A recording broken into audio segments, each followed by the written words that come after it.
안타까운 결과가 나오는 건가요? SK를 진에어가 아프리카 프레스 승리하는 방법에 눈을 떴어요.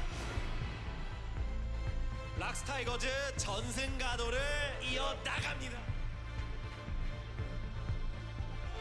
이거 SK 아니 진짜 말도 안 됩니다. LO의 역사를 봐도 다시 안 나올 텐데.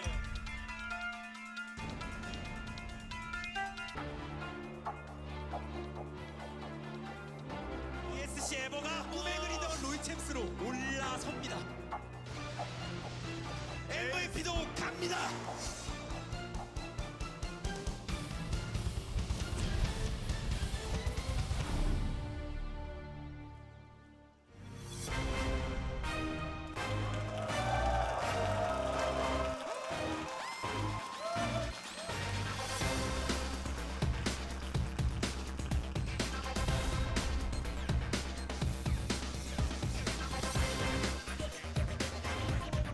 땅에 날려버릴 롤챔스의 새로운 시즌 2016 코카콜라 제로 롤챔스 서머너 뜨거운 전의 문을 활짝 열도록 하겠습니다. 안녕하세요. 저는 게임캐스터 전영준입니다. 자, 무려 감사합니다. 예. 12번째 시즌을 맡게 되는 이번 롤챔스. 이 롤챔스부터는 여러분 아시는 바와 같이 이곳 서울 오지엔 이스타디움에서 e스포츠의 새로운 첫걸음을 여러분과 함께 내딛도록 하겠습니다. 그동안 삼성, 용산 그리고 이곳까지 끊임없는 사랑과 애정을 보내주신 여러분께 진심으로 감사의 말씀을 드립니다. 자, 롤챔스 서머는 10개 팀이 출전하는데요. 8개 기존 팀과 2개 승강전에서 올라온 팀이 주 6일 동안 일주일 내내 전 세계 e스포츠 최고 수준의 매력을 여러분께 드리도록 하겠습니다. 그 누구도 예측할 수 없는 혼돈과 이변이 계속되는 서머가 되길 진심으로 기원하며, 자, 그럼 지금부터 2016 코카콜라 제로 롤챔스 서머 개막전의 화려한 승부를 시작하겠습니다.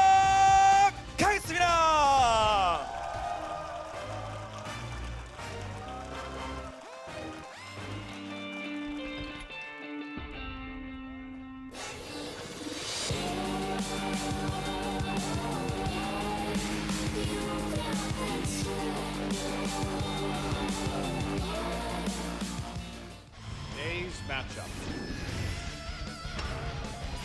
Africa Freaks. Yongju Gaming. 2016 Coca-Cola Zero League of Legends Champions Korea Summer Round 1.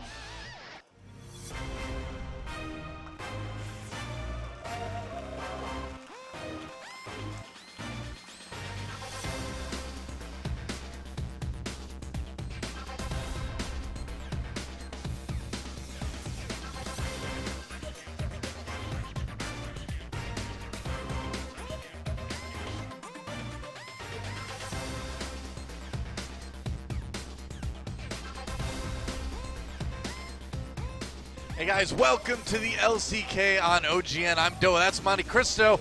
We're back for the summer. It's a new season, it's a new studio. We've got 2 new teams. A lot of new stuff going on right now in the Korean Ball scene. It's a brand new midseason update, and Yeah. we are going to be on patch 6.10 tonight, guys.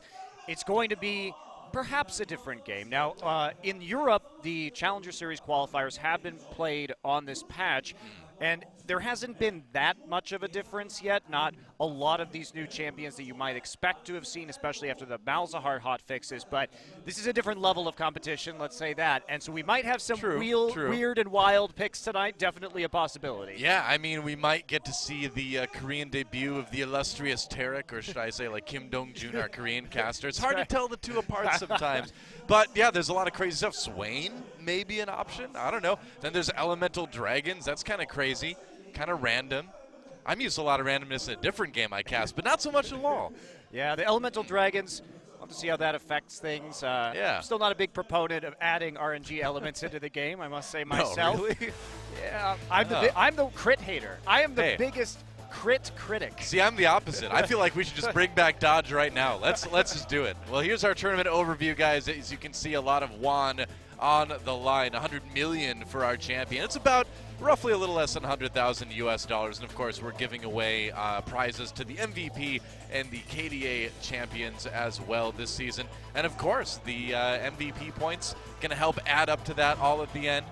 It's gonna be fun. And our teams, everybody you know from spring, except for some notable exceptions, MVP and ESC Ever coming in, knocking out Spenu and also Kongdu. That's right.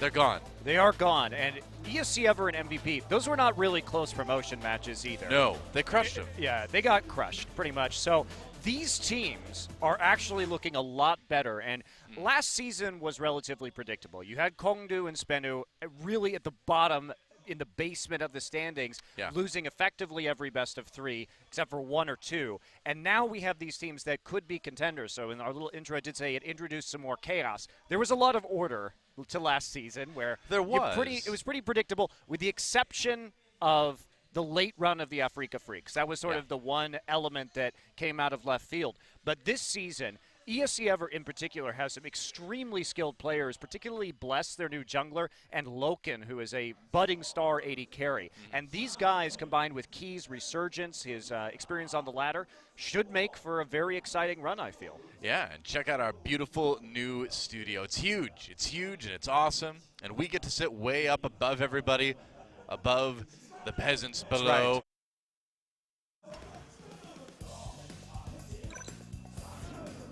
Right. Oh, there we go. Maybe you can hear us again. Who knows? Well, that's about what, it's another season, just like the old season. And we're going to take a look at some of the patch changes, in case you guys have not been paying attention to some of the more in-depth changes. We're going to bring up Malzahar first. Yeah, he got like ultra buff, but then he got kind of ultra nerfed a little bit. He did get kind of ultra nerfed, and this is talking about his passive right now, where he takes 90% less damage and can't be hit by crowd control effects. So he can phase in and out. Yep, can hang out with the Voidlings a bit more often as well. And Tarek, of course, now coming in with a new ability that lets him kind of double up on all his skills. So there's a lot of stuns possibly.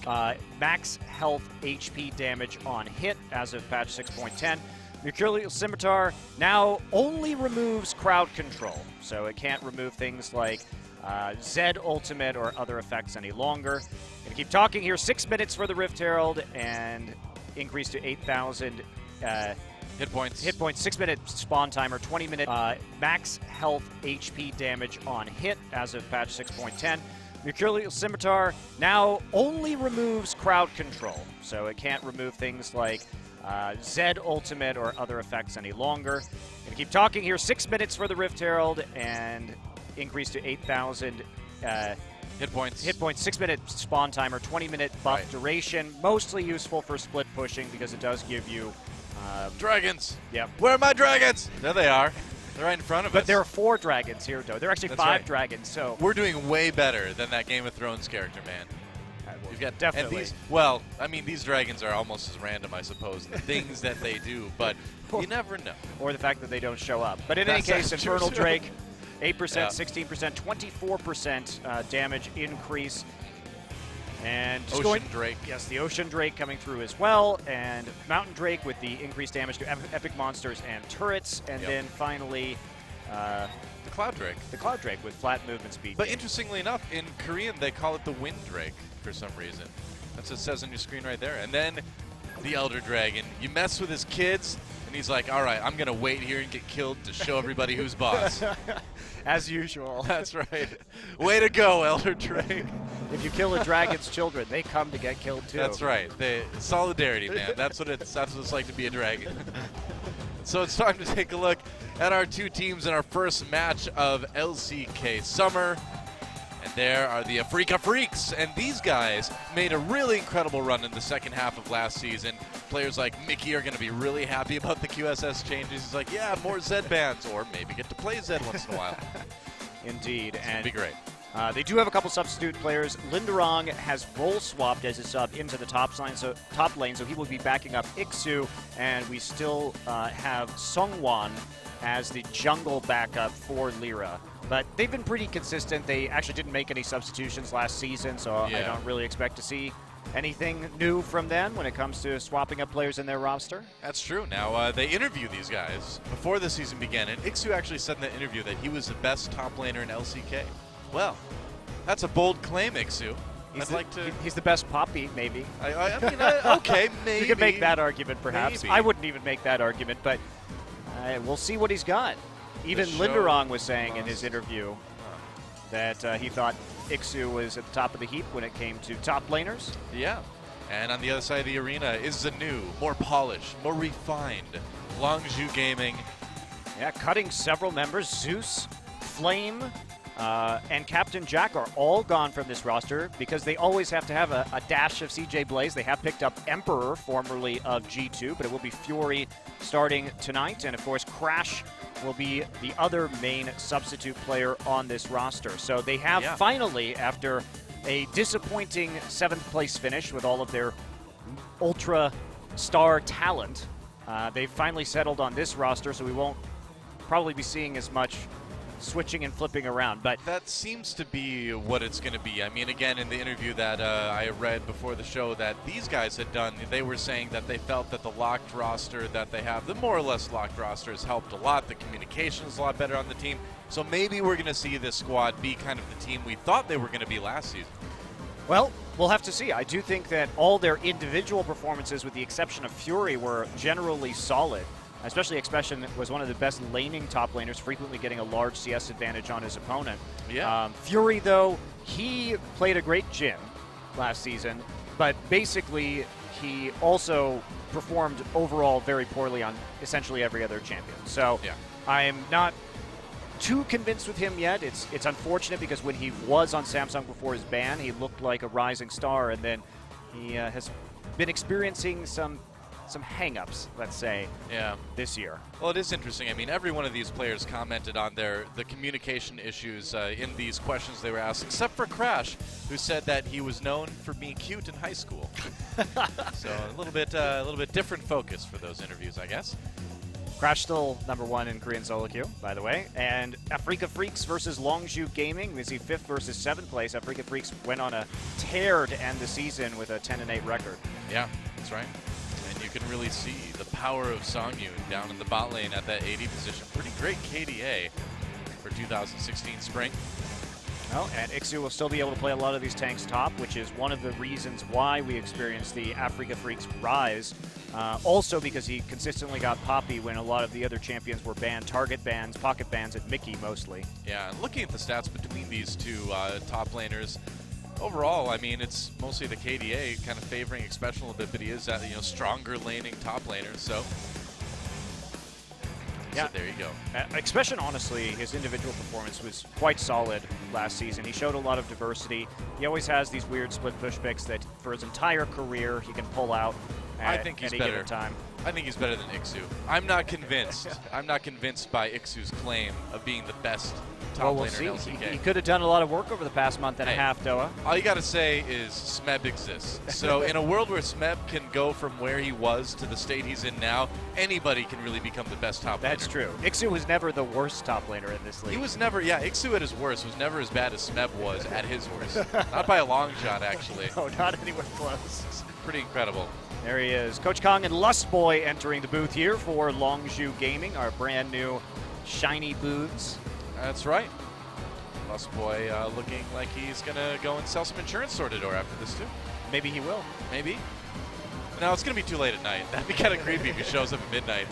Would you like to buy some? Why do you say I need insurance, Lustboy? What? You think saying I there's need it? there's something wrong with the Midnight Lustboy, Doa? That's well, Lustboy, he's got a compelling argument. It's like, well, you don't want to have it, you don't want to need it, not have it, right? When you had your band Midnight Lustboy, what genre of music did they play, Doa? Well, clearly hair metal. Midnight Lustboy is about as hair metal as it gets. As we move into picks and bans for game #1 here between Afrika Freaks and Longzhu Gaming. Kindred, the first ban. First ban of the season. Wow. Way Wow. to go, And Kindred. Nidalee. Whoa. Whoa, against Chaser, that's hard to believe. Oh, I'm sorry, against Lyra, that's hard to believe. Yeah, Lyra though still was one of the best Graves players that we had in this tournament and last season. And Lyra really was one of the outstanding players. Mickey fell into less relevance, and it really became about Lyra and Songyun being the major carry forces on this team. Yeah. So Lyra's really been flourishing in a carry jungle meta, which is what always made him comfortable. He's bounced around a lot from CJ Frost back in the day to over to China to participate in the LSPL as part of OMG's second team, and now has made his return here to Korea. And it will be Right. Lucian, a very popular ban against Fury. And the reason behind that is the current build of Black Cleaver and Yomu's Ghostblade on Lucian is ridiculously strong, so we may be seeing more of that. The Rise ban, again, not a very shocking ban. No pun intended there, really. But he's just a strong champion overall. That he is. So will be Trundle. Trundle, another major beneficiary of the QSS changes. Right. Significant nerfs. So he's actually a really problematic pick right now because now you have no way to clear his Subjugate ultimate. And that means that picking tanks in the top lane is very risky. He's still, of course, a flex pick as well between top lane and support. You just don't want to deal with it. Right. Waiting for that final ban from Longju. Let's see what they decide to go with here. Looks like it's going to be Sivir. Be the Sivir and Songyun. Songyun last season playing a lot of, really known for his Kalista play.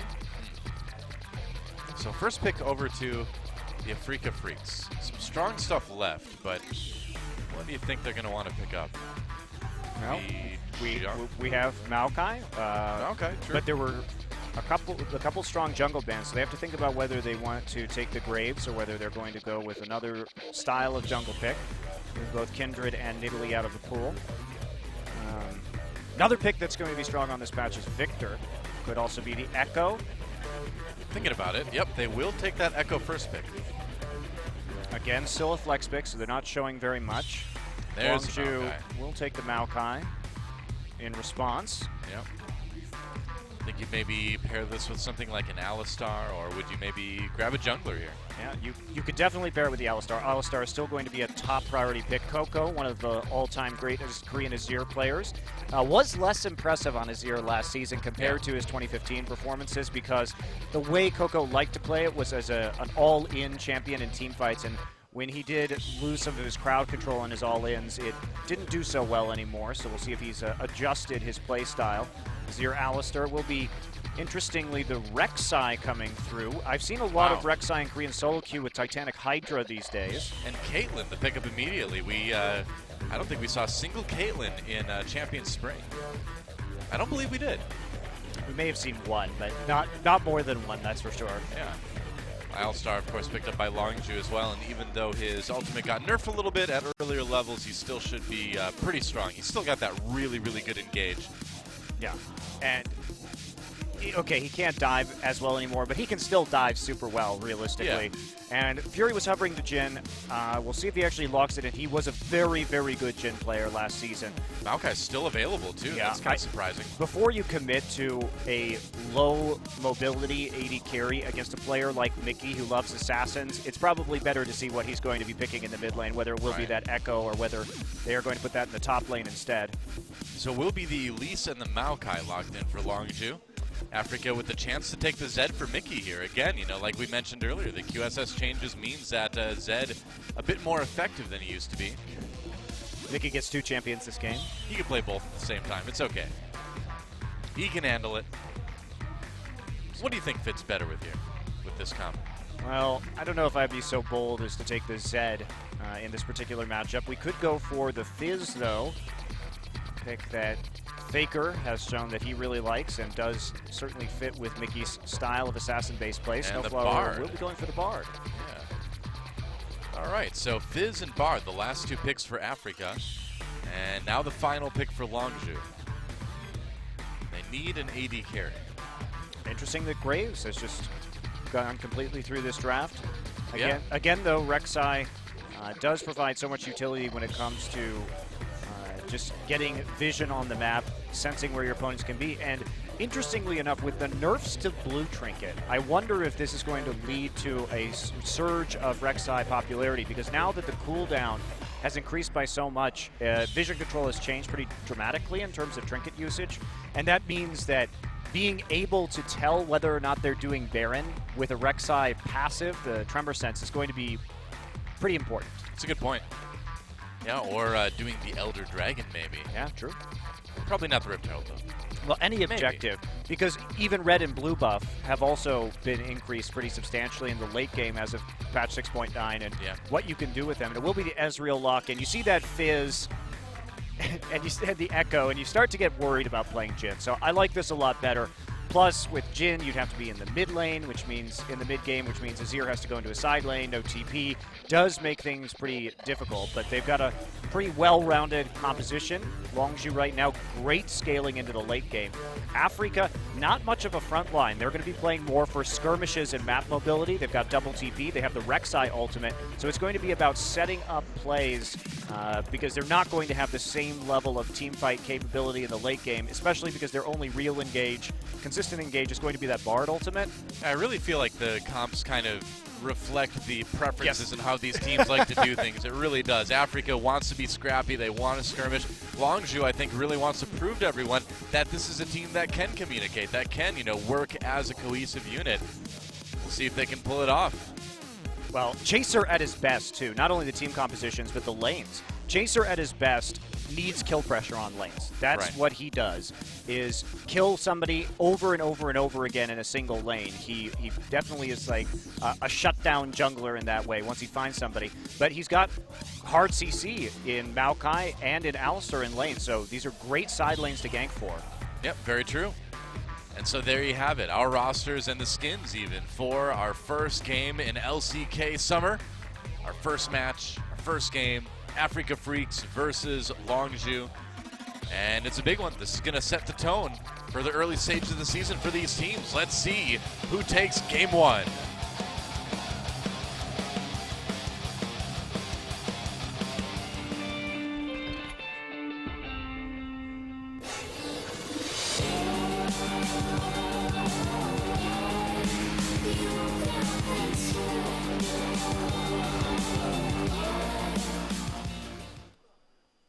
I like how they have the exclamation point over Bang in that little intro thing. It's like, Bang, be the champion. I like how it's in cursive. I know, right? It's very classy. But the thing is Bang is already a champion.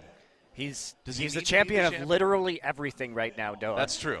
Everything that matters. He's the champion of the world. He's the reigning IEM World Champion. He's the reigning MSI Champion. He's the reigning League of Legends World Champion. He's the reigning Korea Domestic Champion. Doesn't get much better than that. It actually can't. Well, here we go, guys. I guess we just need to introduce more international tournaments so that he can be the champion of those too. No, that's crazy talk. Shut your mouth, Monte Cristo. He already has the Quadra Crown. We're going for the Penta Crown next. He will not rest until he rules all 7 kingdoms. Welcome to Summoner's Rift, Africa Freaks versus Longzhu in our first game of LCK Summer. He doesn't have an LCK championship. He only has championships. There you go. Ah, yeah. Well, Found something.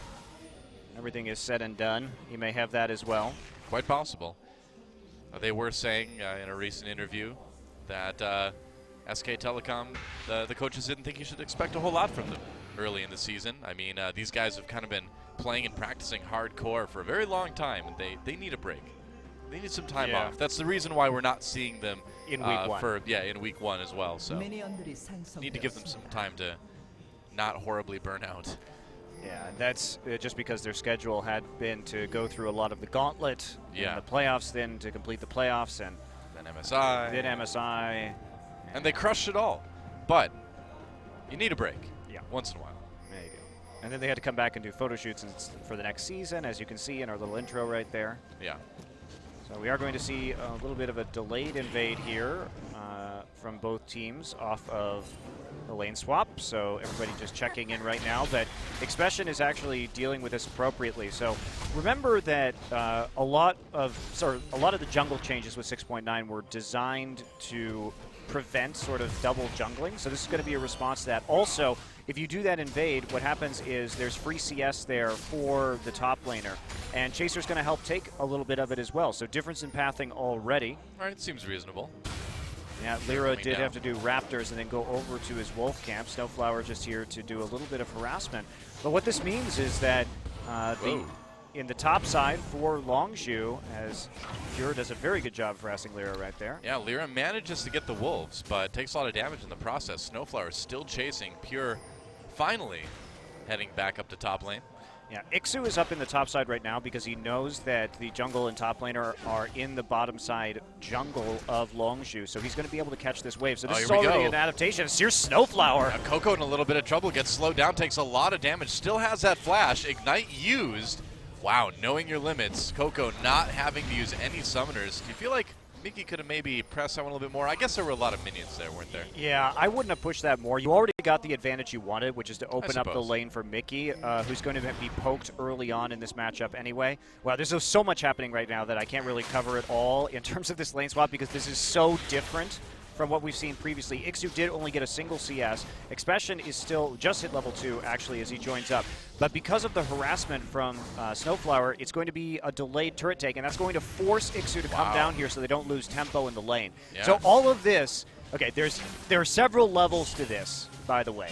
So one of the levels to this was that teams were not punishing people on the first wave previously when you invaded with the AD carry and support. I was talking to Prawley about this the other day on my show, Summoning Insight, and he pointed this out, which is that if you do that, if you start to invade and mess up their jungle on their weak side, then what happens is you can actually just send your top laner into the wave and pick up a whole wave of CS and slow down their push. So that's what Longzhu did in the bottom side effectively, and it's now forced this TP. Expression's going to get some of that solo gold, and that's kind of the reaction that we saw was Longzhu playing this lane swap just a little bit better. They got an extra few CS out of it, and they were able to burn an early teleport, but Afrika did not respond poorly. At least they committed to using the TB so that they could get the gold and not have Ixu fall too far behind. Yeah. So that was a lot of very complicated stuff that I just said. Yeah, it and was. I will Wow. have to explain it not while casting a game sometime because this is one of those times where as a color caster I want to be like, look, wait, no, I want to slow this down and really explain this, but unfortunately I'm not going to be able to do it right now. Thank goodness we don't have caster pauses enabled. That's right. I was just going to take a caster timeout. Let's not. I get really excited about this stuff, though. I think it's super cool. I'm happy to see you excited. It fills me with joy. Snowflower trying to fill Expression with the power of Lightning. the stars and cosmic energy. Him and Tarek should really have a conversation. Because apparently Tarek is like powered by stars now too. I wish I could be powered by stars, Noah. You're not already? I thought you got that upgrade. I got the star power upgrade. That's right. I've seen your Twitter followers. Being internet famous is not being real famous, Noah. It's like you know that. It's like Z-less celebrity in real life. Yeah, exactly. Z. I'm Coco? a Z-list celeb. There you go. Oh yes. Wouldn't our ancestors be proud? Looks like it's going to be another trading of towers between Afrika and Longzhu. Yep, but it will be just Fury and Pure down there. Expression now marching his way down the lane to join up just a little bit late. They keep looking for angles onto Coco here just to see if they can punish him further for extension in the mid lane. But Mickey's getting a nice CS advantage in this matchup where theoretically he should be pretty zoned out due to Azir's range. Yeah. And Well, it really was, the help from Snowflower. Flash! Oh, they're going in, and that's the ult from Viz. Mickey very low. First blood ends up going over to Coco. Whoa, Mickey, that was a bold move. Coco's just He's like, all right, placid Thanks, bro. expression on his face. it's like I wanted the lane I back. didn't even have to flash that. I just used my exhaust. Well, a bold move from Mickey does not pay off. Hey, it's the Infernal Drake. It's very infernal. That's right.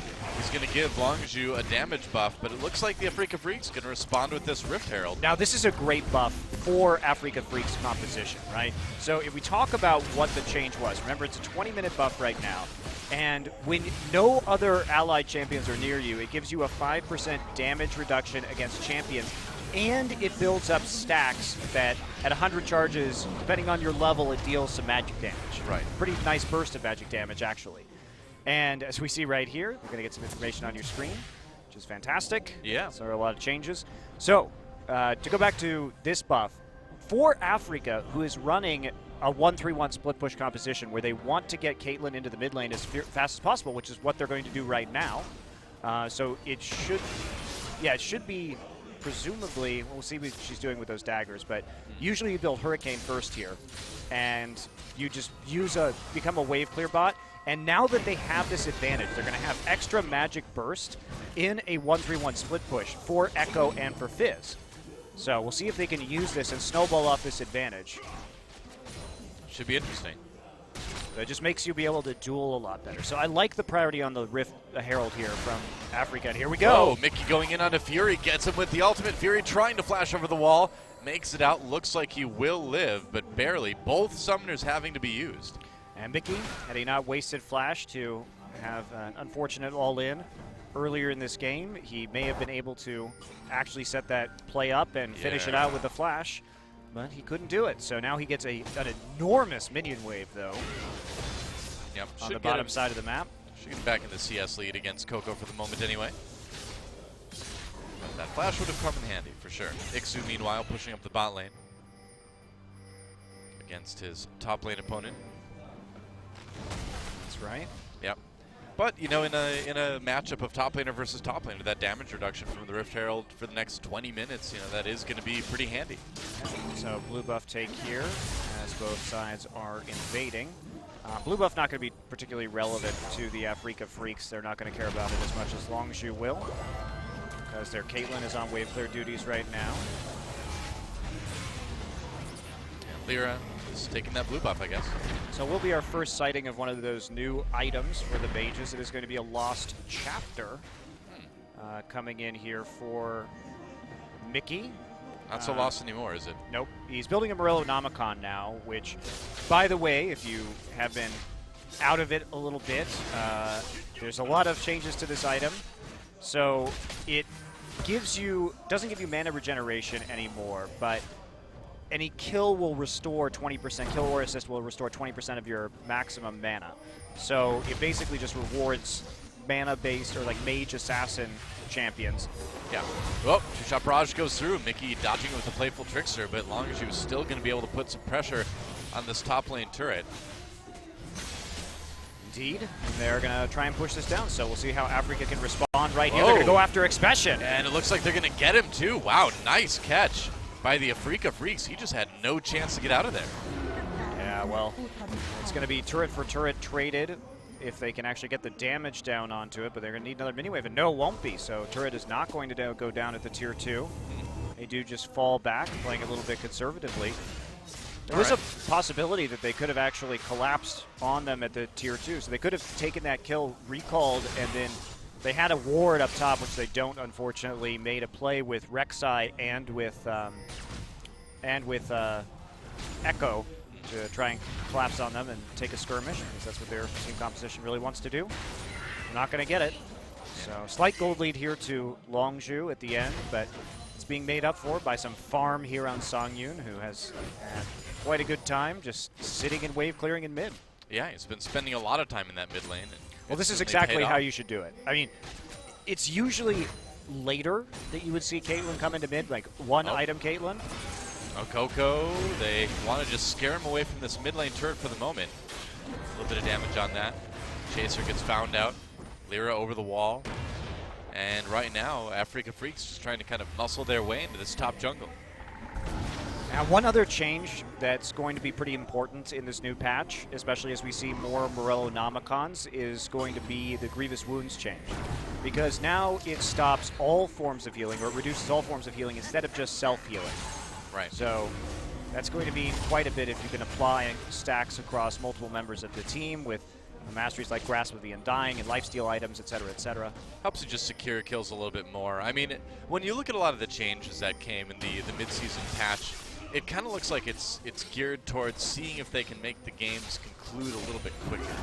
We'll see if that actually happens, but I feel like that's the impression I get anyway. Yeah, and a lot of the changes I think are good. The buffs, especially in the late game to blue and red, to make them more valuable objectives to actively contest. It does add more strategy because you're going to have to make choices sometimes whether you really want that next dragon or whether for your team, if you've got a mid laner with a ridiculous amount of AP, maybe getting that blue buff is actually more valuable to your win condition to create a pick with an assassin. So I like a lot of the changes. The only one I'm really not a fan of is the randomness of the dragons. Right? Yep.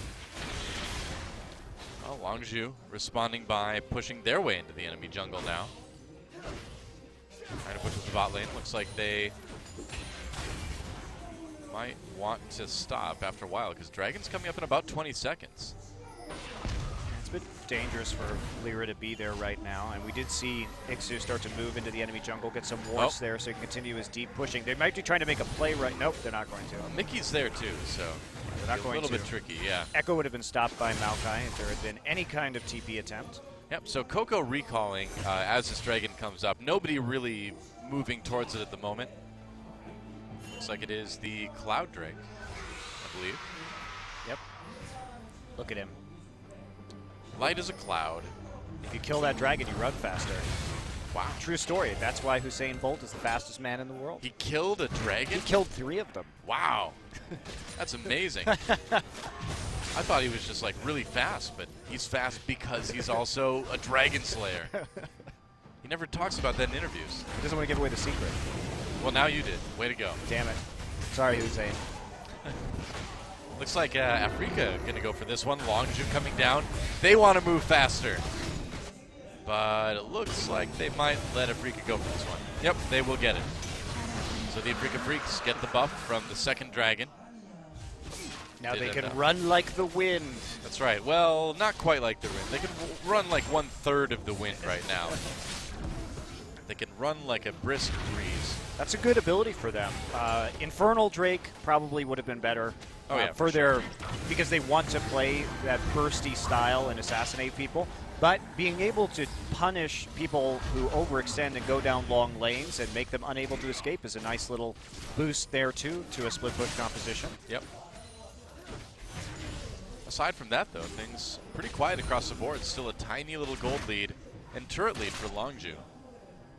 But it's pretty close. But, you know, in a team comp like Longzhu's that wants to kind of get powered up in the mid to late game and then kind of really take control of the game, being already ahead, even if it's a little bit, is a great spot to be in, it seems like. Yeah, I absolutely agree with you. Afrika also, the Rift Herald buff is quite good for them, but remember, they're on a little bit of a timer with that, obviously.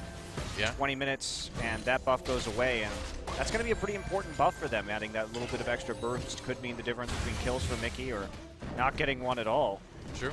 So Longzhu, though, their game plan should just be to stall this game out. Let Azir and Ezreal scale right up with the Maokai and then just fight them in the late game. Afrika just isn't going to have a lot of choices for engage. They basically, again, have Bard ultimate. That's their engage. So it's not great. It looked like he wasn't entirely paying attention right there. I was going to say, I mean, he had a ward there. It was a delayed cocoon. Yes. Snowflower hanging out in a ward, too. Seems a bit risky as Longzhu moves in here. Mickey hiding that bottom brush. It's Coco. Everybody's in a ward right now. Oh, Tempered Fate locks up Coco, but Pure flashing over the wall for that pummel. And actually, Coco may be able to get away because of that ult. Emperor's Divide pushes everyone back, but no, Mickey comes in to finish him. Now Pure in a lot of trouble as the rest of Afrika finds that skirmish that they wanted to, and they're going to claim 2 kills out of it. And that's the kind of fight that they want. They set up the play, make it work, and Coco got greedy right there. He didn't want to use his flash, so he tried to escape the Bard ultimate just by sliding away to his Sand Soldier, and he wasn't fast enough. And you can't do this. Maokai was not in range to stop the TP, so an immediate Echo teleport into that bottom brush. Mickey just gets a great ultimate right there, pops it right in the fog of war before the ward goes down, and nails people as they're trying to exit combat. So great collapse there by the Afrika Freaks. And can they take this mid lane turret? This is the objective that they really, really want right now, because if this falls, they'll be able to push their ward line into the enemy jungle and really pressure the turrets in the side lanes. Well, they've gotten it low, but they can't quite finish it off yet, it looks like. Not yet. Yep. They did manage to claim a tiny, well, no, the gold's basically even. 100 gold is not really a lead. A few potions, you know? Yeah. I suppose. It's a few biscuits. When you're only Delicious biscuits. saying you're like 3 biscuits ahead of somebody else doesn't sound very impressive, though. Well, we do have double Dark Seal in this game, too, so Ixu and Mickey just trying to get some stacks here. This is a pretty interesting split push composition, the likes of which it's been some time before we've seen it. It will be the Runaan's Hurricane first, but not great here. Comes a collapse from the Afrika Freaks. Longzhu gets that mid lane turret. Mickey immediately with the ult onto Chaser. He's going to repel away from it. Dodges a lot of that damage. Ixu coming in too, trying to catch people with the parallel convergence, but that Echo not able to get any of the stuns he was looking for. So they're just going to lose their mid lane turret. Can Longzhu defend theirs for the moment? Looks like probably they can. We'll see. Fury does have his ult, so there it is. Clearing out that wave, and Afrika just struggling. They need to get this mid lane turret down soon, but Longzhu taking out the mid lane turret themselves is answering and buying time for this composition, and Caitlyn's still struggling in terms of damage. She's really only able to wave clear and siege turrets up until 2 to 3 items, but this isn't one of those compositions that we see teams like CLG run where there's going to be a giant meat wall for a 6-item Caitlyn. This composition is 100% about safely 1-3-1 split pushing. Well, and Afrika does manage to take that mid lane turret, so a big step for them. Yep. And they had already prepped the wave in the bottom side by having Fizz split push. They're going to try and transition this immediately. Lyra will be attempting to zone them off the backside of the turret. Traps going down. Doing what they can. As is usual these days, we are going to see Trap Max first on Caitlyn to maximize her sieging potential. Looks like for now, though, they won't be able to quite do any damage to that bottom lane tier 2. Rotating coming back right to the mid back. lane. Yeah. They're trying to find the weak points in Longzhu and just be ahead of the game on rotations, but they don't have pressure in top, so they're going to have to back off pretty quickly on this. There's a little bit of damage onto those turrets, but nothing too substantive yet. Yeah. But they also saw Expression leave lane up there, too, so you don't want to stay too pushed up. All right, it's going to be another Cloud Dragon next. Take a look at that pit. I wish in the spectator client with the Dragon Timer it would show us which one it was. That would be great. Would be nice. I'm sure they'll make that change eventually. Which one was coming up next, because otherwise we have to rely on our observers to check the pit, because we do not have our own observing PC, so I can't check it myself. Oh, somebody sounds a bit salty. No, it's fine. Are you sure? Are you sure Doa, you're okay? good game design means that it should be available to everybody who's watching the game. That's true. I agree on that. Whoa, Snowflower, 2-shot barrage, dodged. He takes a magical journey, and it's magical that he managed to survive. Looks like Longzhu going to be able to claim this Cloud Drake, get their second dragon buff of the game. So no double Cloud Drake buff for Afrika. Yeah, that's a pretty big takeaway. It will be an Infernal next. Yeah. All right. And only 3 of the 4 dragons can spawn in a game, too. You can't get all 4 in the same game. 3 of the 4 dragons can spawn in a game 1 also. In any game, in fact. Well, you know what I mean. A maximum of 3 out of the 4. Different dragons. I'm just messing with you. So, I understand. it's been a game of mid-wave pressure. It's actually been a very interesting game so far. Coco trying to keep Song Yoon from applying that pressure, and having the Azir there is good, but they're going to see if they can set up for a skirmish attempt right here as the Azir turret is ticking down, but I don't think Echo's going to be coming around the side for this one. Lots of traps. I mean, nobody else is really kind of in position to make this work, and yeah, he gets spotted in the river, so Longzhu's going to be able to back away safely here. So we do clear out a pink ward there. He was not spotted in that brush initially, but Yep. they decided to break that siege. Afrika was just seeing if they were going to get an opportunity to get a flank in before, after that Azir turret went down, but Longzhu was not about to present that opportunity to them. Yeah. You know, I just don't get why, like, we've had the same dragon for a long time and, you know, keeps getting killed over and over again. And apparently, other different kinds of dragons across Runeterra thought, hey, Summoner's Rift sounds like a really great place to go visit. I mean, I haven't heard from, like, Cousin Bob in a long time, but I'm sure he's fine. Let's go check this place out. The thousands of cousins I know, right? that were killed in that pit. It's actually closer to millions. How many millions of games of League of Legends do you think are played every day? A lot. Many millions. Yeah. So that's basically it's just a dragon genocide. Pretty much. And yet, They must be close to extinct. At one time, dragons, they just seemed numerous, like uncountable, such as the buffalo in the Wild West. But we know what happened there. It Yep. became a big problem after a while. that's right. Rito sitting on top of a mound of dragon skulls. I'd sit on top of the mound of dragon skulls, Dara. I would make myself a throne out of dragon skulls. I think you only need one Where- dragon skull to make a throne. Well, it depends on the size of the dragon, I suppose. And I'd also wear a dragon skull on my head as a helmet. It'd be one of the small ones, of course. I put one on the front of my car. You know, there's a lot of uses for dragon skulls when you think about it. You could. That's there were a lot of uses for the buffalo too, Della. That's true. That was part of the problem. That is true. It's okay. We'll just put a dragon on a coin someday. It's fine. Sometimes when you bring horses and guns to North America, you start creating potential extinction events, which is basically what happened. Right. Dragon was just sitting there chilling, and then all of a sudden they started fighting battles in here with people with advanced weaponry. It's not fair. Yeah. Think of the dragons. Where's the dragon preserve in Runeterra? Oh, where's the tree preserve too? They're going to need to plant some new ones after this. Expression trying to get back to his tier 2. Popping that ultimate. Looks like he's going to be able to do it. All right. It's a tough tree. It is, and they committed a lot to this. So Longzhu is going to get seen walking into that dragon pit. Looks like they're just going to fake it, and there you go, blue trinket. You know, with these two teams, there's going to be a lot of mind games going on too. And they're going to check it with a vision from Parallel Convergence. Yep. Not going to see anything in there. Well, they will see something in there. That's the point. They will They'll not see see Longzhu in there. Baron dying. Right. That's right. Which all the other barons in the world should be happy about.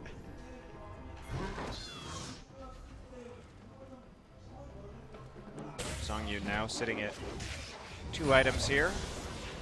So will be an efficient wave clearing machine, but that's basically his job this game. And Longzhu's job is to get a 2 to 3 item Ezreal and try and bait Baron and force Africa to engage with their very poor engage composition. Their and job turn is on to them. live. But they're going to make it difficult for Longzhu to do that if they aggressively control the mid and the top waves. So Songyun is the designated wave clearer here, and it looks like Mickey is the correct choice to have in that top lane because they need to have the kill threat in the top lane so that they can chain it into a Baron effectively immediately. And also because if you just put Echo up there, Longzhu will put the Maokai up there, and then you don't have as much pressure to keep the wave past the river and also control the Baron pit. So that's what they need to prevent Longzhu from doing. Yeah. Only 1 minute until that Infernal Drake pops up. Pure is, or rather, Snowflower's left some hot cocoa out for him. It's nice. It's not even cold though. No. Looks like a nice Well, spring or summer day. if you're an Infernal Drake, you can always heat it up too. If it gets a little bit cold. When there's a danger you melt the cup though. Well, you just, well, I mean, I'm sure if you were an Infernal Drake, you'd be good at, like, regulating the amount of heat you would use. Are dragons gonna hit that Doa? Maybe. I mean, maybe it's all a trap. Maybe Snowflower is luring the dragon with the prospect of hot cocoa. You know how dragons love their hot cocoa. Not the player Coco though. They hate the player Coco who kills them with That's true. spears. Coco loves the hot dragons. Hot Drake. Hot Drakes loved by Coco. Hot Drake. Isn't that a musical artist? I don't know. I don't know what the kids listen to these days. I don't know what the kids listen to these days either. It sounds like a lot of beeping and booping to me. That's right. I don't know. They're like breaking it down and twerking it. Who knows? Where are the hula hoops like when we were kids? Infernal Drake started by the Afrika Freaks. It'd be really good for Africa to get this one. Yeah, getting their second Infernal Drake buff would be massive. Longzhu wants to steal it, and they do. Lyra just walks up. Smites it away. Yeah, Liro's going to get it, so that's the first stack here for Africa. Yeah. So they actually do have some damage now to complement their assassins, but Longzhu has the wave. They prepped it already, so they're just going to come in, but possible flank here. Mickey's waiting to see if he's going to TP. Maybe. Tempered Fate used doesn't connect with anybody. Ixu on top of the team TP. already, though.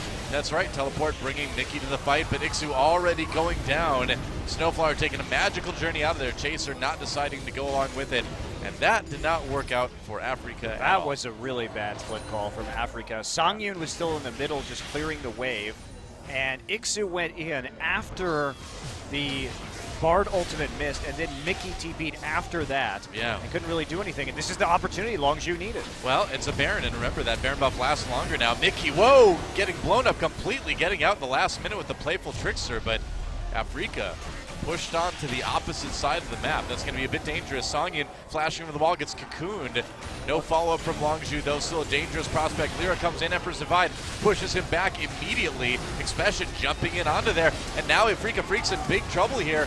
Longzhu, though, a couple low-health members. It's 2 for 2 at the moment. And now, actually, somehow, some way, Ixu is turning this around, and Songyun on that Caitlyn gets the damage done, and they get the ace. What? What a turnaround. How did that happen? I don't even know how that happened, Noah. Where that's I- going to be a very interesting replay to take a look at right there. Ixu coming back up after dying and TPing in had an amazing effect on that fight. I feel like they had a good peacemaker through the middle of Longzhu there, and that did a decent amount of damage. Hard to say, but that's going to mean that Longzhu is going to lose an inhibitor here. Africa effectively won a 4v5 right there. It looked like they clumped up. We're going to have to watch Songyun's auto attacks because he was on the bottom side of the screen and see if he was getting a lot of Runen's hits onto the members of Longzhu after they clumped up, because Songyun here is going to flash, and there you go. There's the cocoon coming in. So Mickey's on the flank right now. They're going to go after him, but Lyra tanks so many abilities right now, and see how many Songyun. Yeah, Songyun gets some really good positioning right here.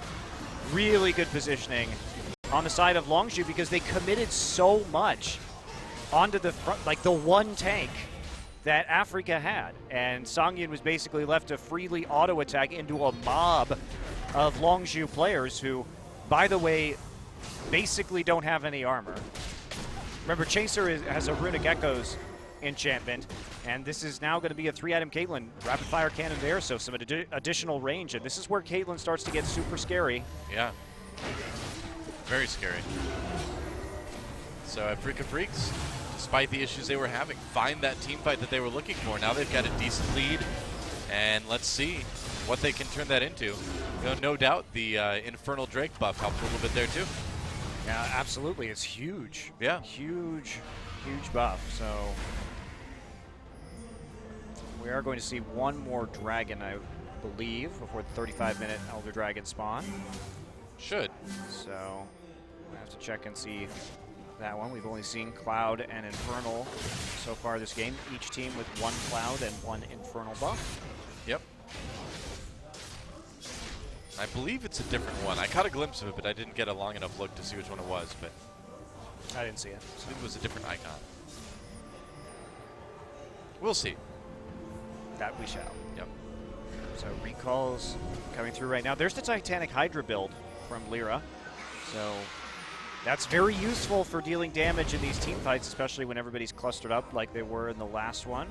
And that has been the standard Rek'Sai build on this patch in solo queue. Yeah. A little bit of tank. Oh, Fury needs to be Oh careful here. my. Ace in the hole coming through. That's a lot of damage. Fury trying to Arcane Shift away. Gets slowed down. Meanwhile, a big fight down there. They take up here immediately. Tempered Fate onto Coco. Uh-oh. His goose may be cooked. No, nice Emperor's Divide. Pushes back Africa. Helps him escape. But these kind of little skirmishes are exactly what Africa wants in this Very game. true. And Longzhu, they haven't done a good enough job of controlling the minion waves or controlling the vision around the Baron, which is where they should want to fight right now. Africa shouldn't be able to get these kind of engagements this late in the game. All right, well, Longzhu going to try to make a play here, try to stop Africa from getting the Baron, but they're just going to turn right around onto Expression. Fizz coming in, Mickey doing what he can, pops that Zonius as the two-shot barrage comes through. Expression still goes down the end. Another kill for Songyun. Ixu getting a little bit overly bold there. Ult's back for a little bit more health. Snowflower gets barely out on the magical journey. Yeah, I think Africa probably should have just gone for the finish on that Probably. Baron right there instead of turning onto Expression. Coco and Fury were both back in the base at the time, so that means that they had a little bit of time to work with when it comes to burning down the Baron. But they don't actually need the Baron to win this game. So No, they just need to keep finding those fights that they've been finding. they already have the mid inhibitor down too, so they don't have to take too many risks. By already opening up the base, their split push composition is going to be even more effective. Right. Longzhu, you know, the team that has been fairly cohesive this game, still kind of getting outfought by Afrika Freaks. I think they had a good mid game, but now they just look like they don't know what to do. And the answer is push up the mid wave. And they have problems, it's true, split pushing into that Fizz safely with only one TP, and the fact that Fizz is becoming pretty strong, and there is another Infernal Dragon. Third Infernal Drake of the game, and so whoever gets this is going to go up to that 16% boost, and it looks like it's going to be Afrika, and that is massive for this team. That is a huge damage boost. Yep, and if they get the Elder Dragon too, it'll go up to 24. Yeah. Which is, needless to say, enormous when you're dealing with a late game Caitlyn and a Fizz, basically. Yep. Kind of like your own little death cap for everybody, almost. Yeah, Fizz up to 8 stacks on that Dark Seal, so he hasn't been choosing to sell that yet. Yeah. You know, 16 and 16 would be 32, wouldn't it? It's 50% bonus Oh, for okay. the Elder Dragon. You're not wrong, though. Well, that's true. I did 16 and 16 is 32. Thank you. Thank you. I'm glad I got one right. It didn't really apply to what I was talking about, but I did math properly. No, there. no, I was trying to deflect away from that, Della. Thank you. I appreciate Great it. job mathing on stream. I'll just bring it right back around. You know. Would you That's like right. to do any other addition problems while you're on stream right now? Additional problems? Well, I mean, we'll see how the broadcast goes, but you never know. Just whip out some equations. As long as I don't miss lethal, I'll be happy. Mickey's been missing lethal this game. Oh, he might find lethal right here. They're going to find him. Headbutt pulverized. Mickey trying to playful trickster away. Pops that flash. Zonia's through the cocoon as the TP comes in. Whoa, True Shot Barrage does it, but Ixu joining as well. He's in the 1v3. Here comes Expression. Afrika not making the best decisions, but now Lyra, Snowflower entering the fight. Songyun looking for an angle to get those auto attacks in with Caitlyn. Longzhu fighting their way back. Nice 3-man tempered fade. And actually, Chaser, I thought he was going to go down, but he gets out. Big engage now from Afrika, and this Caitlyn just tearing him apart. That combo was sick. They hit the Bard combo into the parallel convergence and the choke, and that bought so much time for Songyun just to wreck people with that Caitlyn. Yeah, and even that fight that looks like it could have gone maybe Longzhu's way, in the end was all Afrika. That might be the end of the game right there. I think you're right, Joe. I think you're right, but man, they played that composition well.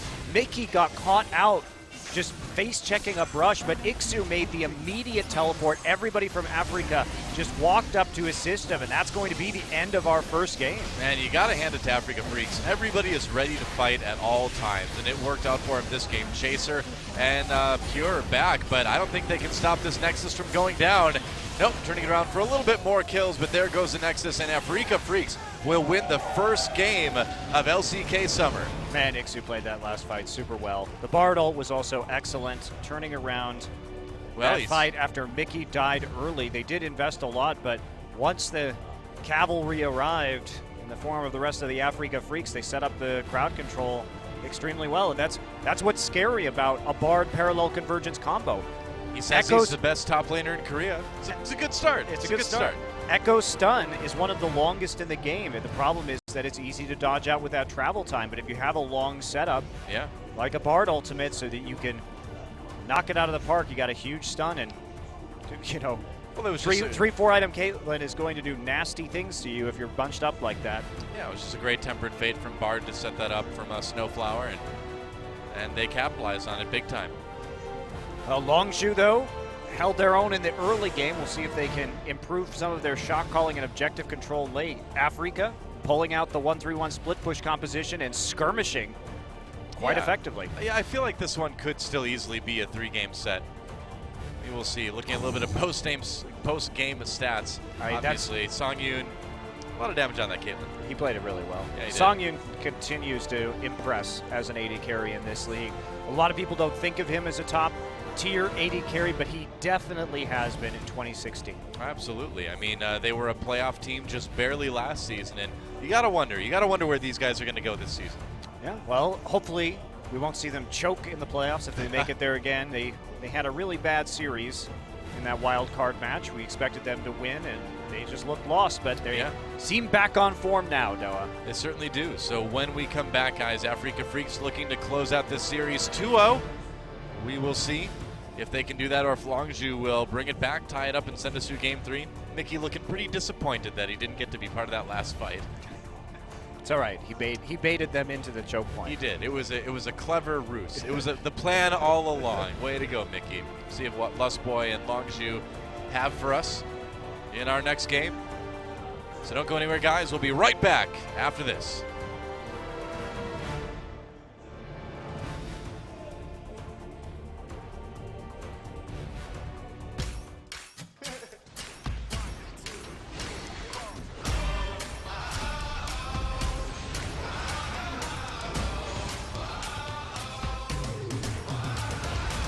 Played a lot of you, my winning. It's like 25 the last that you bust out of prison. Something's in the air, something's in the air. It's like that feeling when you're just about to kill it. Take your last shot, you know you're gonna hit it. Something's in the air, something's in the air. Whoa. Something big, I feel it happening out in my control. Pushing, falling, and it's grabbing me. Feel it in my bones like, oh, whoa.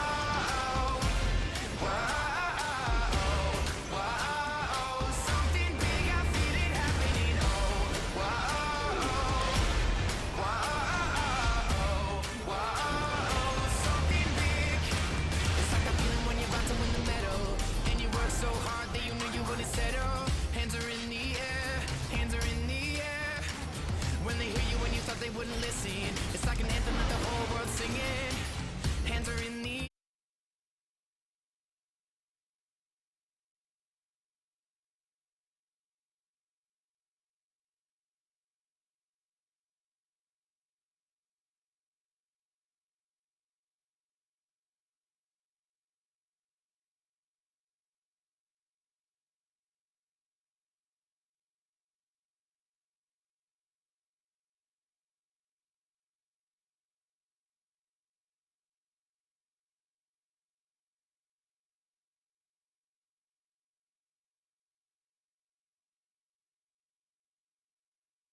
정캐님.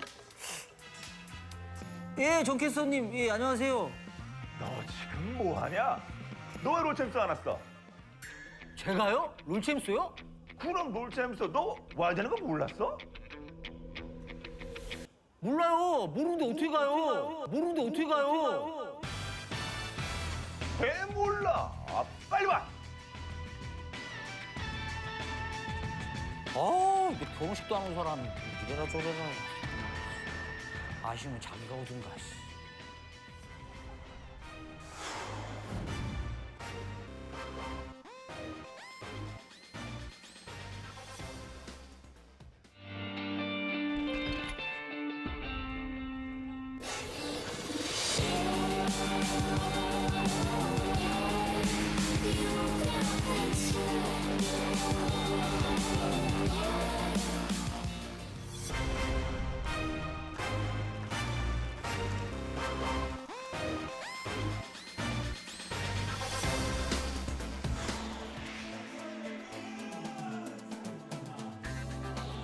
Oh, there we go. Now we're back. Song Yoon with the MVP in game number 1 of Africa Freaks versus Longju here on LCK Summer.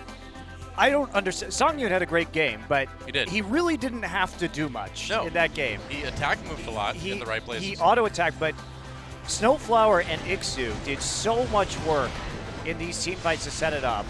And I was watching him here on the periphery, but oh man, just free autos all day, every day. Yeah, It's an 80 carry dream right now. it really was. I mean, that was... He did really nothing in this fight besides auto attack. Mickey gets him in there. They just buy a lot of time with the Zhonya's Hourglass, and of course they kill him. But look at what Ixu's going to do. There's the parallel convergence coming on through. But here we go, the second setup. Look how patient Snowflower is in the back. And he's going to set this up when parallel convergence comes off cooldown again. There you go. Hits 3 members, and look at this. Oh my lord, and free auto attacks forever. Song Yoon, he's a good 80 carry, but did he deserve MVP this game when plays like that existed? No. Probably not. I mean, he did a good job of not dying, so that's something. It's good to not die. That if you're was an AD that carry. was impressive teamwork and communication between Snowflower and Ixu, because Yeah.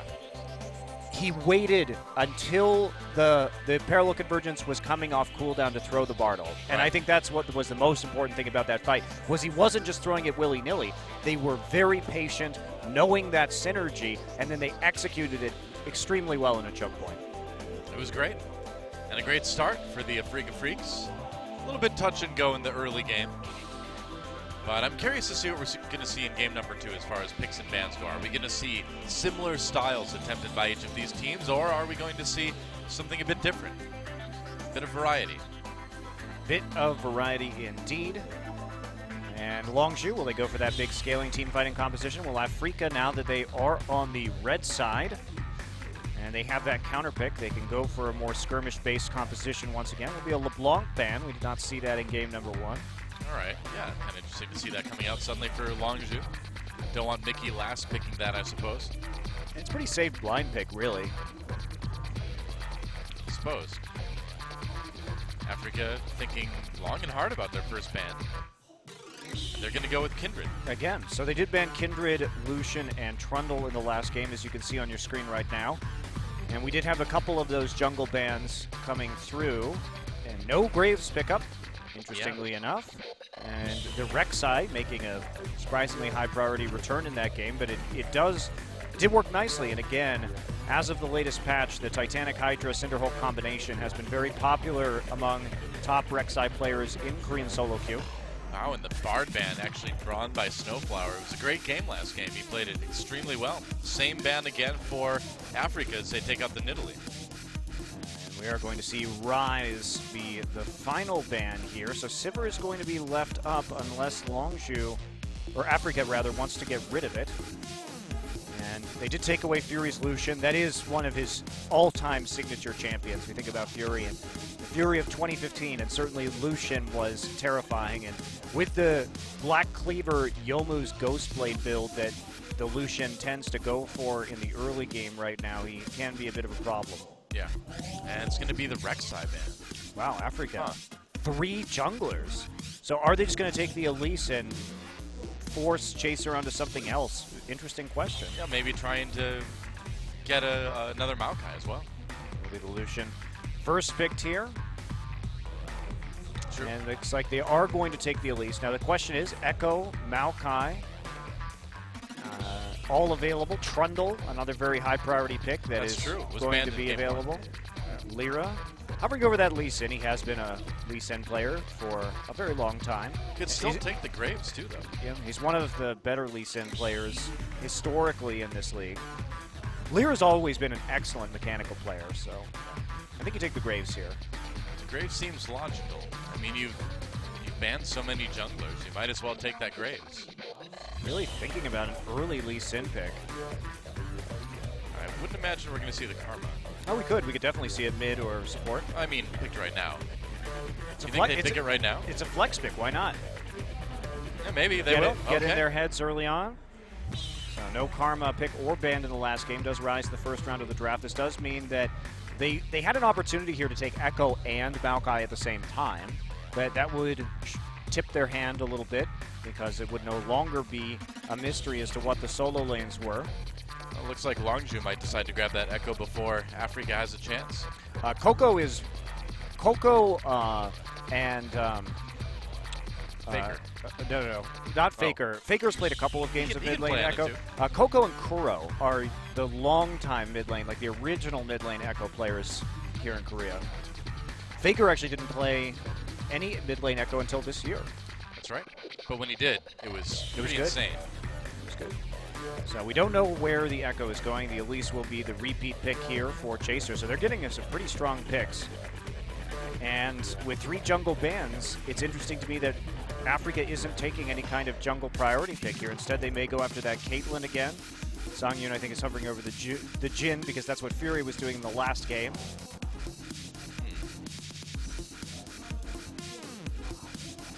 Some bumping new champions like I music we guess got. so, yeah. Clubbing now. It's the Pick and Bad nightclub. I'd go to that nightclub, Doa. I'm sure you would. I'd probably go. I'd hang out. I wouldn't really know what was going on, but I'd have a good time. Thinking about that Graves again for Lyra. I think you go with the, well, If you want to make plays, you go with the Lee Sin. If you want to make the sick plays, yes, you do, Lyra. wow. Okay. Well, we'll see what he does with this. Certainly an unorthodox pick in the Lee Sin, especially because it's a Lucian. Because that does mean he's harder to kick out due to his dashes and reposition him to get killed easily. It will be Sivir. Banned last game, but now picked up by the Afrika Freaks. They've built themselves pretty solid movement speed composition. Remember, the movement speed bonuses from both Karma and Sivir are going to be in effect here, which makes this quite a powerful pick composition already. It's true. Looks like maybe Azir and Trundle over on the other side. Thinking about switching it over to the Nami, though. Azir, Nami, okay. And going for some more disengage.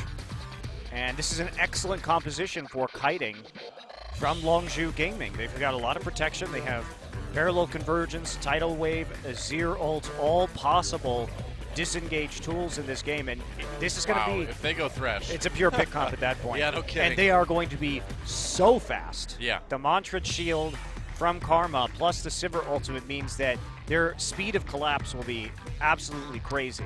They could give Mickey that Zed and send the Karma down to bot lane, too. Well, they're definitely going to consider that option. They see that there's not going to be a great split push answer to a Zed in this game. So you will have the Echo capable of self-healing with that ultimate. I kind of lean towards the Zed. I want to see Mickey play Zed in this new I want to era see the of Thresh QSS. with Karma and Sivir. Well, I mean, that'd be fun, too. But it looks like we might see the Victor, a champion that got pretty strong during the Mage update. He's always been strong. It will be All right. Victor. Historically a champion that Mickey has played, but we haven't seen it ever since some of those Victor changes came through a while back. Yeah. But now that he did receive one of the minor updates here, he does have some more interesting power with his Q in the early parts of the laning phase. So, and especially if you stack a lot of mana, his mana shield gets pretty substantial. Yeah. Chaos Storm, it seems like, can be a bit more bursty maybe too with him now. It's a little less initial damage, and they changed the tick times down on it, so you have to keep it on people for the entire duration of the spell to really deal a lot of damage. But you can deal substantially more damage over time now if you can keep somebody in it for the entire 6 seconds, which is obviously hard. True. Unless Maokai locks him up. Other than that, they don't have a lot of ways to hold people in place, really, for that Victor ultimate when you look at it. Well, they have the gravity field, so you can always chain those things together. And they do have a lot of move speed. Mickey also going to be taking that Ghost that was buffed pretty substantially in the late game on this patch. So this has all the makings of a pick composition here for the Afrika Freaks. A lot of single target CC and just ridiculous amounts of move speed. The new Ghost, which gives you now a 45% move speed increase at level 18, which is crazy. Yeah. That's so good. Especially if you start getting some more of those Cloud Drakes in there, Cloud Dragons. Very true. Can go fast. I believe it is Drake.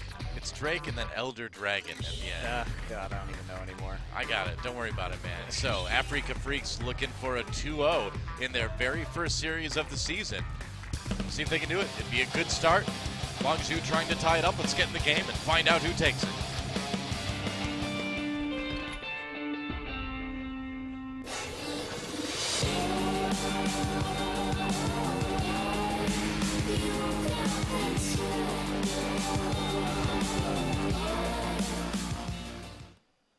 Let's just look at Bang before every game. Oh, yeah. Well, we don't get to look at Bang at all in-game this week, so... No, but he deserves a break. That's right. Welcome to Summoner's Rift yet again for game number 2 between the Afrika Freaks and Longzhu Gaming. The magic square in the sky. That's right. How is it a Magical rift? floating That is not a square. rift. A rift is a valley. There is no rift here. It is on top of a mountain, or it is a floating island. I think they're talking about the river, which is a very shallow rift. That's not a rift. It's rift-like. It's just very shallow, you know? No one would allow you to call this geographic setup a rift in the world. Oh, yeah? No. And it's not even for water summoners. We don't even know. The name literally has no meaning. That's true. What is a summoner? And now in the lore, and it's not a rift. So it's like nobody's not rift. Exactly. Nobody's unrift. Terrible name. Forest. Just awful. It's kind of a forest.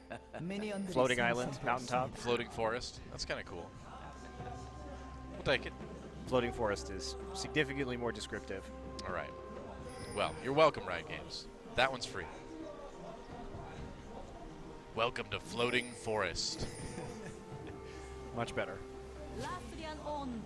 Whatever you say, Nami. Just as long as you don't start singing. I Or think that was Karma. You're right. Whatever. No, that was Nami. I think she was Oh, using her mantra cue we right were there. looking at Nami, Yeah, but we were hearing Karma. She's loud like that. she is. We are going to get standard lanes here, as Fury will sidestep the first Q in lane. We don't have any attempts here at an early take. Deep ward in for Longzhu just in case Afrika decide to go for the Gromp. You got to go for the Gromp, man. Is that what you tell your buddies at the bar? That's right. Let's go for the Gromp. Sorry, tonight, Bro. guys. We don't have to get up early tomorrow. Let's go for the Gromp. It's one of the greatest euphemisms possible in League of Legends. It really is. It really is. I met this girl at the bar last night, and I totally went for the Gromp. It's like, whoa, bro, you went for the Gromp. I can't believe it. Oh, all right. Nice snare onto Snowflower. Ignite used early. Yeah, This is a pretty it's annoying. bully lane, and especially when you hit that level 2 faster, so Afrika not really respecting. They do have to use a summoner, trading 1 for 1, but a lot of damage down there early onto this Karma. Yeah. And I don't think Snowflower's expecting to get hit by that Aqua Prison. Oh, I think we're going to see a bit of a gank as Lyra comes up. Expression very low here. And he's Okay. pushed way up without any vision. They're waiting for W cooldown right now. I guess so. Here we go. All right, yep. Ixu coming back in with that twisted advance. They're going to keep chasing. First blood goes to the Afrika Freaks easily. Yeah, Lyra What just do you expect? Lyra just darting in there, and Expression pushed way too far forward.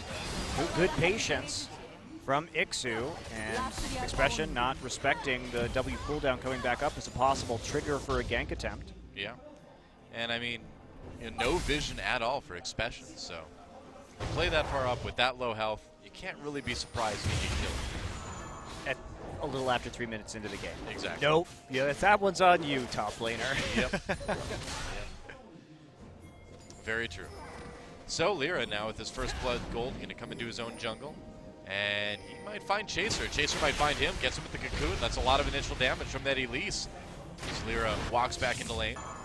Yeah, and we actually have a TP. They're going to make a collapse play right now. Yeah, they're going to try to come down onto Chaser. Coco is there. Chaser flashes right away. Mickey's been chunked out quite a bit. Chaser waiting, doesn't have that flash. In fact, I believe he failed it, trying to get over the wall, but he still lived anyway. Actually, Chaser, that was a good flash away from the pit because he saw the TP coming in, and if he had been closer to that wall or not flashed immediately, there was a possibility that Ixu could have just twisted advanced right over the blue pit wall. Possibly. So it was a good flash by Chaser, and a good little attempt there to deal some damage. One of the problems with the Lee Sin Elise jungle matchup is that if she can cocoon you and then get into spider form, you basically can't do anything because you can't land your Q because it will be intercepted by spiderlings. So that takes a big chunk of the damage out of your kit as Lee Sin. So you kind of just lose that duel. Yeah. And throughout all this, Coco Moby Boots damage. first. Whoa, Why Lyra. not? Make some plays, man. He's definitely going to try to. Wow, that is a jungle purchase we haven't seen in a very long time. Yeah. So this is about skirmishing again in the early game, but they burned that TP and the Ghost early, and these are summoners that they really actually need in order to make these plays. They also gave Expression a huge CS lead in the top side as a result. Oh, skirmish down the bot lane. Pure taking a lot of damage here. Lyra comes in. Pure flashing away. Fury on the run as well. Still has his flash left. There's Q. Can use it. Probably wants to use it right about now. Oh, wow, that was close, and it was Still a bit too get it. close for Fury. Snowflower picking up the bloodthirsty ignite kill. Wow, so they were pushed up right there. You don't expect the Lee Sin to just go nuts. I mean, he's basically just not really farming right now. Yeah. He has a refillable potion and Moby Boots, and his job is to run around the map and kill people. Well, now Ixu in trouble, gets caught with that cocoon. Expression setting up for a kill there as Ixu tries to trundle his way back to top lane. Manages to make it. So they didn't set that up as best they could. They gave him actually a target to Twisted Advance to outside of Parallel Convergence, which meant that he could escape even though he didn't have his flash. Hard to make that gank without flashes on your side, though, for both Chaser and Expression when he was so close to the turret. Didn't end up working, but his gold is even, but it's basically been kills for Africa because we look at the actual farm totals right now, and they're pretty large leads developing for Expression and Coco here. Yeah, I mean, if Africa wants to make this work, it seems like they really need to kind of keep the momentum going. They need to keep getting kills and maybe channel that into a dragon or two.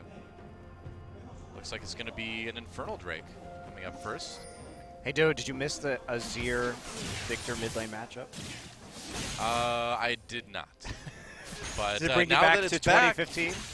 a little bit. Expression playing risky. He doesn't expect this. Yeah, should have expected this. I don't know. Didn't That was have terrible. anything else to say there. That's, we knew it was going to be an easy gank. Yeah, What do you do? he did not expect the lane swap to come through, so he was pushing up. Didn't think that he would be ganked by a Karma, who did land the tether right there. So able to get that root while his flash was still down, and a pretty easy kill. Yep. Especially when his items were Dark Seal and Corrupting Potion. So against BF Sword, you're going to have a bad time. Yeah. A lot of kills being spread around on Africa. Oh, We got it! Nice. Wow, the Q from Snowflower picks up the blue buff. Snowflower's been absolutely huge this series so far. Yeah. Had a great game 1 on that Bard, having a great game 2 already on this Karma. See if he gets robbed from his MVP again if they win this game. Hard to say, though, who deserved the last game. I think Ixu had a good thing, too. Yeah, Good thing going, too. he did have a good thing going. Yeah. Expression just bought a cowl and walked back into the duo lane. I feel bad about that, Doa. That does not... I don't understand what Longzhu is doing in terms of their lane assignments right now. You would think that they would want this 2v2 matchup, but instead they're just giving up a lot of pressure, and they've allowed Ixu to catch back up in terms of farm. Yeah. So they're going to try and trade turret for turret right now, and Chaser is here to help with that, but they're going to be a little bit behind. This could give the opportunity that Africa needs to go ahead and make a play for the Rift Herald. Oh, they're heading over to it right now. We'll see if they actually end up taking it. Longzhu going to get their first turret of the game. Yep, and it will be a Rift Herald for the Africa Freaks. Interesting priority they've had on this in the first 2 games. Yeah, we'll see if they give it. We'll see who they give it to this time. It didn't really do much in the last game, has to be said. Yeah, I mean, I can't really recall a time where Ixu got, really low, and you're like, well, there's that 5% damage reduction. Wow, and Mickey dropping the ult onto Coco, but it's not going to give him a kill. Lyra coming in a little bit later now. Maybe it was all clever bait. Mickey Luring him cancels his into a recall. false sense of security. I guess so. He's like, well, the ult is down. I'm fine. You're never fine if Lee Sin's around. But who's going to get this first dragon? It's Drake now, Doe. We're all European Drake. now. My bad. All the European players, you finally won. Well, the isn't thing there- that was never called Dragon, but you called Drake, is now called Drake. Isn't there a physiological difference between drakes and dragons? I think a Drake is a male duck. Well, that too. So maybe these are just really giant ducks. So if you're asking me if there's a physiological difference between made-up things, Doa, my answer Yeah. is I don't know. Oh, okay. Well, I'm sure somebody's decided this somewhere. You're now applying hard science to make-believe creatures, so... Yeah, sure. Why not? Well, there are many reasons why not. Pick one. I mean, I know the difference between like dragons and like wyverns, of course. You do? Yeah. What is it? Well, wyverns don't have their front legs and their wings are one appendage, whereas dragons have separate wings from their forelegs. Ah, I see. So there you go. But as far as drakes and dragons, couldn't tell you off the top of my head. Would you rather be a wyvern or a dragon? Dragon, obviously. I mean, I want to be able to like grab things with my front hands while I fly around and breathe fire on people. I don't know if I'd breathe fire though. I mean, fire is so mundane. I want to breathe something cool, like A cold wind? That's pretty cool. like poison or something. You know, that'd be sick. Ice Well, breath? Yeah. Be cool like you wanted? Anything other than flame, really. You know. That was Longzhu's motto for this season also. Yep. Oh, it's like Just let that joke go. I don't okay. know. I was trying to see who's taking the dragon. Say it again. Let me react to it this time. One more time. No, it's done now. One sorry. more time. Okay. I'll go watch the VOD and see what I think. I was just thinking of what other like elements I could breathe if I was a dragon. Infernal. Look at that. Wow. Wow. Does that mean it's the next one? Does it appear that fast? Who knows? Who knows? What if you breathe rubber? So like you breathe rubber on the ground underneath people and they just start bouncing around? Is that what you use it for? Yeah. Why don't you just breathe fire and then go into a grove of rubber trees and burn up the trees? That's true. That's too much work, man. Here we go. Yeah. Dive coming in from the Africa Freaks. Expression in a lot of trouble. Chains coming down for Snowflower already. There's the stun. Tries to get back out with the ultimate, but the Q already landed for Lyra, so another easy kill for the Africa Freaks. Ixu played that really well. He just stood on top of Expression's shadow so that he was going to be immediately CC'd once he triggered his ultimate and they'd finish that. Pretty good start. As they take this turret. And Fury, they're going to bring the tidal wave down too from here, but they're just going to turn it right around. Ixu may have gotten a little bit crazy there. Oh, gets hit with the cocoon, and there's a kill for Longzhu. Africa Freaks overstaying their welcome. And now Sangin and Snowfire trying to get away. That teleport, we'll see what it accomplishes. They should have canceled that. Yeah, I don't know if he's going to be able to get there. Maybe he will. Flash is used. Africa flashes in response. And, yep, that TP, debatable. No, not really. He shouldn't have used it. I think at least he's going to get some farm off of it and push the wave up and maybe get some turret damage down. If they get this turret damage down, it will be useful at the very least. But nice dodge. Oh. They're going to have to give the Wolves over, and Longzhu taking the opportunity to do some damage to the Tier 2 turret. got some farm for the TP. All right. A little bit. Why not? It's something anyway. And so those CS leads that we talked about earlier really still only exist in the mid lane. Yep. Well, the lane swap really messed with Longju's head when they decided to reassign their lanes, and the tower push just went a whole lot better for the Afrika Freaks. Yeah. And we are all even up on towers for the moment. Stoneflower. Oh, wow. Completely caught out, trying to get away with that Madrid E. Flashes. Just barely escapes. I'm surprised he made it out of that The one. dangers of warding by yourself, especially with a squishy champion like Karma. Yeah. We are going to see the Youmuu's first here for Fury as expected. Should be a Youmuu's Black Cleaver build. You can just stack up those Black Cleaver stacks really quickly. Yep, he had that Youmuu's in the last fight too, in the post-dive engagement. Nobody really with armor right now either, as Ixu has gone for a quick Spirit Visage in the lane. Yep. So there's not a lot of answers to the Lucian as he continues to get armor penetration, especially since Lyra has gone for Warrior Enchant Boots of Mobility and Nice. Sightstone. This That's is how you do it. a jungle build that we have not seen in quite a while, though. It is aggressive, to be sure, and he is also probably building a Black Cleaver now. He's channeling his inner like ring troll, insect. Think of all the Hey, aggressive it's fun to Lee see. Sins It's fun from to over see the high years. damage Lee Sins, Yeah. no doubt, and it's a treat these days because while it may have happened in the days of yore, it does not happen very much right now. So a bold move, to be sure, but So far, so good. yeah, they've gotten a little bit of a lead right here. Is it enough to really stop the late game team fighting prowess that Longju's opposition has? Uh-oh, Mickey gets under that parallel convergence. Q coming back through, Snowflower's right there. They're going to lock up Expression for the moment. Coco's on the scene. Ulting Expression saves himself. Close call. That could have been a finisher right there.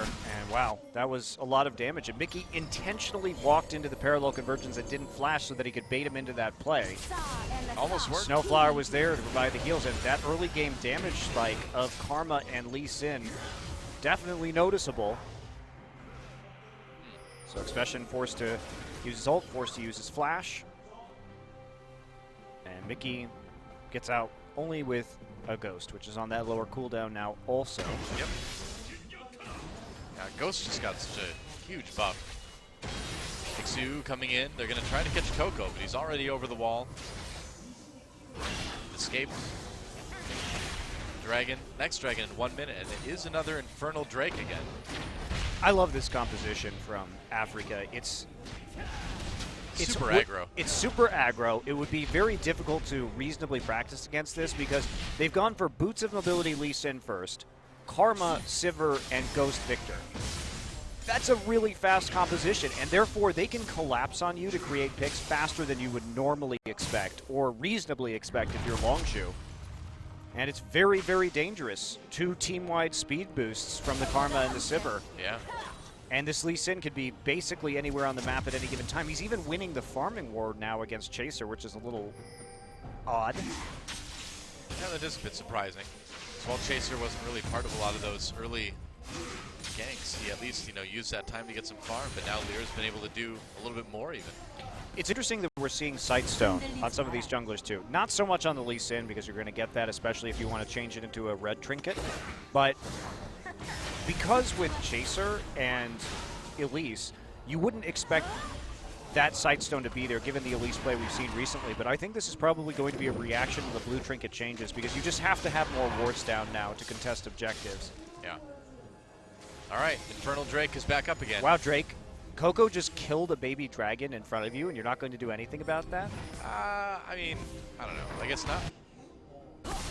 Why would he?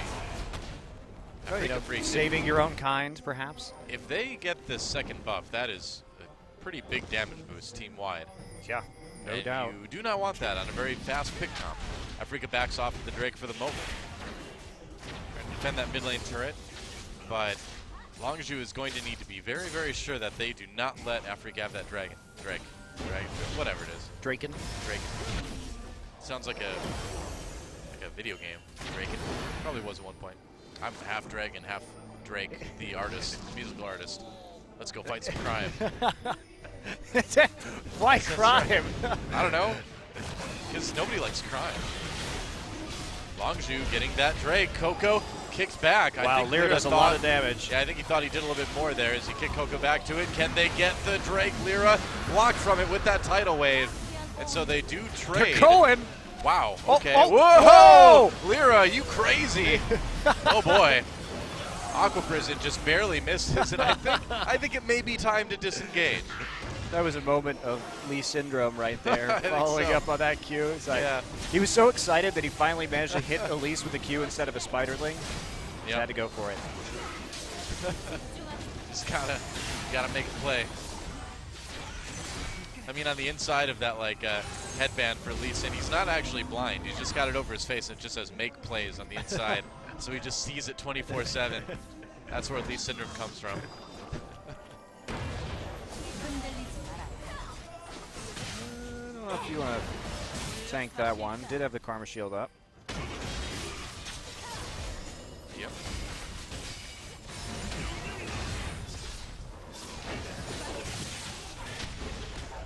Well, Lyra has decided that he's going to take his anger out on the red buff, which is probably a safer thing to do for the moment. Yep. And look at that. It's a beautiful ocean. Yeah, that's right. Ocean Drake coming up next. Oh, Drake for short. Oh, Drake. Gonna go slay the O'Drake. Could also be the start of a Greek tragedy. Oh, Drake.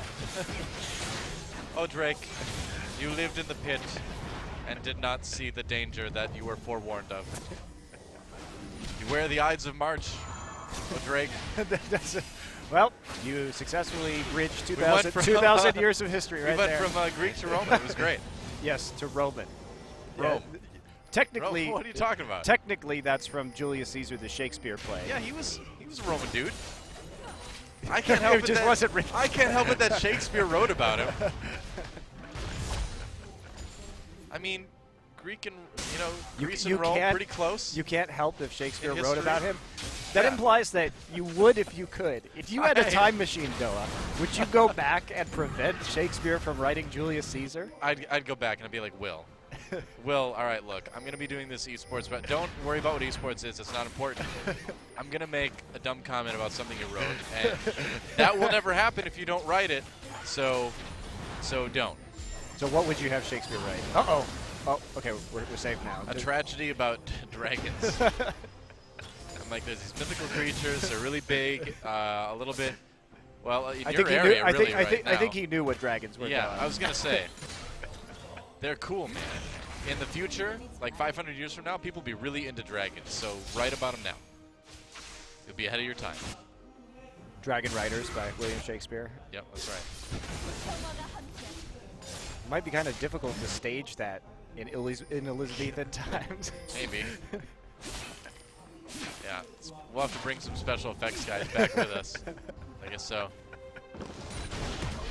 This is all a very elaborate time traveling setup to prevent me from telling a bad joke.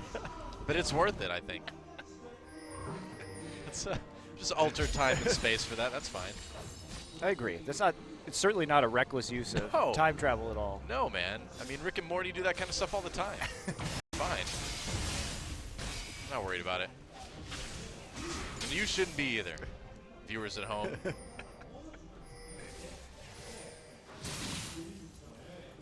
Well, the game has reached a bit of a stalemate for the moment. One dragon apiece, two turrets apiece. Gold fairly even up. Africa looking for picks, but I feel like they've been stalled out a little bit now. Yeah, they're just going to set up on the bottom side of the map as they push forward right now. They're trying to get that pressure in all the side lanes so that they can transition into control in the bottom side of the river to take the next Drake when it spawns. Not that Ocean Drake is probably definitely the worst one. Yeah, it's also like just the gives worst you- name for a ska punk band ever, too. Ocean Drake. Yeah, I wouldn't use it. But I agree. I mean, oh, Snowflower, a lot of trouble, gets picked. Tries to get away. Manny moves fast on that E. Gotta go fast. It was a combination of Oh, that teleport.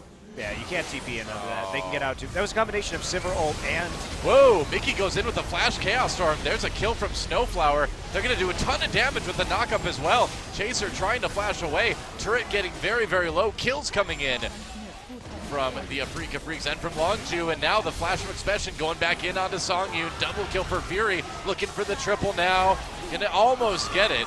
Expression picks up the third kill for the team anyway. that was a great play by Fury and Expression. When they saw that Mickey didn't have any mana anymore, they knew that they were going to be able to take those kills Guess because so. they weren't going to be able to provide any burst in response. First off, Coco sails in over the wall right here, and he actually does get the stun onto Ixu even as he's getting pushed out by the Ember's Divide. So they get the first kill, but Mickey's going to be able to respond here and deal some Mickey. great damage with that Chaos Storm. So everybody's low. But look, he has no mana, and Songyun stays one auto attack too long, allows Fury and Expression just to get that free kill, basically. I mean, that one auto attack did get them the mid lane turret, but then it lost some For three two- more people. Yeah, probably not worth it. But Africa maintains a gold lead. Dragon is up.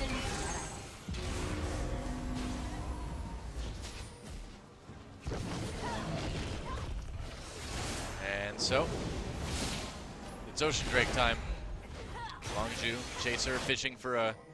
Well, they're going to engage this, it looks like. Mickey's wrapping Teleport. around. There's the speed. That's coming Holy in. cow. Wow, Dragon taken by Longju though, and that speed doesn't get Africa anywhere. It's like, Well, wow, it got Drake them coming out somewhere, nice. just not where they needed to be. It didn't get them anywhere metaphorically. Ah, okay. Well, there's the Ocean Drake, so there you go. Restore some missing mana. And health when you're out of combat Yep, that's right. with champions or turrets. Right. Oh, Ah, the plays. oh, No. the vision Huh? control. They're trying to see if Longju will face check this, but they do have that ward in the river, and they're going to go again, though. There's the speed going in. Tidal Wave tries to prevent the engage. Coco backing off. Chaser repels. Ixu trapped with that Aqua Prison. And Afrika just can't quite catch Longju again. I mean, the disengage has been good. Well, they didn't have Sivir ult for that. Mickey Yeah. did use his Ghost to attempt the engage right there, but engaging onto Chaser, who has that repel, is tricky. Especially that with way. all the disengage that Longju has again. They can zone them out with an Azir ult. I think the or Nami pick was a great parallel here, too. conversion. Yeah, I agree. I think the Nami pick was good here. Yeah. But this is a fun battle, just like our first game. These compositions are very opposite of each other. One of them is trying to kite back, disengage, and control objectives. The other one, Africa's, wants to use a bunch of speed buffs to collapse on somebody and pick them off quickly. Yeah, and you know, unfortunately for Afrika, they're not going to get the Drake that gives you a speed buff this game too, because we know the three that'll appear. Do we? We've seen 2 Infernals and an Ocean, so we could still see the air. Yep, but Cloud the Dragon. Mountain Drake Ah, icon right. was on the I pit, didn't so see it. spoiler alert. Damage to turrets. That's going to be really good for Longju, actually, Yeah. because of a strong siege composition. Yeah, well, Yomu's popped for Fury to try to get as much damage onto that turret as he can, and they get it. 3 turrets to 3 now. Longju equalizes. We're just about dead even when it comes to gold, too. And this is where Longju fell apart last game. Oh, Lyra gets caught out completely. Manages to W back onto Snowflower. Fury chasing with the culling. Didn't have flash, but didn't need to use it. His safeguard. And yeah, Afrika, they haven't found those early picks. And Longju, this is where they fell apart, I was saying last game though, which is doing what their composition needed them to do, which is bait this Baron. But it looks like they've made some adjustments in this one, and they are starting to sit around the Baron pit and play around the vision here, which is fantastic for them because they want to be trying to force these 5-man team fights if they can. Somehow they've gotten pressure onto all 3 lanes right now. That shouldn't happen if you're Afrika. Huh. Pretty scary in that top jungle, too. Longju has to be really concerned if they start splitting up like this. Oh, Lyra caught again. And nowhere really to go this time. Turns around, kicks Fury. Fury in a little bit of trouble, trying to do the damage, and that Lee Sin just not able to do quite enough. Wow, that was so close. It was. For Fury, though. Red buff doing a little bit of burn work on him, too. Yeah. They get the kill onto Lee Sin, but they need to transition this into something. And you do get like a tick of red buff immediately when you hit somebody too now. Yeah. So that's a little bit more initial burst as well. Well, every time you hit them. So Right. you get a burn tick every time you auto them. It used to be where it would just be a damage over time that Yeah. was reapplied for the duration, but now you apply that first tick of damage every time you hit them. So it's not a lot more damage, but it is some more. Hey, when you get as low as Fury did, that it might Yep. make the difference. Absolutely. Another auto or two, and that might have been a kill. Double Rylai's here from Longzhu now, as expected. Does make the speed composition a little bit trickier to run for Africa.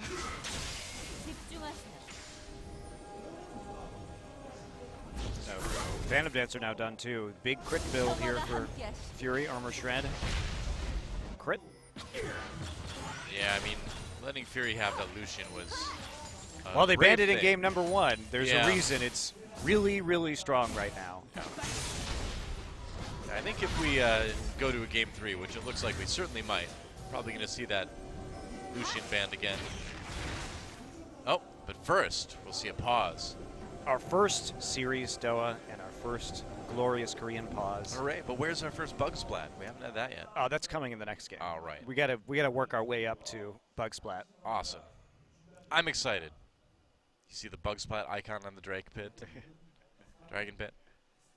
Coco, having a bit of a better game this time around. They didn't have a bad game. They just played their team composition wrong to the win conditions in the last game. We'll see what the problem is. We probably won't. We'll just wait until the problem gets fixed. That's what we do, Doa. We're waiters. We're very patient. We are. Longzhu has snappy new uniforms this season. Yeah, that's right. I feel like Afrika has updated uniforms as well. Yeah, they do. They do look good. Everybody looking good in the new OGN studio with I was their gonna new say, uniforms. We have an updated studio too, and it looks good. Yeah, it does. We're Looks still great. kind of wearing silly kind of coats, but we look okay. We kind of look like insurance salesmen today, though. I don't know how many insurance salesmen wear silver jackets. Well, you got me there. Where I was thinking from more the with the bling jackets off. from the Bling Insurance Company of Minnesota, where you're from? From Bling, Minnesota. Yeah, Well, the Bling Insurance Corporation. kind of sounds going like a door town to in door. Minnesota, though. Let's see it. They're like, yo, dog, you want some insurance? Buy it for me. I have a shiny metallic jacket. That's right. Who can say no to a shiny metallic jacket? That's what I wear when I go out to the bars, though. Do you really? Yep. I should know this, shouldn't I? It's true. But yours kind Who of, can say no? well, me apparently, but like not a lot of other people. Not a lot of other people. Looks like the problems with Coco's computer. We're going to blame him anyway. Coco, shame on you. What did you do? What did you do to that computer, Coco? Yeah, He's that's right. animatedly pointing at his screen. Mickey It's doesn't seem too excited about this pause. No, I mean, he's had a rough day. You know, I mean, he didn't get to fight in the last team fight of the last game. The Victor hasn't been working out. He's been taking some chances and kind of dying. He's died once. Yeah, well, that's once. Style. Pure style for Chaser. Worked better when his ID was Real Foxy. Real stylish. I feel like he could have started his own fashion line with the name Real Foxy. Would I have worked think out so. well for him. Yeah. Better than his league career? What do you think? Depends on how good of a designer he is, I man. suppose. I haven't seen it. I'd watch fashion or Project Runway with League of Legends players. I would love to see League of Legends players try and make. That would be hilarious. Garments. You'd be like, well, How does this sewing machine work? I've got a. I made a T-shirt, and on the T-shirt I put one of my favorite characters from League of Legends, but it's done in sort of a cute style. They probably didn't draw it themselves though. Yeah. And for the bottom half of the ensemble, I will wear blue jeans. There you go. Nailed it. Hey, and we nailed that pause too. We're back in the game. Longzhu still deep inside the Afrika jungle. And they're going to go for Baron. Yep, this is what they should be doing. All right, does Afrika know about this? Well, They can't. Even if they do, they can't really do anything about this now that Longzhu is actually committing to this objective. Probably tidal wave used just in case. And that Baron buff, it does last 3.5 minutes now. It's a little bit longer than it was before. Gives you more time to work with it. They have an excellent siege composition with the Lucian and the Azir. Plenty of peel there with the Nami, so this should be a pretty smooth road to game closure, barring some sort of disaster for Longzhu. Yeah. Now they're trying to maybe, no, they can't quite get the collapse onto Ixu down the bot lane, but they can put a lot of pressure on. All three lanes, once again, looking good for Longzhu. And I feel like this is the kind of more cohesive team that that they were talking about, you know, that the players wanted to sort of create. Well, they played a sort of similar style of composition last game, and they had a breakdown when it came to executing around that Baron. But it looks like in between games they made an adjustment. They realized that the Baron control is what they were lacking. They were more deliberate this game about warding up in the enemy jungle and more decisive about taking it. So Yeah, it's a bit tighter this time around. Dragon's up. There's a Mountain Drake, and like we mentioned earlier, this is going to do a lot for Longzhu's ability to knock down these remaining turrets. Meanwhile, in the mid lane, a little bit of action, but not much, and Longzhu just taking that Drake easily.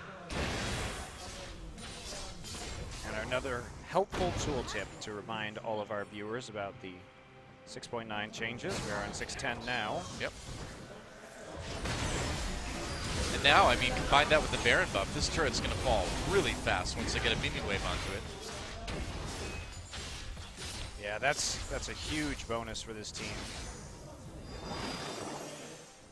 Waiting on waves right now. Chaser will be coming up to join the rest of the team. Yep. And they will get the Azir turret down, so. All right. See how, wow, that turret is dying very quickly. I actually think that was a bit of a mistake. You think so? The Azir turret probably should have been placed at the tier 2 location so they could continue this push. Because they didn't have another minion wave lined up in the top side to take the last tier 2 turret. I mean, maybe they weren't confident of their ability to take down that turret, which seems kind of silly when you look at how fast it died. And they could still create that same zone with the parallel convergence. So Right. I would have liked to have seen them make a stronger inhibitor play right there instead. But they're playing the conservative game, just remove all the turrets in the inner ring before attempting to break the base itself. Yeah, looks like it's just going to be a very methodical closeout for Longzhu if they can keep this up.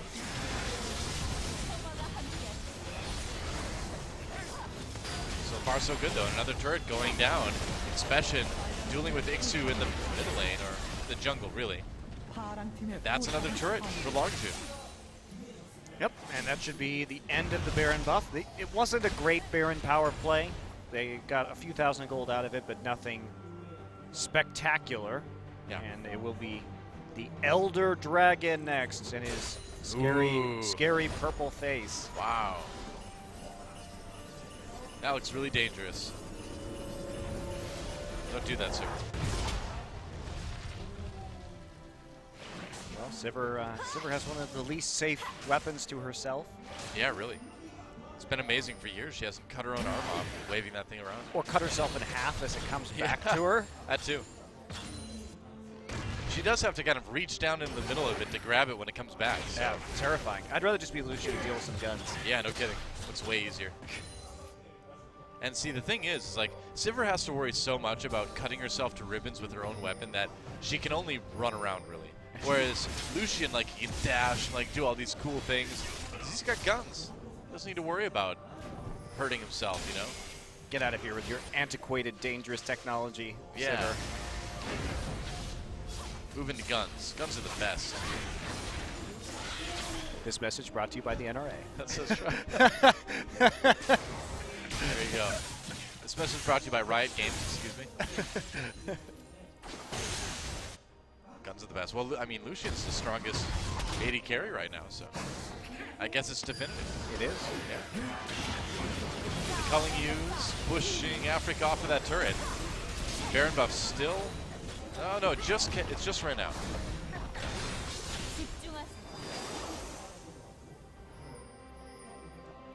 Well, this is probably just going to be a waiting game until Mr. Elder Dragon decides to show up for his immediate demise. Yep, but that 50% bonus to all of the existing dragon buffs plus the burn damage, it's going to be pretty good. Certainly will be. Siege continuing for now. Wave clear is really good from Africa. Cracking this base is going to be quite challenging for Longzhu against a Victor and Sivir, two of the best wave clear champions in the entire game. So how do you do it? You know, how do you break it? Do you have to try to pull them out when you're going for an objective? Or? Well, basically, Longzhu's just going to have to continue to take dragons and barons until they can dive, perhaps, or they can get a convincing enough echo split push going. But it is going to be really hard. They don't have 2 TP, so they can't 1-3-1. The wave clear is basically instantaneous from Africa. Baron will help that quite a bit. Should. But for now, like you said, it's gonna be a bit of a lull in the action. Baron up in 1 minute, Dragon in only a little over that.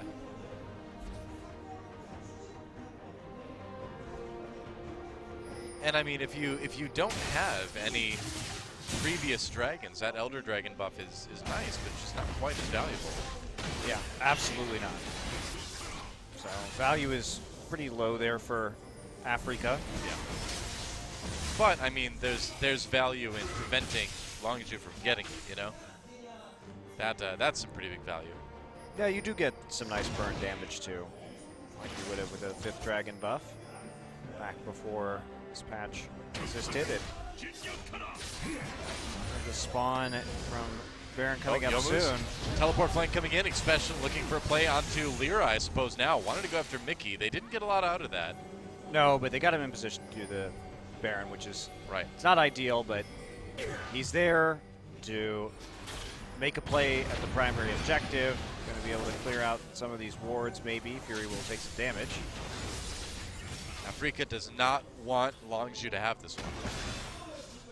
No, that would pretty much be the end of the game. Nice Zero turret right there. Make sure they know exactly where Afrika is. They should just go for the Baron. I don't know why they're sitting up in the mid lane right now. Chaser is clearing out top wave. I don't know. Maybe they want to go get the Elder Dragon. I think that they should have done the Baron already before that spawned. And now we're in a situation where it will be both teams going for one objective. Baron more important to Longzhu's composition because of how good it will be in these sieges. Yeah. Afrika, though, they're going to trade that Baron for the Elder Dragon. And so they will get a little bit of that burn. And I suppose they will get the buff from their first dragon anyway. And this is the right call. Longzhu just going up the mid event immediately because it will take 8 seconds for them to recall back. So they're going to lose some damage on the turret right here. All of it, in fact. Wow. Yeah, they are killing objectives so fast right now. Look at that. Longzhu needs to be able to commit. They do have the Banner of Command onto the cannon minion. Trying to body block for that. Just slowly whittle it down. That's right. Afrika looking for an angle to go in on this. And I feel like the window is closed. Oh, man. Look how low that inhibitor is. Yeah. They can breathe on it, it'll fall over. One shot, really. Oh, whoa, going in. Yep, Ixu trying to make a play onto Fury. Ixu taking a lot of damage in return as Expression comes in from behind. Chaser a little bit caught out. Lyra and Mickey chasing him down. Maybe they can get a kill. Going in, goes for the insect onto Chaser, repels out of it. Tidal Wave comes through, only hits Lyra. Ixu still manages to pick up the kill on that Elise. And so Longzhu pushed away. Wow, that is a heartbreaker for Longzhu. Not getting that last hit onto the inhibitor right there. The speed, they split up. And if you're Longzhu, you cannot split up against this Afrika composition. They're too damn fast, and they will get to you. And now we're in this situation where Afrika may be able to bounce back in this game depending on how many turrets they can get and if they can actually get an inhibitor right here, which would be very difficult into the Baron buff. Yeah. Yeah, if Afrika their siege is also super bad. Low range on the Sivir, and you don't want to be walking up to turrets as a Victor either to try and auto-attack them. Afrika, though, has managed to give themselves a new lease on life for the moment anyway. But for how long?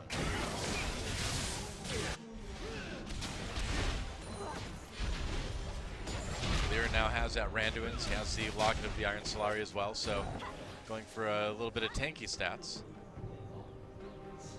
Indeed. So we see another Baron Empowered push coming in. Can they actually finish off the inhibitor this time? Probably can. It's gained a lot of health back. Culling used, and there goes the inhibitor. Longzhu does get it. Africa not quite close enough to respond.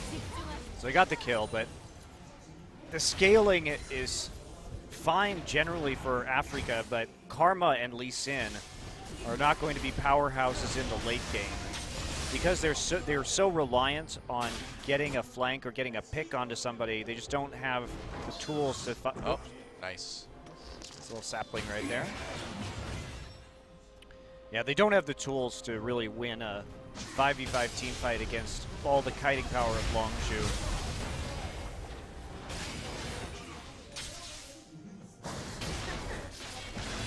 All they can do is kind of hope for another opportunity like the one they had before, and that might be it. Pure flashes back over the wall, gonna get taken out anyway. Africa Freaks finds a pick. And that's what they've been good at, is they find these targets who are low. Mickey's still going, he has no mana though. A lot of damage onto Fury, but like you said, that Victor can't cast a lot of spells from here on out. Africa looking for this tier 2 now. And I see Coco making his move into bottom lane, but this turret's already low. Yeah, that's right. Looks like they'll be able to get it. Ixu body blocking the culling, and so Africa Freaks does manage to take a turret of their own in the bot lane. Yeah, gold lead remains very thin at this point in the game at 40 minutes. It's been a bounce back here from Africa, taking some kills, taking a couple more turrets. And even though they lost that inhibitor, they've been able to push up the mid lane enough that it hasn't been threatening their Nexus just yet. Yeah. And one thing to think about too is just how fast Mickey's going to be moving with that Ghost now as well. Oh yes. It's going to be very quick. Yeah, he's closing in one level away from the full 45%. Yeah. Couple that with some upgraded silver ults too, and it's going to be a lot of movement speed on a pretty low cooldown, all things considered.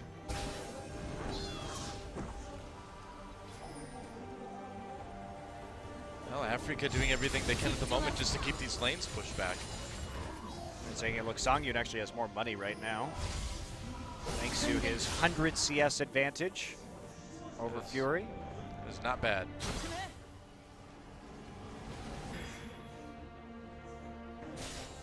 This game, I gotta say, I kind of thought at one point Longzhu was going to be able to close it out pretty cleanly, but the Africa Freaks have been crafty enough. They found those skirmishes. Well, it's easy to find skirmishes too when you have this many speed boosters, right? And that was one of the questions I had: is Longzhu even remotely used to playing against this kind of composition? Because this is really weird. Yeah. And where normally it might be okay to split up in some of those situations and you would be able to escape, you just can't do that. You have to stay as a very tightly knit unit if you're Longzhu right now.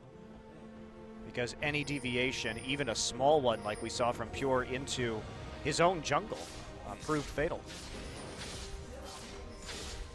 Vision-wise, Longzhu is still doing just fine. They've got vision on their side of the map anyway, and a little bit over on the Africa side. Trying to get more now.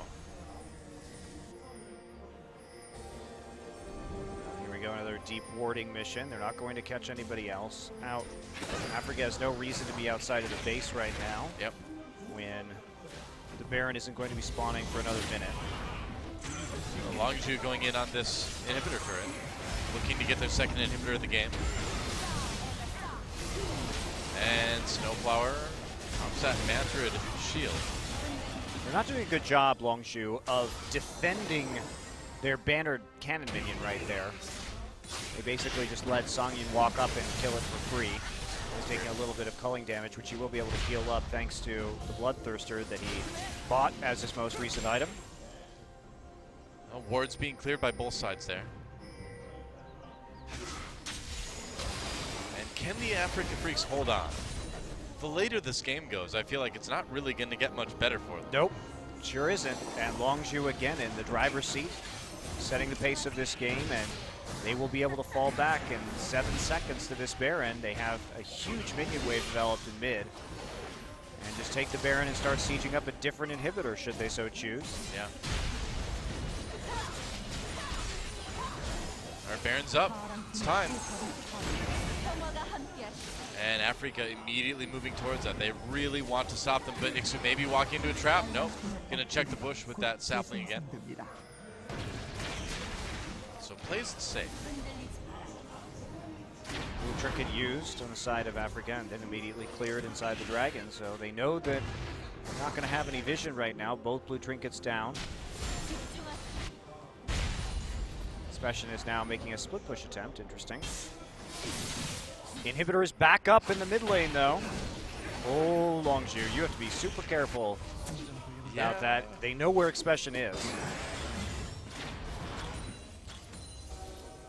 I mean, we know Africa can probably still win a team fight at this point in the game. If they get the pick. I'm not sure they could win a straight up 5v5 that easily without Lyra making some sort of spectacular mechanical play. Which, not out of the realm of possibility. Sure. Well, that soldier went a long way. Been on many travels. Oh, yeah. Yomu's popped. They may have caught Lyra here. Lyra getting back over the wall. Now they're going in. That's right. Ixu teleporting down, and can they catch people here? This is a big chance. Expression flashes to the wall. They may have him. Chaser's there right there as well. Tidal wave goes through, slows down Africa for just a moment. But they've got a good angle on this, doing some decent damage to Longzhu, and they may be turning right around for this Baron. Yeah, even though they caught Expression right there, they couldn't actually get either of their damage dealers onto the other side of the wall to capitalize on that catch. So it doesn't mean a whole lot, and Africa now just going to go straight up for this Baron. This is a little risky. Well, I mean, you've got to do something, right? Expression trying to come over the wall here. The rest of Longzhu there. Africa in a lot of trouble as Ixu goes in onto Coco now. Expression coming from behind. Mickey needs to be careful. Gets jumped on, though, by that Echo. Expression has to back away after getting ignited. Snowflower getting some good damage in. Chaser on his own. The Emperor survived, thrown in. There's a kill for Songyun. It might go good for Africa. Chaser so low as Lyra tries to follow him. Snowflower comes in, being a bloodthirsty sport, nearly being a dead one. Nice two-man Aqua Prison, but that's another kill for Lyra. Expression re-engages, gonna try to make some plays, gets out the anti-play, and the Africa Freaks have won the fight. Yeah, they may just go ahead and take this game too. They have some minions to work with in the mid lane. It's a and long death Expression, timer. and that's not how you want to fight that fight. If you are Longzhu, you want to kite. You don't want to split up your team onto opposite flanks like that, because it made Coco and Fury so much more vulnerable without that tank line there in the front to support them. Can they actually do it? They are tearing through these turrets, doing a lot of damage. Lyra low health though. I don't know, 20 seconds left on Coco. I don't think they can quite finish it. They're gonna try though. I think you got to go for it. This is their only opportunity. They do have to go for it. Tidal Wave use a lot of good knockups coming in. Expression making plays. There goes one kill onto Pure. Now it's a 1v5. The turret's going down. 3 seconds, 2 seconds. So Coco comes on. They can't finish it. Africa Freaks just can't quite get it done. And I don't know how you finish the game now. Coco gets the kill onto Mickey as well. Ixu staying around to fight to help his team escape. But man, it was close, but I don't know. I think Longzhu may be able to come back and win this one. Well, they can reverse push right They now. can. They're only missing their support. 3 members dead on Africa. It's up to Lyra and Songyun to be the base defenders right now to hold this final push. I mean, Songyun does a lot of damage, but this was just such a clutch tidal wave from Pure. Yeah, well, he does get stunned. It bought a lot of time, though. And Mickey right here. Let's take a look at how Snowflower actually died. So it actually just comes in with a proc there from the Iceborne Gauntlet. Slows down Mickey enough to help solidify that kill. Yeah, and now Longzhu trying to end the game right here. They just walk up, take the inhibitor easily. This is going to be hard too, though. 15 seconds on Mickey, so I don't think they can end. No, it took them a little bit too long to walk across the map, I suppose. They just settled for the bottom inhibitor. Not a bad prize either. Can Africa chase these guys down, though? Not with the culling coming back the other way. All right, Elder Dragon is up. And at least for now. Whoa, big wave in the bot Wow, lane. absolutely enormous. So somebody has to go deal with that, or they're just going to straight up lose an inhibitor. Africa face tanks the turret, and they're going to make a run here. Elder Dragon is really big for Longzhu. I think Africa might be underestimated. Are they going to try and backdoor this? Where are they going? Because they're going to go over to Baron They're and gonna- ping that instead. I don't think they can get Baron done, though. Well, there's a ward Oh. on it. They're going to try and brush bait this, but Well- they know they're not doing it, so... Why would they walk in there? Just going to walk into the Recall base. time. It's time to get out of there. Recall is not started yet. I No, think now both- they know it's up. Double back Okay. door. Do it. Yeah, right. Do it, you pansies. Just both teams run for the Nexus. Well, Africa would have a little bit less to go through if they tried it. Longzhu moving in. They've got that bannered cannon minion. But Africa, if Africa can win a team fight here, but against that dragon buff, I don't think you can. Here we go, the last defense. Africa Freaks trying to keep their base alive. Longzhu seeming very hesitant to commit to this. I don't know when a better time would be, though. When they have Baron buff. I guess, but I mean, you've got super minion waves pushing in 2 lanes. You've got the Elder Dragon, and you've got 3 dragons besides that. It's an intense shield there from Songyun Yeah. and from Snowflower. Lots of shields. Oh, yeah. Double Locket plus Karma Shield. Man. Karma has a death cap. That's why it's so big now. It's like, why is that shield so big? Well, I have my answer, Doa. Yeah. Oh, you need a death cap. Tidal wave coming through. Ixu kind of on his own. Flashes back out of the fight as Longzhu chasing. They want to get the win. Ixu still low. Nice Aqua Prison. Oh, gets spell shielded by Songyun. Snowflower turned around. It's a kill for the Afrika Freaks. They may be able to do it again. Coco trying to run out of this. If you're Oh, boy. Longzhu, remember, you don't have real engage. You have the tidal wave, but that's about it. You want to go to Baron, force them to fight you, and kite. Longzhu should not be playing this composition in this manner because when they try too hard to engage, it looks like that. Ixu's got TP as well. He can come down whenever he wants, just clearing some super minions in the base for the moment. Looks like it's going to be Baron for the Afrika Freaks now. Oh, this has been a very weird game, Doa. No kidding. I mean, when it comes down to it, the Afrika Freaks have just been much better at team fighting than Longzhu. Yeah, they have been, but they've also been playing better to how their team can actually win this game, which is finding people who are alone and picking them off, which has been Chaser a couple of times now. Yeah. Meanwhile, Longzhu, again, they struggled last game with actually knowing to take that Baron, and this time they seem lost as to whether where they should be on the map, whether they should be engaging or trying to kite. Because right here, Fight again. all right, you see that cocoon on the Songyun and you want to hit go, right? But remember, he has a Karma there, and he still has his own ult that he pops, so he's going to be able to get out of that a kite, plus all of the lifesteal that he has on his items. So he also saved his spell shield so that he could use it later on that fight onto the Nami bubble. You do see that, though. You're like, okay, Sivir didn't use the spell shield on the cocoon. We can get a chain CC off right here. But you have to respect that how fast that Africa can disengage Yeah. with the Mantra shield and with the Sivir ultimate. I mean, they're so quick, and they've got all these shields, too. So the squishiness of Africa is very deceptive, because they're actually not that squishy. Yeah, especially double locket and the Karma shield. Plus, you're just not going to get that many abilities off that actually land because they will just be out of range. Right. Now they've got the Baron buff. Still don't have really great siege, of course. No, terrible. Terrible. Like, they've got great wave clear, but they have nobody who can walk up to attack the turret. Right. So they're going to do this instead. Oh, they're going to get that turret. Walking up to it pretty easily. And can they get the inhibitor? I don't know. It would mean a fight. Expression gets a stun onto Ixu. There goes the inhibitor. Now Africa just backing away. They're satisfied with that. Poised play from the Afrika Freaks at the end there. Actually, Chaos Storm does go down. They're going to make a push, just shoving people off of this Azir turret. Afrika Freaks going for their second inhibitor. They're going to have 2 in their favor now. Yeah, 2-2. But somebody has to go stop that bottom wave, which has been the one developing without anybody there to clear the wave. Yep, got to protect those Nexus turrets. And they may lose a Nexus turret here. So the problem with the Elder Dragon, Noah, is that since it only spawns once every 10 minutes, it does, when we get into this point in the game, make it very difficult to close, because usually you'd have to make some sort of desperate play to prevent somebody from stacking to 5 dragons by 55 minutes into this game, and that would happen every 6 minutes. Now this only happens once every 10 minutes. It's true. Which means that there's simply fewer objectives in the late game to fight around on a per-minute basis. And it means that the pressure on the losing team is lessened a little bit, too. Yeah. They don't have to desperately try and fight for dragon number 5. Instead, it's just around the Baron.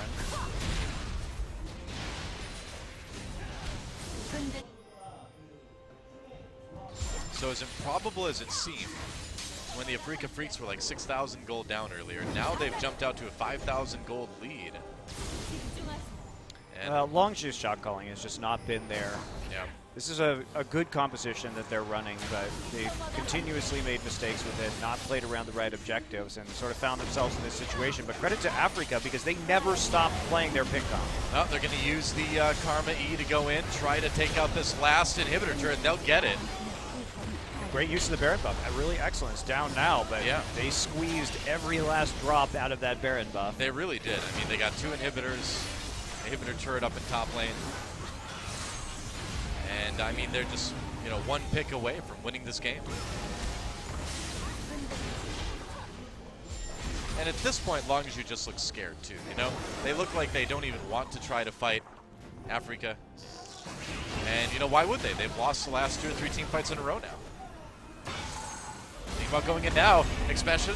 Songyun spell shields at Ixu, turns around onto Chaser. Sivaralt use another tidal wave comes through. Expansion backing away. Pure has to flash out of it. An inhibitor taken down. That's all 3 now. There goes the last Nexus turret just from the Supermains alone. Expansion caught on his own. Chaos Storm zoning very well. Expansion manages to get out with his ultimate.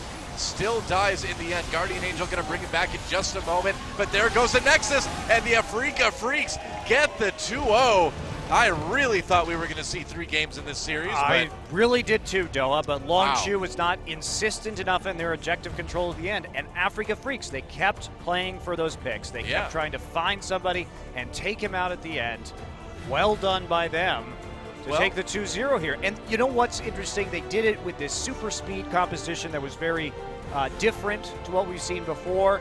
They did it with a 1-3-1 sort of split push composition. I love it. In game number 1, so they're introducing some new strategies in the new meta. I love it. It's entertaining, it's effective, and it's a type of thing that you'd expect to see from the Afrika Freaks, and they played it well. They did indeed. Well, congratulations to them taking the first series of the season. Longzhu saying that they had those communication issues. Well, they still seem to have a poor concept of how to play the mid and late game. Yeah. What a statement, though, for the Afrika Freaks to come in here and 2-0 Longzhu Gaming. And Longzhu, I think, had a lot of confidence coming into this series. Despite going against Afrika, they said, our shot calling is, or not our shot calling necessarily, but our communication is better. We feel like a more cohesive unit. And while I feel like we saw a little bit of that today, it's just clearly not there yet, at least not in this first series. I agree. Well, we'll see how it goes the rest of the season. They certainly have the individual talent Well, to what make do it you know? work. And look at that, Songyun again. Yeah. Just ripping through the enemy team, doing a lot of damage. Victor and Azir not doing so much in this game, especially compared to the top laners who are just beating on each other. I guess so. Very true. Good amount of damage from the Karma though. Snowflower getting pretty bloodthirsty. He had the death cap, and he had another needlessly large on top of it. I like it. That is how you build support. 50 minutes, you have the luxury of getting those items, Doa. That's right. And so, makes you wonder where Afrika will be able to take themselves this season. And Lyra busting out the Lee Sin, the Moby Boots first Lee Sin. That is not something I would have expected to see today, Doa. Not at all. But it was fun to watch. He did sell his Moby Boots in the end for Merc Treads, which was a much better decision for the late game, and he continued to make plays and get the necessary kicks and help his team out, secure those kills that allowed them to slowly work their way back into a lead in game number 2. Yeah, that's right. So what does Longzhu need to do? I mean, clearly the shot calling needs to be better, but what else? Just the concepts surrounding, they just seem like they don't know how to use their team compositions properly. And when they played 2 similar team compositions 2 games in a row, you could see the improvement from game 1 to game 2, but they still weren't able to close. So Yeah. a lot of work to be done there, no doubt. Yep, that's right. And so that brings us to the end of our first series. We are going to have an interview with the players here That's right. in the studio in just a little bit. Find out who the MVP is for game number 2. Pretty cool. And now we find out it is Lyra. All right. played the bloodthirsty Lee Sin. I'll give him the bloodthirsty title. He's not a support, but I think he deserves it this time. Well, absolutely. Building Hex Drinker and Warrior Enchant. Yeah. Moby Boots, Sightstone Lee Sin. Pretty damn bloodthirsty as far as early game builds go in the jungle right now, looking to make those plays. And he put a lot of pressure down onto the map early, so we will be hearing from Sang Yoon and Lyra. Yep. That's right. And let's just check out some highlights. Let's watch Lyra. Lyra is oh so good. He W'd to Mickey, then he ran around a circle. Well, that was a nice cue. Yeah. Oh, sexy. Great insect right there. Yep. Helping to kill Coco in that last fight. But splitting up like this is exactly what Africa wants, because they're going to be able to move faster. If you try and flank them, they will collapse on one of your flanks with the Sivir ult and with the Karma move speed. You can't flank them. This is not a team composition that is flankable. They're like a pack of lions, man. They just want to separate the weak ones from the herd and run them down. And that's what they did. Mickey there with a follow-up kill. Yep. Of the Vixu onto Pure. Pure slightly out of position. Here's that big fight in the mid lane where they thought they had caught out Sang Yoon. Snowflower coming back into this one. Where's Lyra? What's he going to do here? All right, we're watching kind of him up towards W the top. in and then uses Tempest and Cripple. Yep.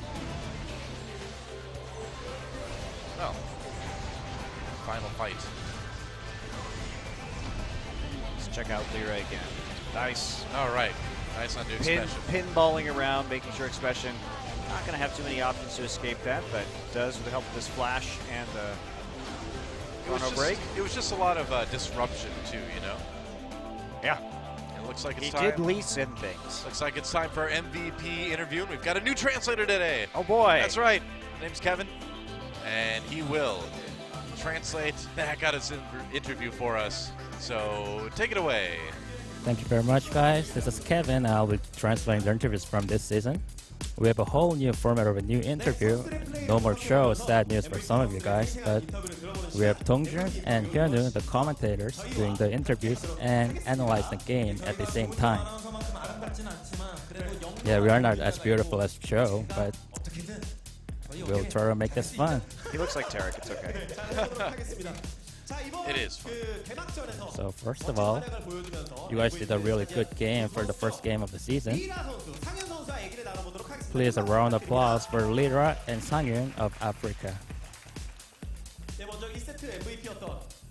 First of all, Sang-yoon, how are you feeling about the victory? I was kind of nervous because it was the first game of the season, but after winning the first set, I felt we were gonna win this match. How about you, Lyra? Yeah, we played a lot of first games of the season, and we never lost a game for the first season's game. So yeah, we were kind of confident.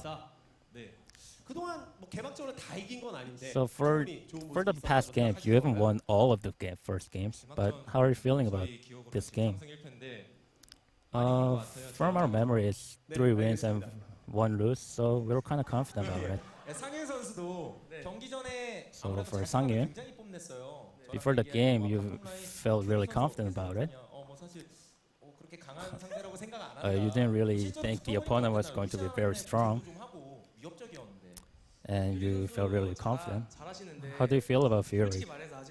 Yeah, Fury's a really good player, but up until now, he hasn't had any really good super plays, so he felt really comfortable for today's game. Okay. We'll take a look at important moments of the first set. It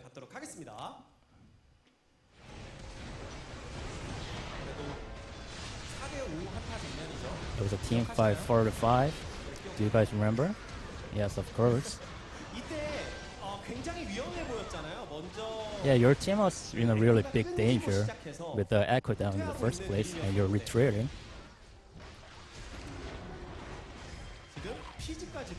And Feed is about to go down. And it was not a 5-5 team fight, but you guys had a really good crowd control, and all you did was just base attack the opponents.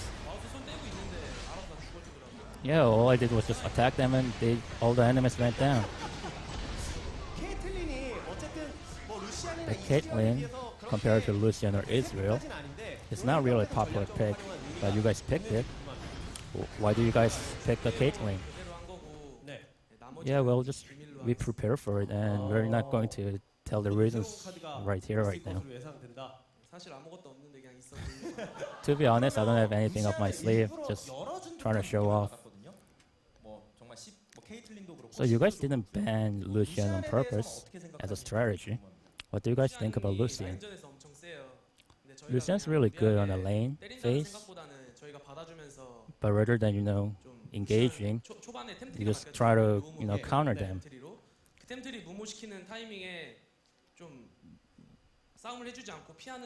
So when Lucian is really strong in the first phase of the game, we just had to evade them, and that's how we dealt with Lucian.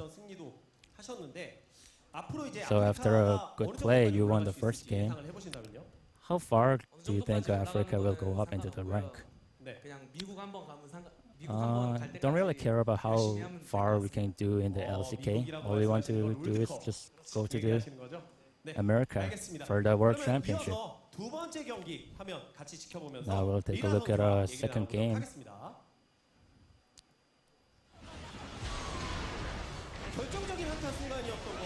Very important team fight.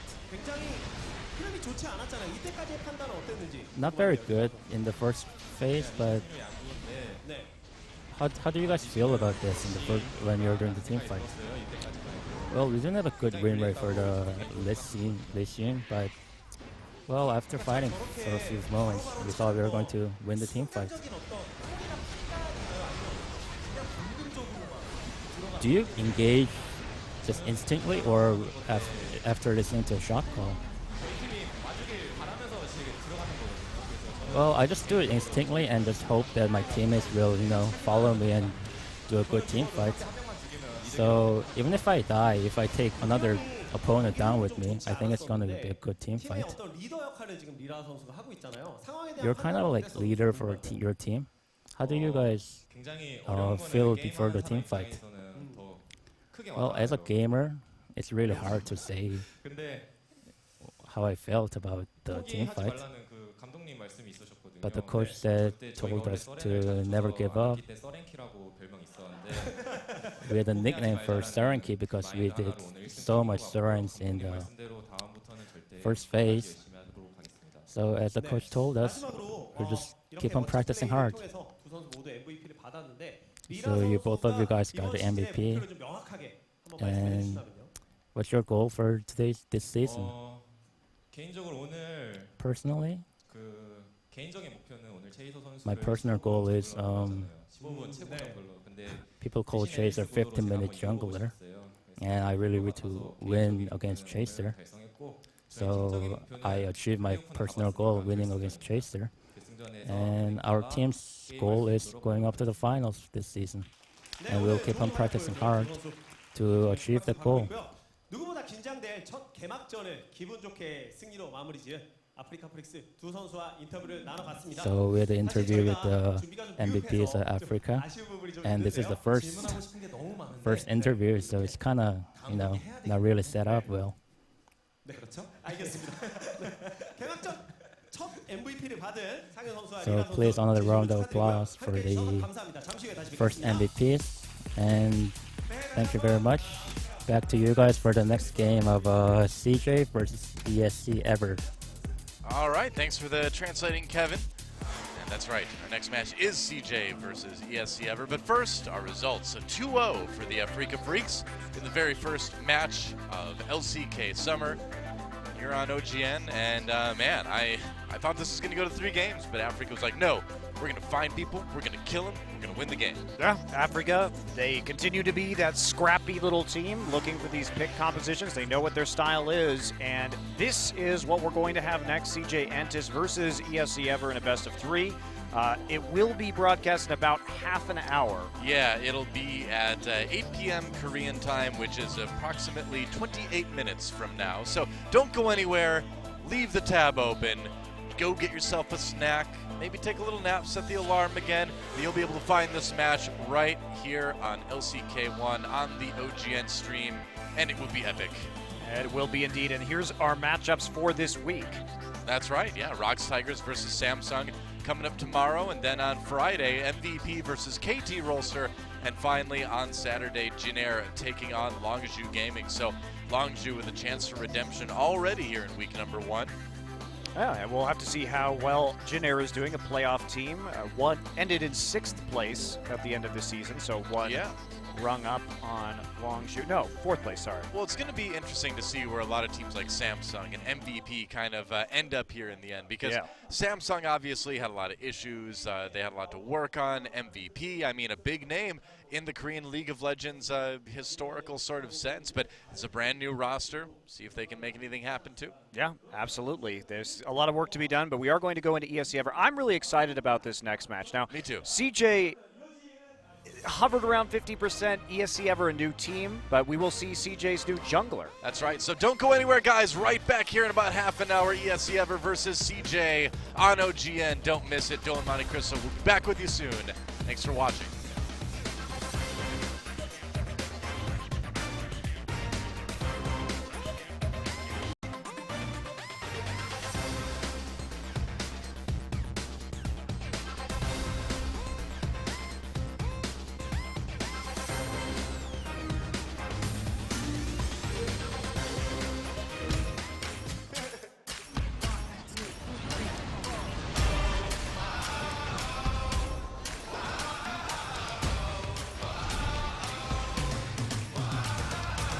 Played a lot of you, my winning. It's like 25 the last that you bust out of prison. Something's in the air, something's in the air. It's like that feeling when you're just about to kill it. Take your last shot, you know you're gonna hit it. Something's in the air, something's in the air. Whoa. Something big, I feel it happening out of my control.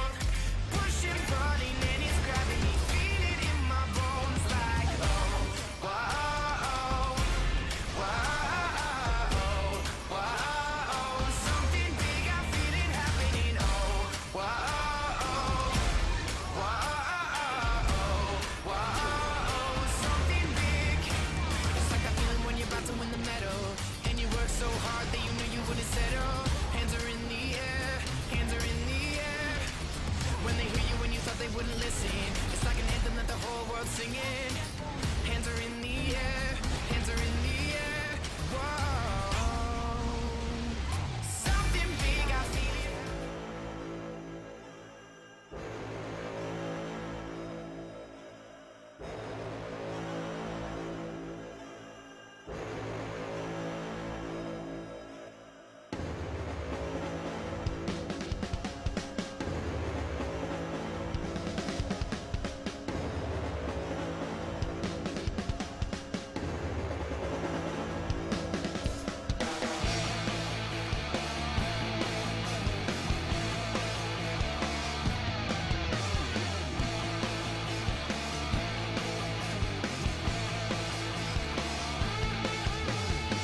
Coming up next, CJ Entis, ESC Everett. 2016 Coca-Cola Zero League of Legends Champions Korea Summer Round 1.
Hey guys, welcome back to LCK Summer here on OGN. I'm Doa, that's Monte Cristo.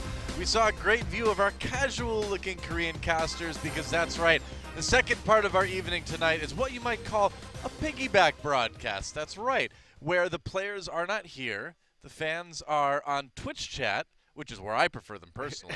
And we're going to be taking the feed from the other studio, going to be casting it. So it's going to be pretty much the same once we get in-game, but right now I'm yelling into a big empty room. Yeah, it's great. Great times. This is Really our good. life now, I guess. This is our life now. That's right. Just you and me, the OGN Legion, and the piggyback broadcast. Yes. It's going to be an epic summer season, isn't it? We've been here before, haven't we, Doa? We have. We've done this before. People may not know we've done this before in other games, but and we conquered it that time. We will do the same now. But let's move into our match. ESC Ever versus CJ Entus. And this is going to be an interesting one because CJ obviously a team that's struggled throughout the last year or so. And there's more tournament information. I guess we'll talk about that because it's on the screen. We're kind of winging it this time around, guys. 100 million won for first place. That's pretty good. It's a lot of won, isn't it? Yeah, thanks a lot, Coke Zero, Yeah. providing all of the wands. Coke Zero.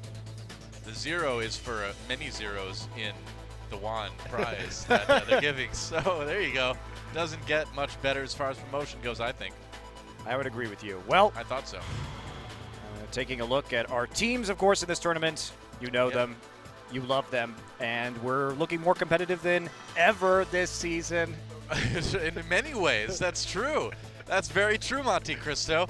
But I think MVP and Ever are going to provide a much better challenge for our other teams in the league than Kongdu Monster and Spenu did. That's for sure. Yeah, and I think we saw a little bit of that when the promotion matches occurred and Ever and MVP were pretty easily able to find their way here Yeah. into the top level of competition.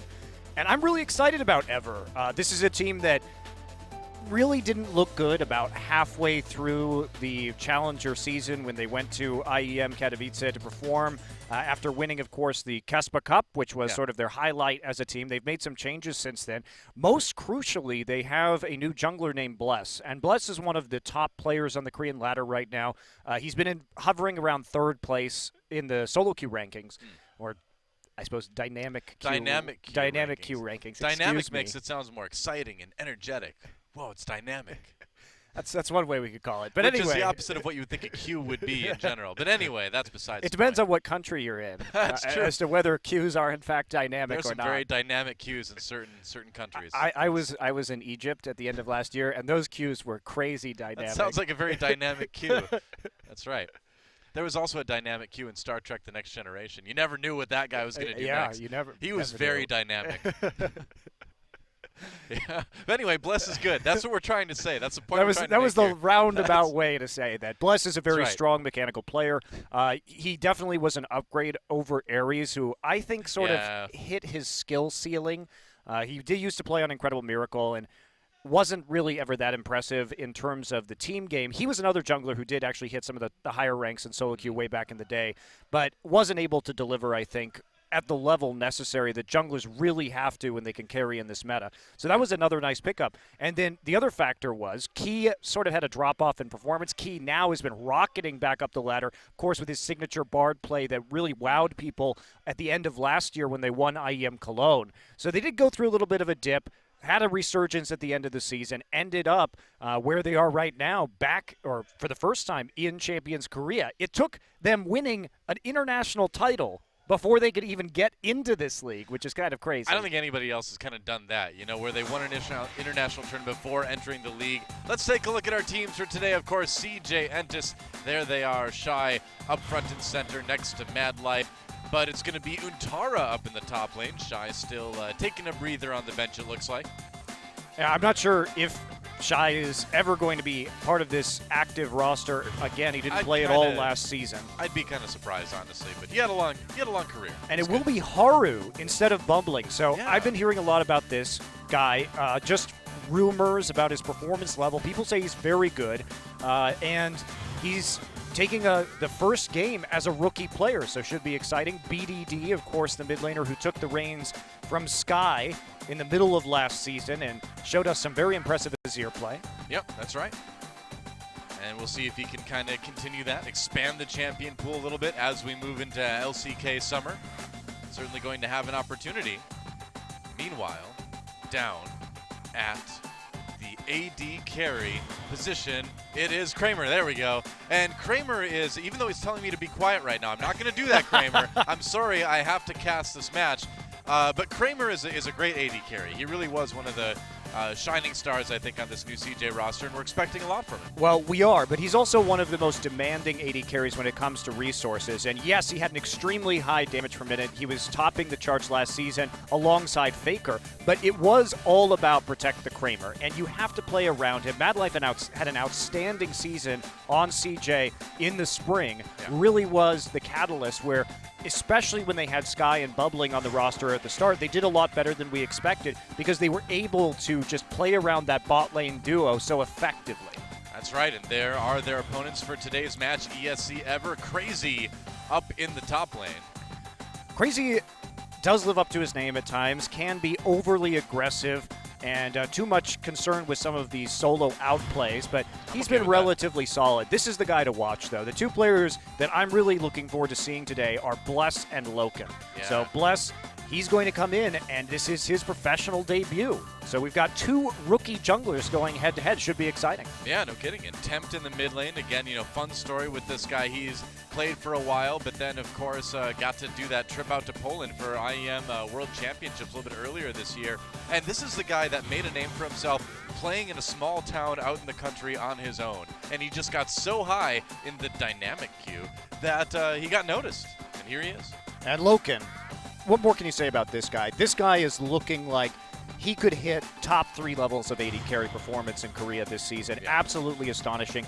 Key was riding the bench to Totoro for a lot of the Challenger season in Korea. Did hit a little bit of a slump, and they put him in towards the playoffs in the playoffs in Challenger, and he has maintained that starting position ever since. He played in the promotion tournament, which they won 3-0. He's been playing a lot in solo queue right now, and I hope we get to see his Bard, because that's really the exciting pick. Well, Snowflower's Bard looked really, really good in the last series. So, I mean, Key has a lot to live up to, but he already kind of has made a name for himself with that champion, so. He definitely has. He was one of the first, I think, really astonishing Bard players that we saw. That was a lot of the hype around him in the Kespa Cup, which they won. And remember, they had to go to IEM Cologne, they had to win Kespa Cup first, which featured all of the champions' teams. They beat SK Telecom after winning the World Championship and then proceeded to win that tournament and then the next one as well. So in spite of any slump that they had, as well as roster changes, of course, Athena going over to China and joining EDG, I feel like Tempt has been comparable to Athena. He's not an outstanding mid laner, but he does his job. Right, and again, this is a guy that kind of struggled with nerves a little bit, especially when they were at IEM, and so he's had a lot of time to kind of develop that a little bit more, shake it off a bit more, and so we'll see. I think he has potential. Yeah, I know that word gets thrown around a lot in the league community, but it's there. Yeah, he definitely does, but they're going to have hard lane matchups tonight. If we just think about Crazy and Tempt versus BDD and Untara started out when Maokai wasn't in the meta, sort of being like a Maokai one-trick, but he developed into a pretty solid Fiora player, started drawing some Fiora bans in the middle of spring, so we really got to see him move from a pure tank player where he started, where basically his job was to TP into the bottom lane to get Kramer fed, into being a split push and a carry threat in his own right. So he's shown a decent amount of development, I think, as well, and now we're back to the tank meta where he started and still seems to be a little bit more comfortable. Yeah, I mean, he's got those extra sort of tools in his toolbox to add on to the fact that now he can be kind of a one-trick Maokai, and it's just fine because the meta supports that. So, yeah. Crazy's kind of the opposite, though. Came in as like a big carry top lane player, and he's going to have to adjust to a more tank-centric meta right now. Right. Which is always a little bit tough to do, but, because it's such a different style. You want to get into the action, you want to be aggressive and all that, and I suppose get in the action. You do that as a tank, too, but you do it in a different way. You're trying to get in and disrupt the enemy team, whereas obviously with a carry, you're trying to get in and kill, key targets. So the prioritization is different and all that, so we'll see how he can kind of adjust. Yeah, absolutely, and the question here is whether BDD gets that Azir, because it was considered a major threat in the spring. He has been absolutely excellent on that champion. And I really want to see today with Haru, because they didn't have a lot of early threat with bubbling in the jungle, and of course, even Mad Life in the interviews making jokes about bubble time, which is what they Well, would that's call what the fans when say too, bubbling yeah. was dead. Basically, was that CJ had entered bubble time, and that made it hard. And CJ's strategy was basically sit there, scale for late game, and play a giant protect the AD carry composition and flip a coin and 50-50 it, which effectively was their win rate as well, was this 50-50. And Kramer, no doubt, is one of the best AD carries at outputting damage in a team fight. So it seemed like a viable strategy, but they need more depth. So today, is CJ going to show us some more early game focus? What's going to happen with them? That's going to be, I think, the big question, because they've shown a propensity for playing champions like Twisted Fate that can get large advantages, and Ever has never been a team that has shied away from early skirmishing. You know, the thing for me, too, is that, like, Mad Life is still here. He's still playing League of Legends at the top level. I know. These guys have been around since the very beginning, and they're still good. Like, Score, honestly, has found such a wonderful – Score on KT has found such a wonderful niche for himself in the jungle now, and Mad Life still, you know, one of the integral parts of the CJ lineup. All these years later, still a great playmaking support. And this guy just never really seems to slow down. Yeah, and it'll be fun to see him again. Mad Life. How many Bard bans have we seen? This is a big Bard matchup between Key and Mad Life. Mad Life was one of the biggest Bard players of earlier this year. Do you think that means they're just going to ban the Bard then, or what do you think they're going to do? I don't know. I think CJ might ban the Bard because it could be taken in the first round of the draft on red side. We'll see what Mad Life ends up being comfortable with, but that's one of the ways that teams found to really slow down CJ's early game is because they were very reliant on Mad Life to make plays to gain any kind of initial advantage. So ban out all those playmaking supports, and he doesn't have that opportunity anymore. So that's been a major part of it because he was their primary form of engage for most of spring. I love the early days of the new seasons because we go into it with so many questions. You know, how are these teams going to perform? And I feel like the end of the last season provided us with probably a few more questions than we normally have at the end of a season where, like we talked about, aside from the bottom two teams, aside from Kongdu and Spenu, the rest of the league was very much in flux, you know, except for maybe that top spot with the GE Tigers that seemed to be able to dominate the regular season but not win finals against SKT. But everybody else, you know, I mean, second through, the rest of the spots down to the bottom, too, were really up for grabs. I mean, just look at Africa's meteoric rise in the second half of last season. Yeah, absolutely. So this season, who knows? And you have to credit CJ. They did fix their biggest problem in their roster, which was at the jungle position, or fix it. It's a rookie. We don't know. We don't know whether Bless or Haru are going to be able to perform on stage at that same level. It couldn't really be much worse than it was. I don't know. We'll see. I tend to agree with you. Bubbling, I don't think was... It could be worse, but not much worse. Bubbling was definitely in the conversation for worst jungler. Yeah. Well, maybe Crush. Crush as well. I mean... At least Flawless had some really high point games. Well, he was a good Lee Sin. Yeah, he was a great Lee Sin. And yeah. Bubbling had some good Kindred games. True, I suppose. But overall, I mean, it was a lot of him kind of going into the enemy jungle and dying. Yeah. It's like he learned how to jungle from Ambition, but didn't have Ambition's experience to, like, pull back a little bit more. And Ambition still died a lot in the jungle. He's doing better now, but he still died a lot in the enemy jungle. And Bubbling just kind of goes in there, and he's like, well, I hope nobody's in here. It's true. There usually is. And he didn't have a lot of synergy with Mad Life either. So That's perhaps Haru, they've had 6 weeks between seasons, between the end of the season, so even longer than that because CJ didn't make playoffs to try and integrate this guy into the team. And Totoro as well at support. I mean, not on the main roster right now. He's more of a neighbor, really, on the team at the moment. Is that right? He's That's very right. neighborly, I it's hear. their neighbor Totoro. Yes. Yeah. That's how I describe him anyway. Yeah. He just sits next to them with a neighboring PC. Yeah. In their practice room. Yep. Just kind of is there. That's like makes you my neighbor Doa right now. That's right. Well, we are more or less neighbors. That's true. In real life. Yep. Of course. Yep. Indeed. So there you go. A little bit. We've got a lot of time to kill. Obviously, again, guys, this is a piggyback broadcast, which means that we're kind of going off of whatever happens at the other studio. We're not really taking a lot of their feed or really any of their feed except for the games. So that means it's a lot of conversations between you and I this season. That's right. It's just going to be good times. That's right. With Monty and Doa, just a That's- camera burning into our souls. We need not taking them though. No, We're not from the culture that believes that. definitely not. That's right. How many aboriginals do you see male modeling? I just watched Zoolander the other day too. Did you? I did. It's a funny movie. How many It times still have you is. seen that movie now? Many, many times. I mean, that was going to be. It is my a very funny movie. That was my fallback career if casting didn't work out.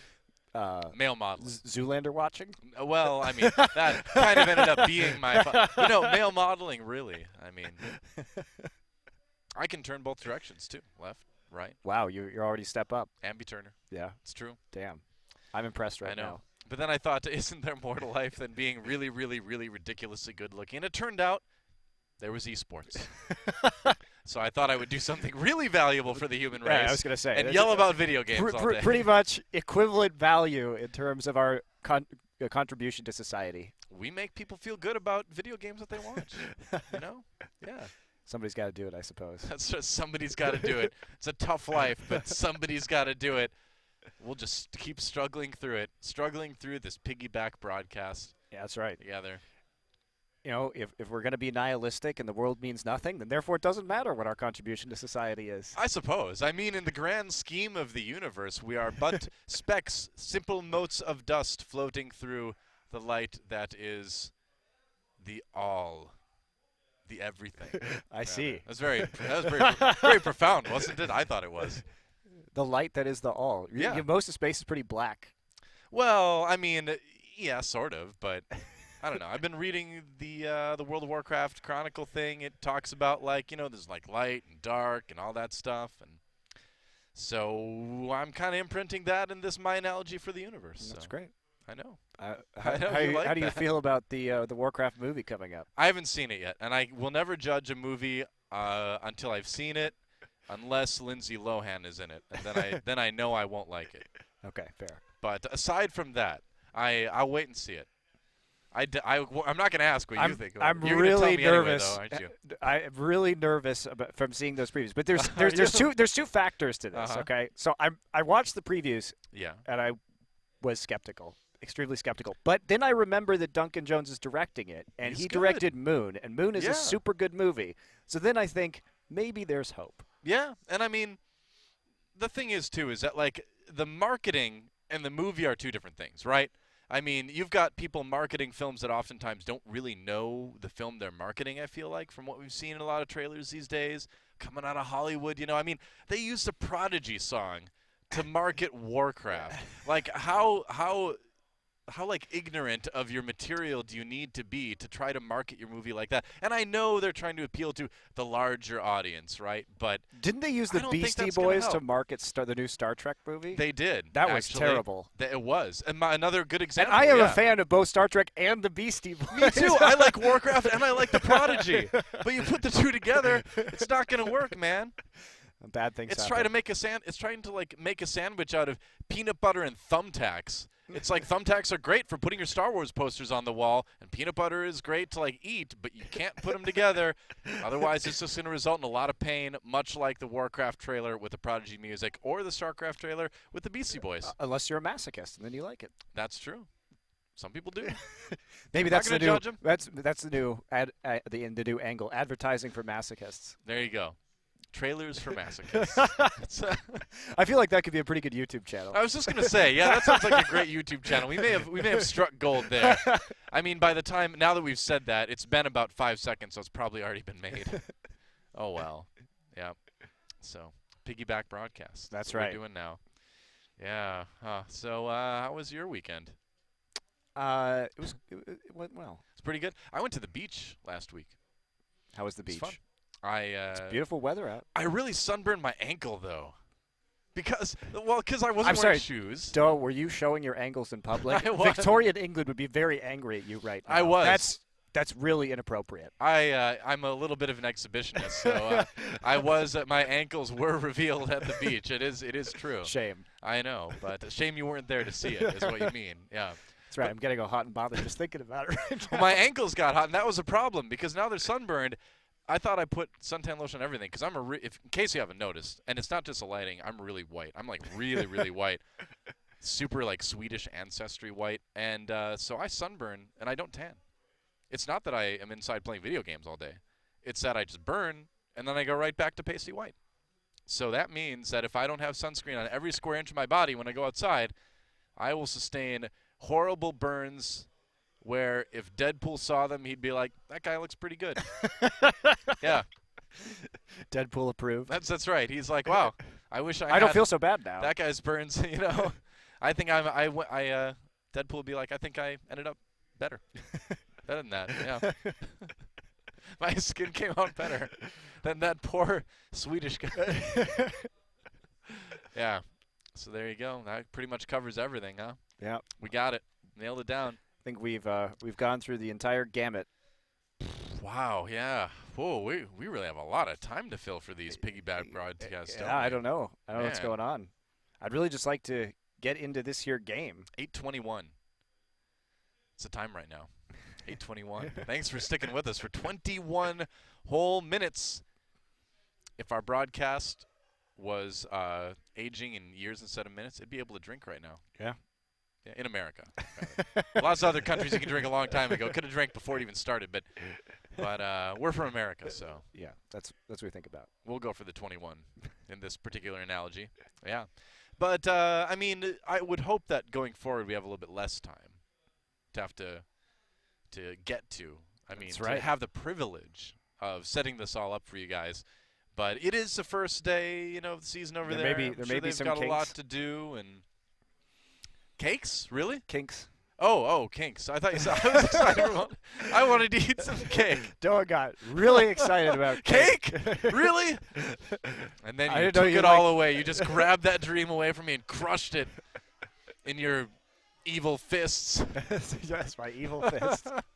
I crushed that Yeah. cake in my evil fist. That's what I do. Sure did. I'm gonna torture you one day. I'm just gonna walk up to your house with a cake, and be like, Uh-huh. Doa, I got this cake for you, and then I'm just gonna throw it on the ground and stomp on it right in front of you. Why would you do that? That's Because of this conversation. It's evil. That's so evil. Yeah. Well, at least we're in this nice new studio. I mean, nobody else is, but at least we are. It's us and the OGN Korean casters. Yeah, And they're down some there. camera guys. That's right. Some of the staff, Hold down the fort. production queue, sitting in our nice, comfortable chairs. We've come a long way, haven't This we? new studio is This- so much better. This new studio is really nice. Like, if you guys are ever in Seoul, definitely come down and check it out. Yeah. 'Cause it's pretty sick. You can get tickets on the OGN Global Facebook. There's a link there Yeah. for you to purchase them. It's absolutely enormous. There are, I think, 800 seats in here. Yeah, 800 seats in the main studio. I believe it's 400 in the sub-studio. Now we have more studios. Yeah. We have the big studio, the small studio, and then we have more, 2 or 3 more even smaller studios. And it's in the sky, too. We're on the 14th floor of a skyscraper. That's right. We are. We're way up high now in the skyscraper. We were only on the 9th floor before. That's true. That's pretty high, too, though, really, isn't it? Yeah. It was in a mall, though. It wasn't a mall. That was interesting. I mean, it was convenient. You could, like, eat there. You could get coffee before you came up. You could be like me and buy those little, like, Nintendo amiibos that go with Smash Brothers, you know. Bought a couple of those on my way to the studio a couple times. You remember that? Yeah. Yeah, that's right. How are your amiibos? It's, well, I haven't really grown the collection for a while. I got what I wanted out of them. I've got my little collection. I'm happy with it. Not going to go for the whole No. set. No, that's crazy. No, I don't think so. I got all the characters I like. I got my main Charizard. I don't even own a console. Yeah, wow, that's a problem. Is it? Yeah. I'm okay with just PC. I mean, PC's good. PC's the best. But, you know, some games you can't play on PC. I just don't play those games, though. What can I say? Well, you're missing out. You're missing out. It's true. A lot of the problem, though, is that the online multiplayer games from Korea, the ping is really terrible. That's true, man. I mean, it's tough. Like, you have to have an Asian server to be able to really play a game here without having massive amounts of ping. Like, when I tried to play, you know, League on NA, it was really hard. It's like 180 ping or more. Well, now the servers are in Chicago, too, so it'd be even I know. worse. I know. It's true. It is. Over 200 now. So if I get a Blitzcrank grab on NA, I got really lucky. I'm just going to admit it. It wasn't skill that time. It was just luck. So you're saying it's skill the other times, though, in Korea? Absolutely, all the Okay. other times. Yeah, Right. all of them. If I miss, that's luck. Okay. On the Asia Bad server, luck. that's the difference. If I miss, it's luck. Or scripting, definitely. And if it's NA and I grab, then I'll admit that's kind of luck because it's high ping. And if I hit it in Korea, it's skill. Pure skill. Pure, unadulterated, distilled, finest, aged in charred oak casks skill. Aged in a Swedish-American body. That's right. Not too aged. Not so much yet. You're the oldest English-speaking League of Legends caster in the world, Doa. I guess I am now, aren't I? Now that D-Man is gone, Yeah. you're Grandpa Doa.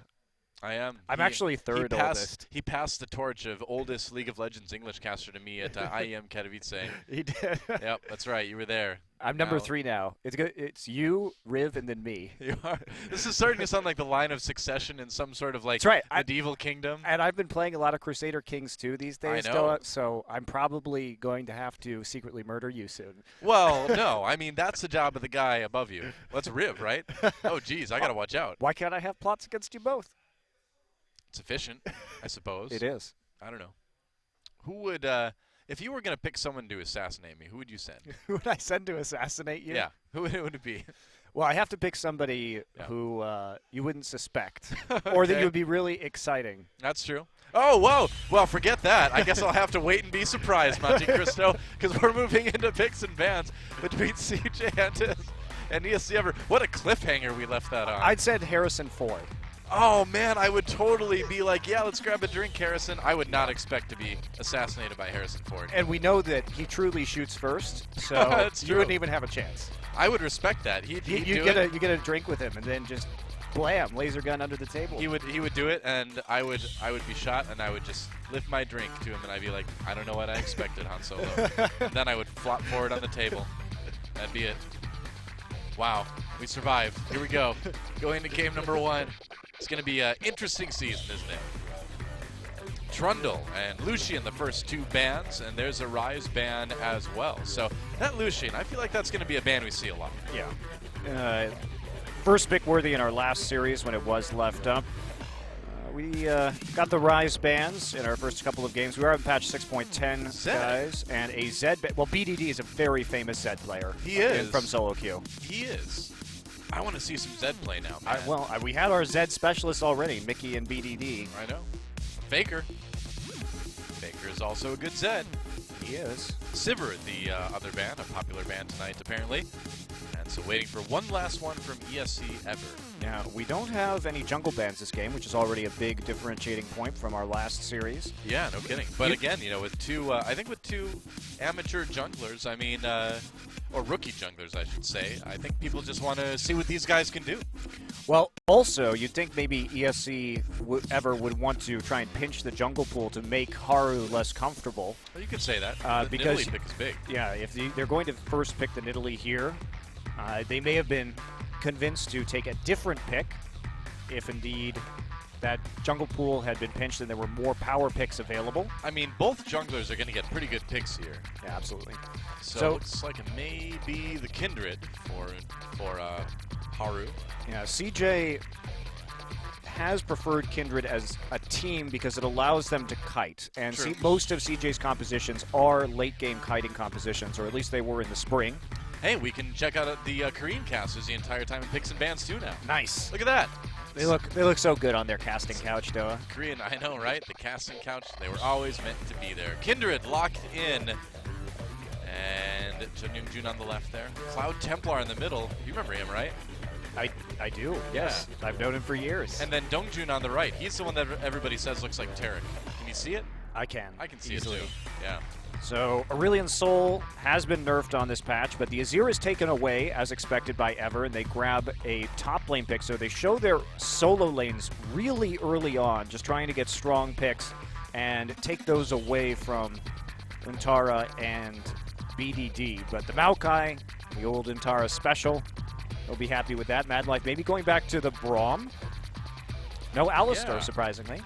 Well, I mean, again, Alistar did get that nerf to his ultimate in the earlier levels, so he's still good. I mean, we still saw him tonight. He's still got great engage, but he is a little bit less tanky, so maybe we'll see him drop off a little bit. Yeah, blind picking the Braum, though, when you don't have an AD carry that may synergize with him, and you're not really seeing much here that you can block with a Braum shield is a little bit unusual. They may be trying to preempt some. Wow, that is an immediate Ashe lock-in. And they take Ashe and Nidalee into Braum. Into the Braum, yeah. Wow, that I don't is feel bold. good about that. I think Mad Life does. Oh, Mad Life, I'm sure, is fine. He's like, yes, you fell into my trap. Well, that's going to be a My lot really to block obvious now. trap. He had nothing to block earlier, and now he's got a lot of spears, Ashe ultimates that he can deal with. So just a blind Ashe pick, and Ever is just blind picking pretty much every position in this draft. That's brave. I don't know. Kramer probably going back on that Ezreal big pick for him last season, and BDD may see that classic Azir Victor matchup in the mid lane one more time. Yeah, the Victor makes sense. We saw that in the last game of the first match between Africa and Longzhu. Here we go. It's like those will be the likely picks to lock in. And this is just classic CJ. Yeah. Big front line, lots of late game damage and carry potential. Good zones, damage reduction coming from the Maokai ultimate and from the Kindred ult. Lots of CC. So Kramer will feel very safe as long as he doesn't get picked off by an Ashe arrow, but he's got a Braum shield and his E to avoid that fate, and we could get to see Keys Bard, which would be fantastic. Yeah, I think we probably will. I mean, he's hovering over it right now, and why not lock it in? He's got such a legendary reputation on this champion. You gotta go with it. You gotta pick the Bard. And we'll see how Key does, because one of the factors, obviously in the promotion match he showed up and played very well, but one of the big factors at IEM Katowice was that Key was he looked like he was tilting. He was basically just dying for free over and over and over again in their last game against TSM and having exceptionally poor positioning on the map in team fights, overextending, getting caught constantly. Right. So I don't know if nerves have been an issue for him. He has been a little bit inconsistent with his play on a big stage. Well, here's a chance for him to remedy that a little bit as he does lock in the Bard. And this is a huge match for both of these teams. CJ wanting to show that they have improved in the offseason, and ESC Ever trying to prove that they deserve to be here in LCK, and it's us again. And then it's not. And then it's not. And then it's the roster. Okay. Wow, exciting stuff. So in this particular composition, they are relying on the Bard ultimate and an Ashe ultimate to engage forever, and they can follow that up with an Azir ult. They've got decent siege, decent poke right here, but CJ's composition is going to be pretty terrifying in the late game. It'll be hard for them to bust through, and if Mad Life can land good unbreakables onto these engages, they should be in a pretty good position if it goes to 30-plus minutes. Yeah. And it's up to the rookie junglers right now. Bless on that Nidalee. If he can get a nice early farm advantage, may be able to make plays on the lanes. And the bot lane, especially from CJ, is going to have to be quite careful, because after Loken and Key hit level 6, it's going to be pretty brutal what can happen in ganks. Yeah. I love Kramer's pose there. He's like, this is my clicking finger. Beware. This is the finger that kills. He's right. It's his mouse finger. Shh, don't disturb Mad Life. I would say that to be entirely accurate, if he was going to be an AD carry, he should be holding up his right-click finger, but that may not be appropriate. It's tough. Well, it's time for game number 1, guys. CJ for CSC Ever.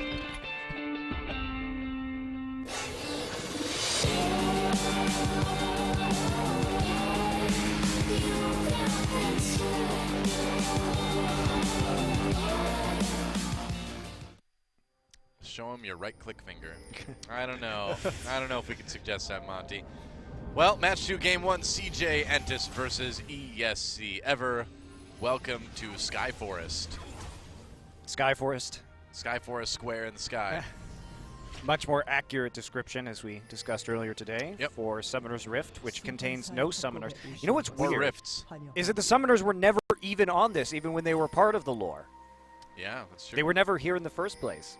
They were. That's They're 'cause just coward wizards. They were you. somewhere else. They were you and me. Yeah, we were coward wizards, duh. Yeah. Afraid to get into the action. I wasn't afraid. I just instead wasn't allowed. Possessing other people. Yeah, that was kind of bad of us, wasn't it? Just warging right in there. That's right. And as we learned recently, that doesn't turn out well. No, no, you don't want to. Don't want to. Man, temptation to spoil growing. Don't do it. I won't. Infernal Dragon. Is it always the Infernal Dragon first? I believe No. it is. No. It's random. Are you sure? Yeah. It's been the Infernal Dragon 5 Well- games in a row now.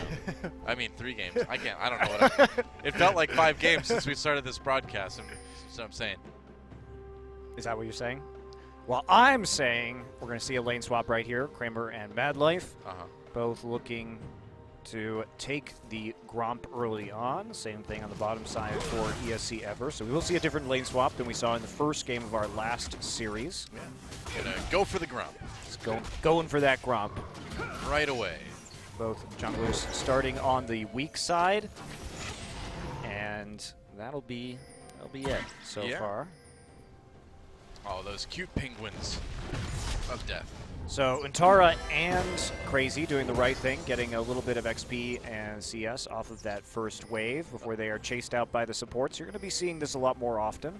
Nice cosmic binding again immediately from Key to get that damage onto Untara. Yeah, Key just being a jerk right there, trying to push him out. Madlife also being jerk. Jerk supports. Jerk life. Being an annoying Braum. Doing what he can. Key's not done yet. He's not done being annoying. There are trees that need to be cosmic. Oh, he didn't get it. That Haru was got it. so close. Wow. But he did what he could. He did. E for effort. Is that what you give for effort these days? That's right. 'Cause it's not, certainly not an A. So you just give him a grade that doesn't exist? Yeah. Nice. Because effort doesn't get the wins. Winning gets the wins. I mean, Effort did get quite a few wins in StarCraft 1. He did. That was a different effort. That was effort the man. Still a CJ player, though. Yeah, that's true. Yeah, CJ can call upon that effort, perhaps. Well, pretty standard lane swap that we're going to see right now. Both top laners have recalled and will be heading in to affect this lane swap just a little bit more. And that's all going to be good here. BDD. That Q does a lot of damage now. Yes, it does. Certainly powerful. And also a great trading tool if you do have a lot of mana built up. Yep. Because it is 8% of your mana now, the shield. Yep. And it is going to be a very early Infernal Drake. Yeah, that's right. And that's going to give a nice damage boost to ESC Ever early on in this game. And with this comp, that certainly does seem to be designed around getting some picks. The extra damage is certainly going to be useful. Yeah, it's all about the power spike that we're going to see from Ever when they can really set up in the early game and hit people from long range for some all-in plays. Yeah. So Infernal Drake is going to be what's up first. All right, so back to boring times. But we did see... You said it, not me. Yep. But boring times of the lane swap. Well, this one wasn't too interesting. The one earlier today was actually very interesting. This is going to be pretty standard from now on, but Ocean Drake coming up next, by the way. good old O Drake. Oh, Drake. That's right. That sounds like a brewery, doesn't it? O Drake? Oh, Drake. You lived in Ireland for a little while. I did. Sound like We're a going to look brewery. at it. Yeah, Ooh. check it out. Well, and one of the big issues with lane swaps now is that because Rift Herald now spawns at 6 minutes and has a gajillion HP, you can't really trade objectives early on. So it should incentivize fewer lane swaps unless you're really trying to dodge a matchup, which it did appear that CJ was trying to do. To get this Ezreal online, get him stacking up that tier early on. But it comes with a higher price. Right. Meanwhile, the mid lane, pretty even up between BDD and Tempt. Tempt has been pushing for a while. Pretty much always been a skill matchup. Yeah. Not going to be the most exciting lane in the world. Both of these guys perfectly happy just to start scaling up. Bless here. Ooh, Bless right there. BDD actually finds the pink ward, so on the wrong side, Madlife will come help him clear that out. They know that he's not there. Do their own pink ward in the pixel brush. Yep, why not? So looks like we have a lot of members. CJ moving down to bot lane right now, or at least Haru doing a bit of farming on that side of the map. That's right.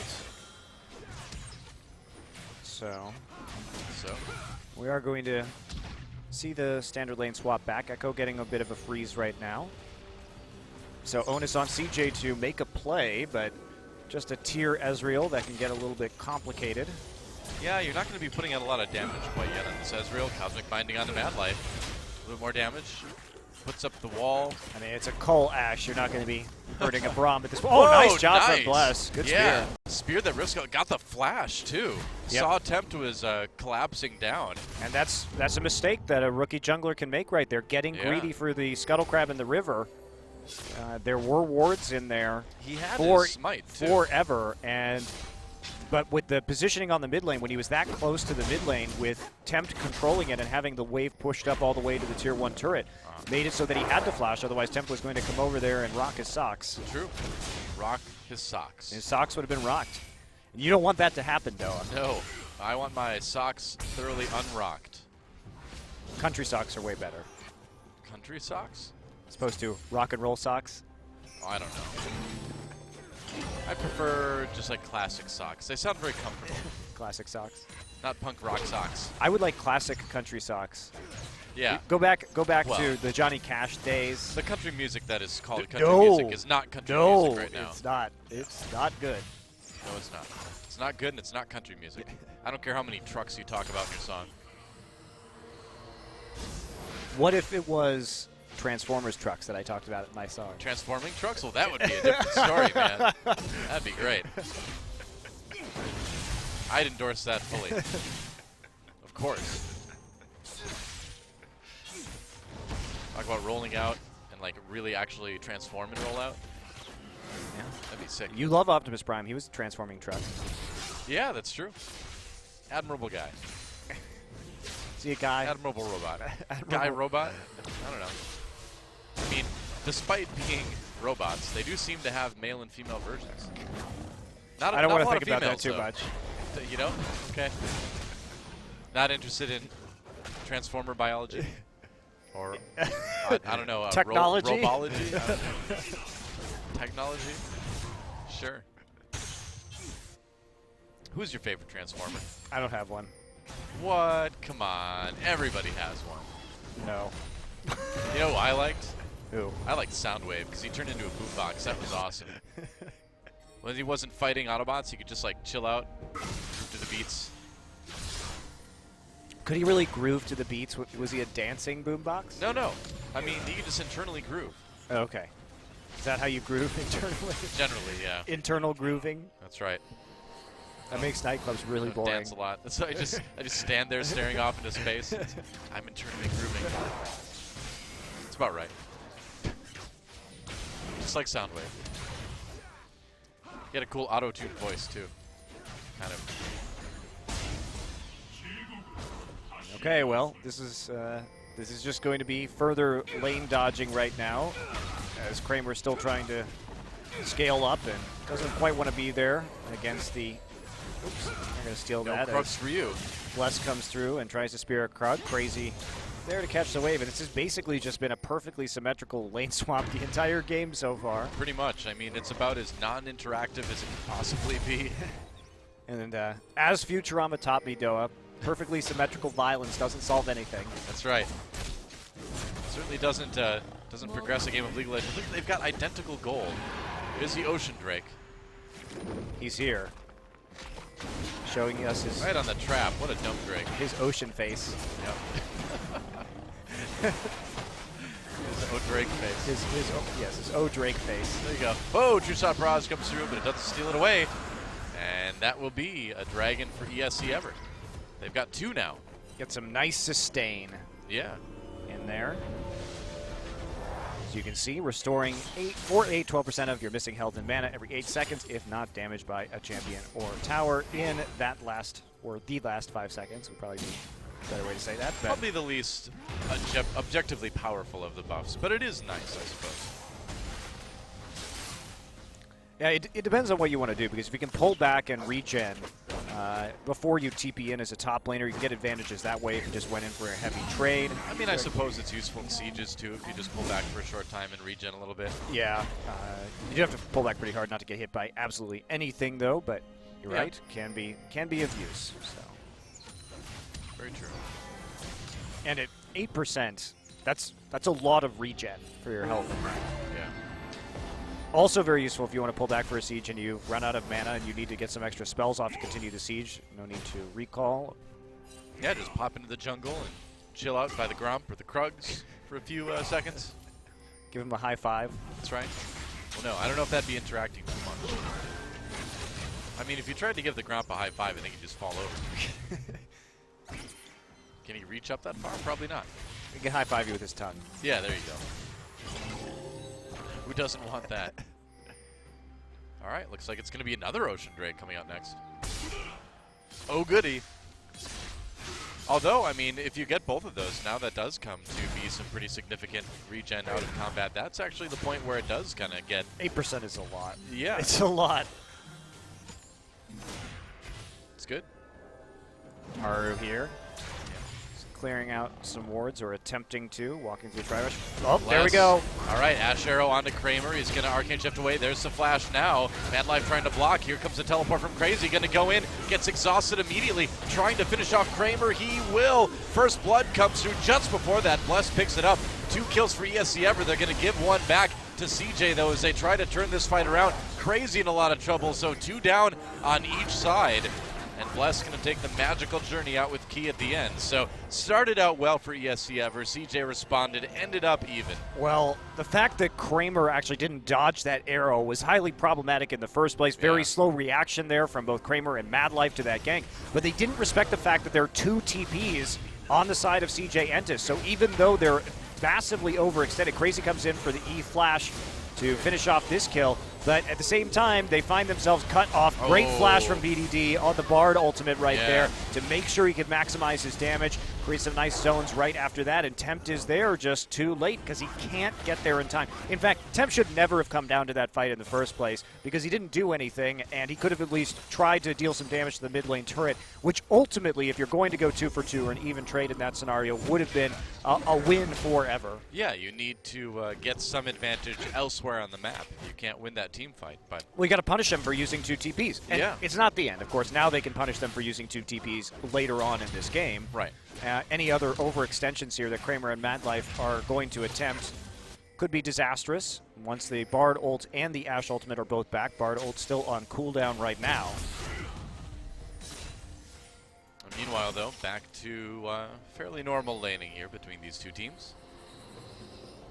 Our brief moment of perfectly symmetrical violence ended, and we're still there with a modest gold lead for ESC Ever, but nothing to write home about. Here we go again, and there it is. On to Mad Life. Can they turn this into a pick? Oh, Arrow comes beautiful! through. Wow, Mad Life gets a shield up, still gets hit with that Ash Arrow, though. That could not have been better, by the No way. kidding. That was basically the perfect Ash Arrow. The timing was beautiful. That's going to be a kill onto Kramer as well. Temp comes down, grabs that with a Sand Soldier.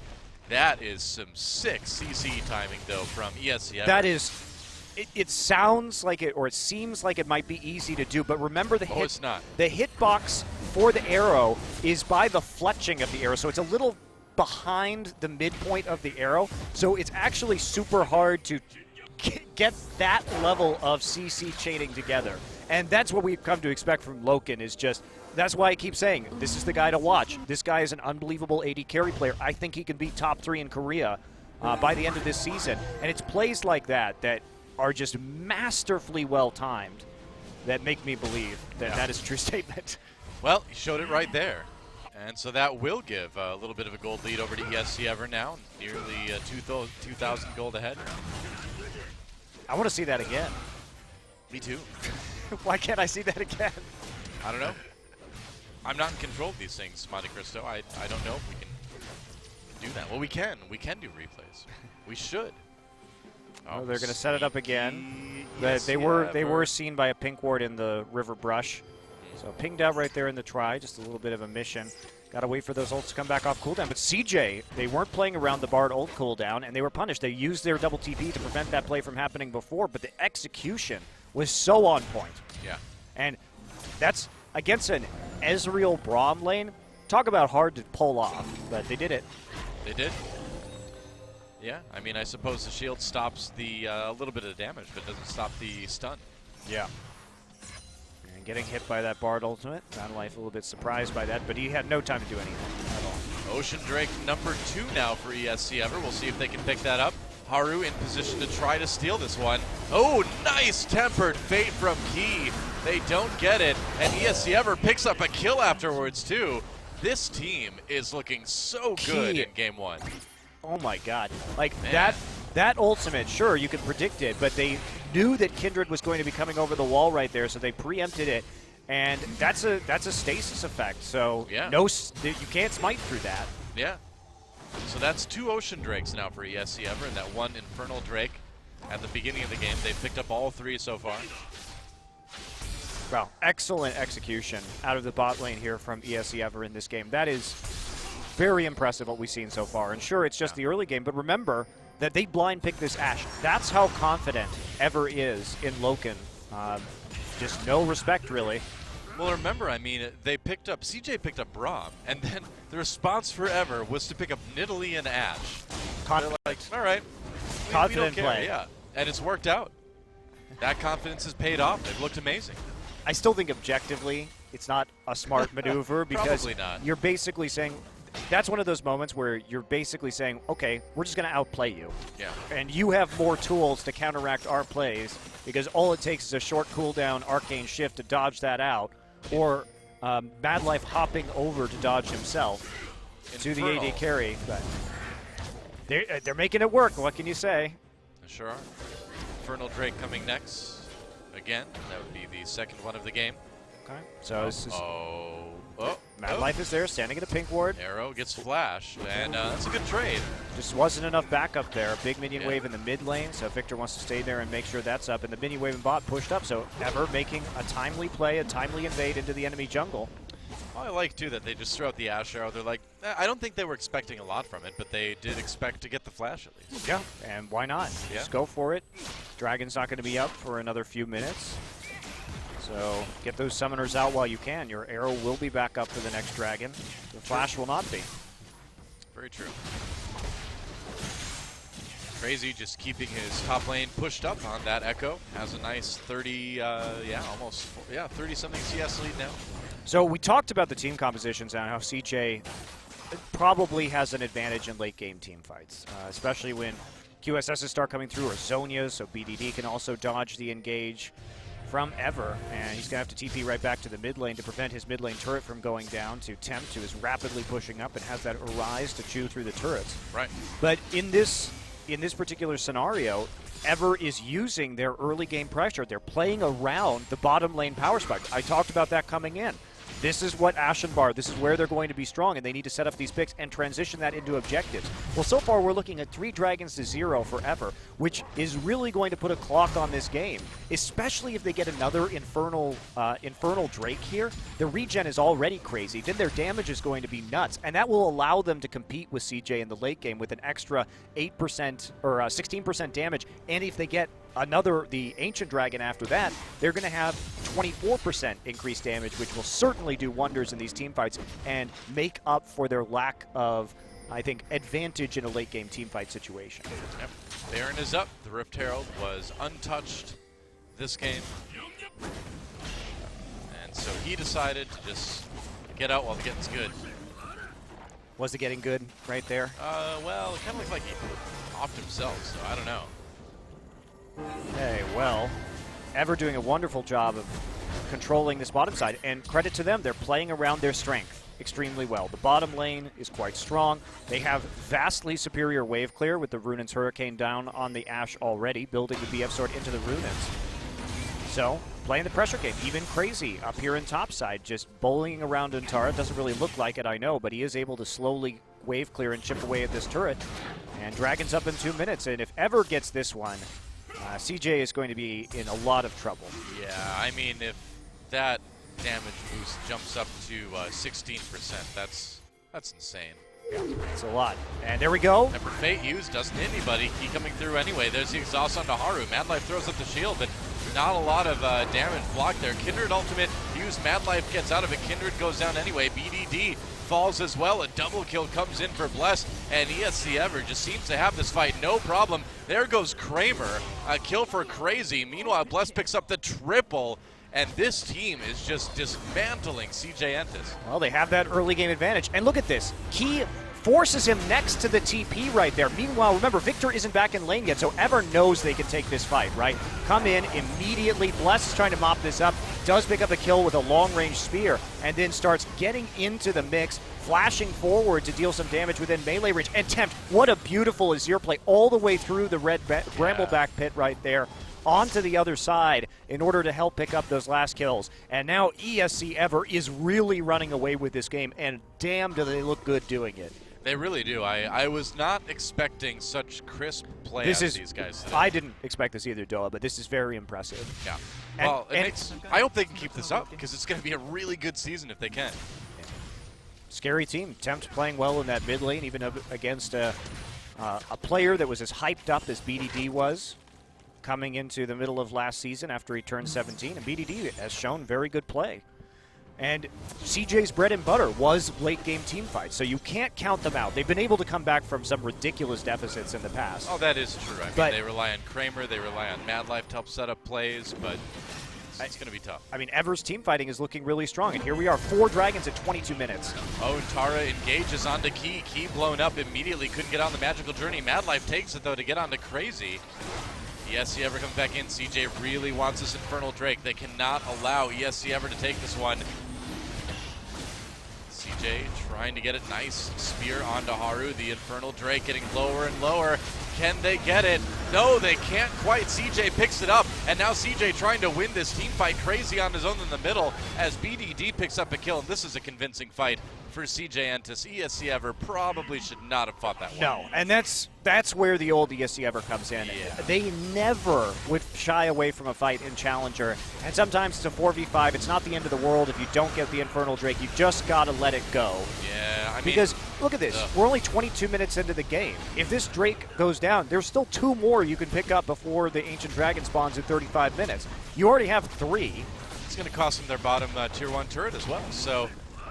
Yeah, really does poor not work decision. out for ESC Ever. And that's where, you know, you can still see this is a bit of a rookie team. Tempered Fate does not connect BDD, but it does force him into Key, who flashes for that Cosmic Binding. Loken loading on the damage with that Ashe. BDD does pick up the kill on Key, though. They end up trading 1 for 1. Props to BDD for making something out of that. Well, it was also a bit of a misplay there by Ever, because what happened is they actually layered their CC. They layered the Cosmic Binding instead of perfectly chaining one into another. Yeah. Especially since BDD didn't have flash up. So they didn't maximize the stun duration on BDD right there, and that could have led to a more decisive play from Ever. Also, Loken maybe could have flashed to get damage down a little bit earlier, but Could be.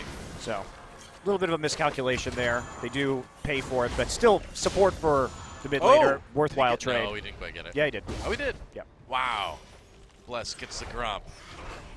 And Bless is 6-1-4 in this game. He's having an outstanding performance. And look at him, Lichbane Nidalee. Will allow for some interesting split push scenarios too. Yeah. But also just his assassination potential. Playing the pick comp. If somebody gets hit by an Ashe arrow and Nidalee hits you with a spear and then closes that gap with a Lichbane and pounces towards you, you're just dead. Yeah. Damage is looking very, very good. ESC Ever trying to respond with a turret up in top lane now. Key gets seen by a ward, but they will get that top lane turn.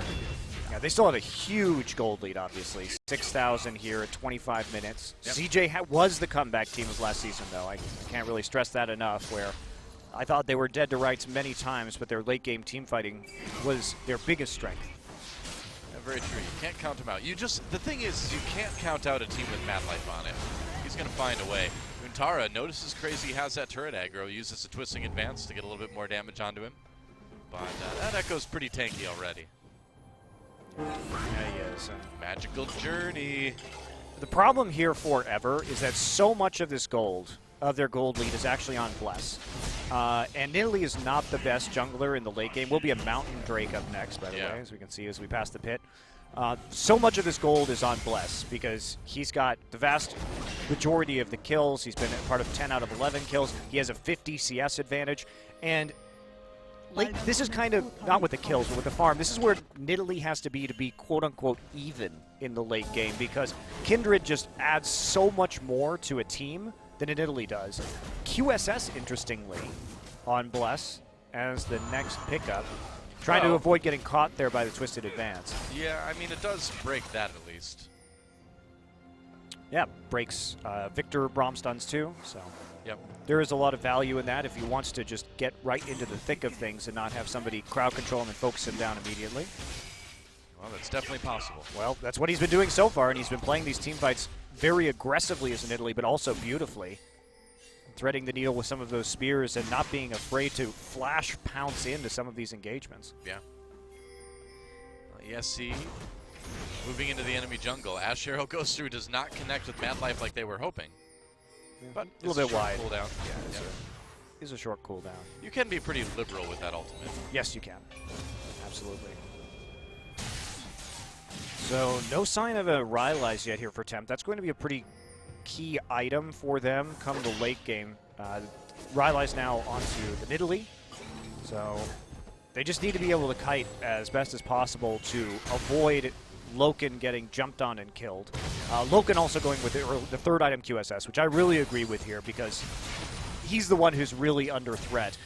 Remember that the Victor ult has been changed so that it does more damage now if you can keep somebody in it for the entire duration, but it does damage less frequently. It ticks every 2 seconds and has lower upfront damage. So CJ's goal with this Victor is to hold people inside the ultimate to really maximize that damage, and they can do that with obviously stacking up the Braum passive with the Twisted Advance and then the Gravity Field too. So it's crucial that he's not caught out by that, because the base damage right now, I think at a level 3 ult is over 1,300, which is deadly for an AD carry. Yeah.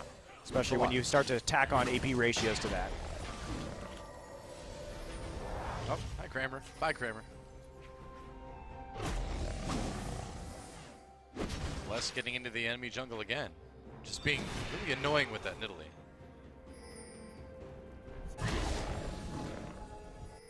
Yeah, he's been super good. Has been. But we're at the point in the game now where CJ, if they're going to make a comeback, this is around when it would happen. Yeah. All going to come down, I think, to this next Drake, because yep.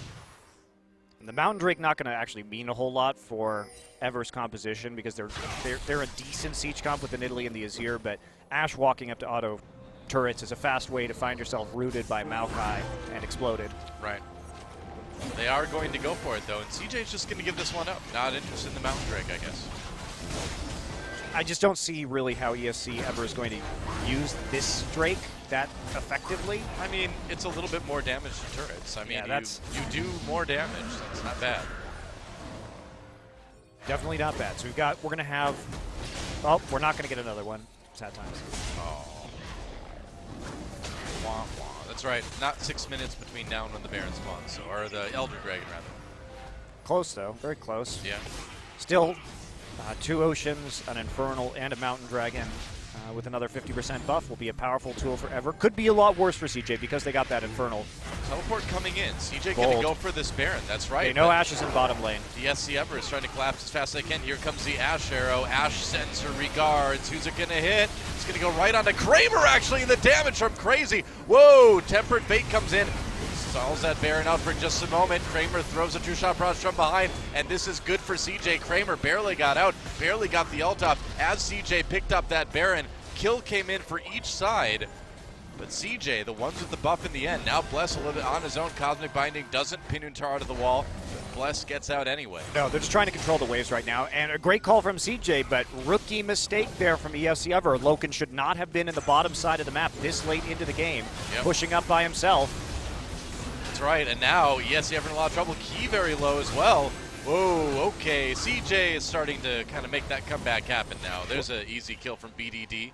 And you have to be careful for that. Now, what they were trying to do was to push all the minion waves to minimize the damage that CJ could do with this Baron buff, because they have to push out all their waves in order to start taking objectives. But, I mean, can't be alone like that in the bottom side as an Ashe at this point in the game.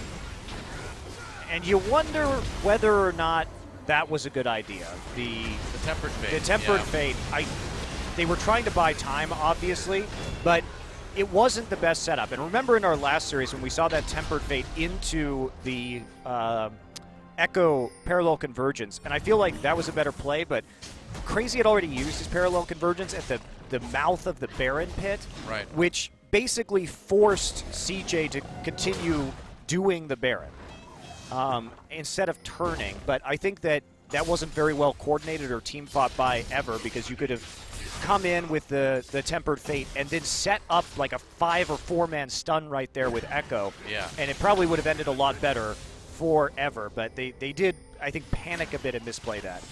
Seems that way. So the gold lead for ESC Ever not really meaning a whole lot now as CJ pushes up with this Baron buff.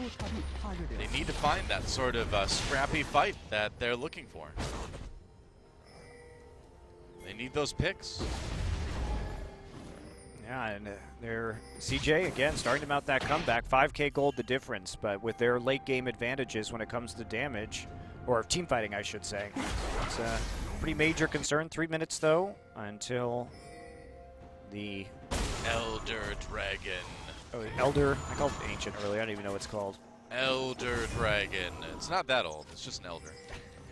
Not ancient yet. They'll introduce Ancient Dragon next patch. It's true. It's even For, bigger. for games after 60 minutes. That's right. It's the Jin-Air Dragon. It comes out when games have lasted over an hour. That's right. Yep. And it flies around the map, killing the team with the fewest amount of kills in the game. See, that's what we to need. punish you for not being bloodthirsty. That's what we need. Oh, speaking of bloodthirsty, whoa, Loken just gets caught completely. Tempered Fate may not end up saving him. Nope, it won't. Bless throws the spear in.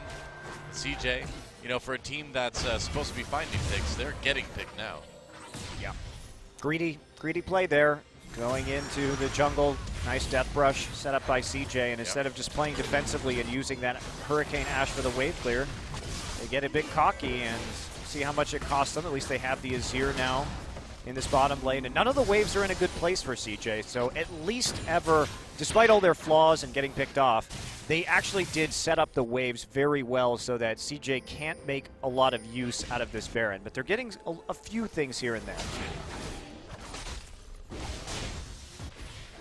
I like your idea, though, of something that just ends the game after about 60 minutes. It's kind of like when you're playing Sudden Death in Smash Brothers, the bombs start falling. We need something like that in League. That'd be great. Barons just start popping up everywhere. I think it should basically, and I say this in perfect jest, not meaning this as a serious competitive suggestion. Really? Because we're going to quote you on this. I think what should happen is every team at 60 minutes, if you haven't gotten a kill in the last minute, it flies over and kills one of your teammates at random. It's like, that sounds great. Forces you to fight. Whoop. Yeah. Oh, bless. Maybe not wanting that fight. And there's a big difference you can see with Victor right now. You saw that big tick of damage after 2 seconds. Bless doesn't flash, though. He did have to use his QSS to avoid getting stunned in the center of that gravity well. And this is where CJ's composition comes online. They fought back from a pretty substantial 6,000 or 7,000 gold deficit. I mean, Kramer's died 4 times this game already. He's 1, 4, and 5, and yet he's terrifying right now. Well, welcome to Ezreal, Noah. Yep, exactly. And this is what CJ is kind of known for. Doesn't really matter how that early game goes, as long as you've got that late game team fight, as long as you've got Kramer in a spot where he can really carry the team. And Ever has given up those advantages. They look so crisp in the early game, but now you can see that CJ is a more veteran roster. Is starting to take over through superior shot calling and finding little ways to get back into this game, and Ever misplaying a couple of team fights, making really silly lane assignments like putting Ashe into the bottom side when the Baron could have been taken by CJ, and they're paying for it. Yep, Elder Dragon is up. The Hawk shot, just checking the Dragon right now. Maokai is pinged out. They know he's a blue buff. So they can see Maokai. I want to see Mordekaiser take the Elder Dragon. That's a good question. I actually don't know what happens now with Mordekaiser and Dragons. Yeah, we may never know. I hope we never know. So Ever actually opts to set up the Azir turret and take an inner tower instead. Well, the thing is they know that the Elder Dragon for CJ is nowhere near as big of a buff as it would be for ESC Ever. Yeah. They'll fall back now. They just saw a low HP turret and decided to push up, keep the minion wave bottled up on the side of the map of CJ with the Azir passive. Crazy, gonna check that with the Time Winder, doesn't find anybody, but he can't be 100% sure there was nobody in that brush. Oh, yeah. There's definitely people in that brush. Fortunately, there are a lot of wards here and a Scuttle Crab, and they saw them going into that brush, and now they see them coming out of it. And they wasted the Azir passive. They are going to go ahead and take the blue buff first. Again, the changes to that mean you do get a lot of AP at this point in the game. I mean, Tempt can certainly do a lot of damage if he gets the opportunity. We do see the Mortal Reminder coming in from Loken this game, which is powerful against Maokai, so that he can't just heal up with his passive and Grasp of the Undying throughout a team fight. And, of course, the lifesteal onto Kramer as well. So, considering he has Hurricane. Wow, Frozen Mallet onto Haru. That's a weird one. But I guess he just wants to start attacking the back lines. Apparently. Playing that Kindred very aggressively.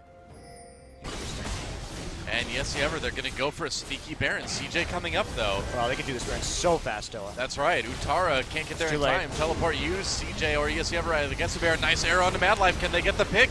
Looks like they may be able to. Lambster spike goes down, keeps Mad Life alive for the moment. Turning right onto Haru at the end. There's the engage from Crazy. A kill for Loken, a kill for ESC Ever, and they look to have CJ dead to rights, although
결과 나오는 건가요? SK를 지네어가 아프리카 프레스 승리하는 방법에 눈을 떴어요.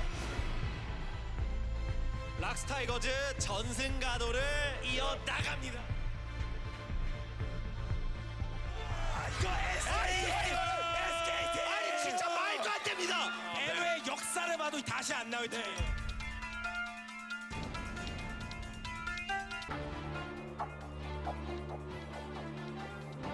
ESC 에버가 꿈에 그리던 로이챔스로 올라섭니다.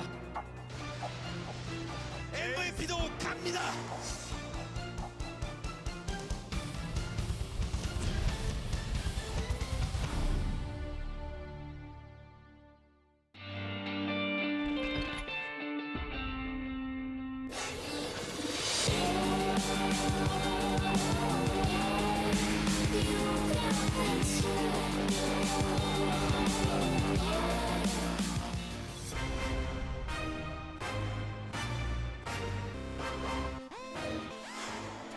Right.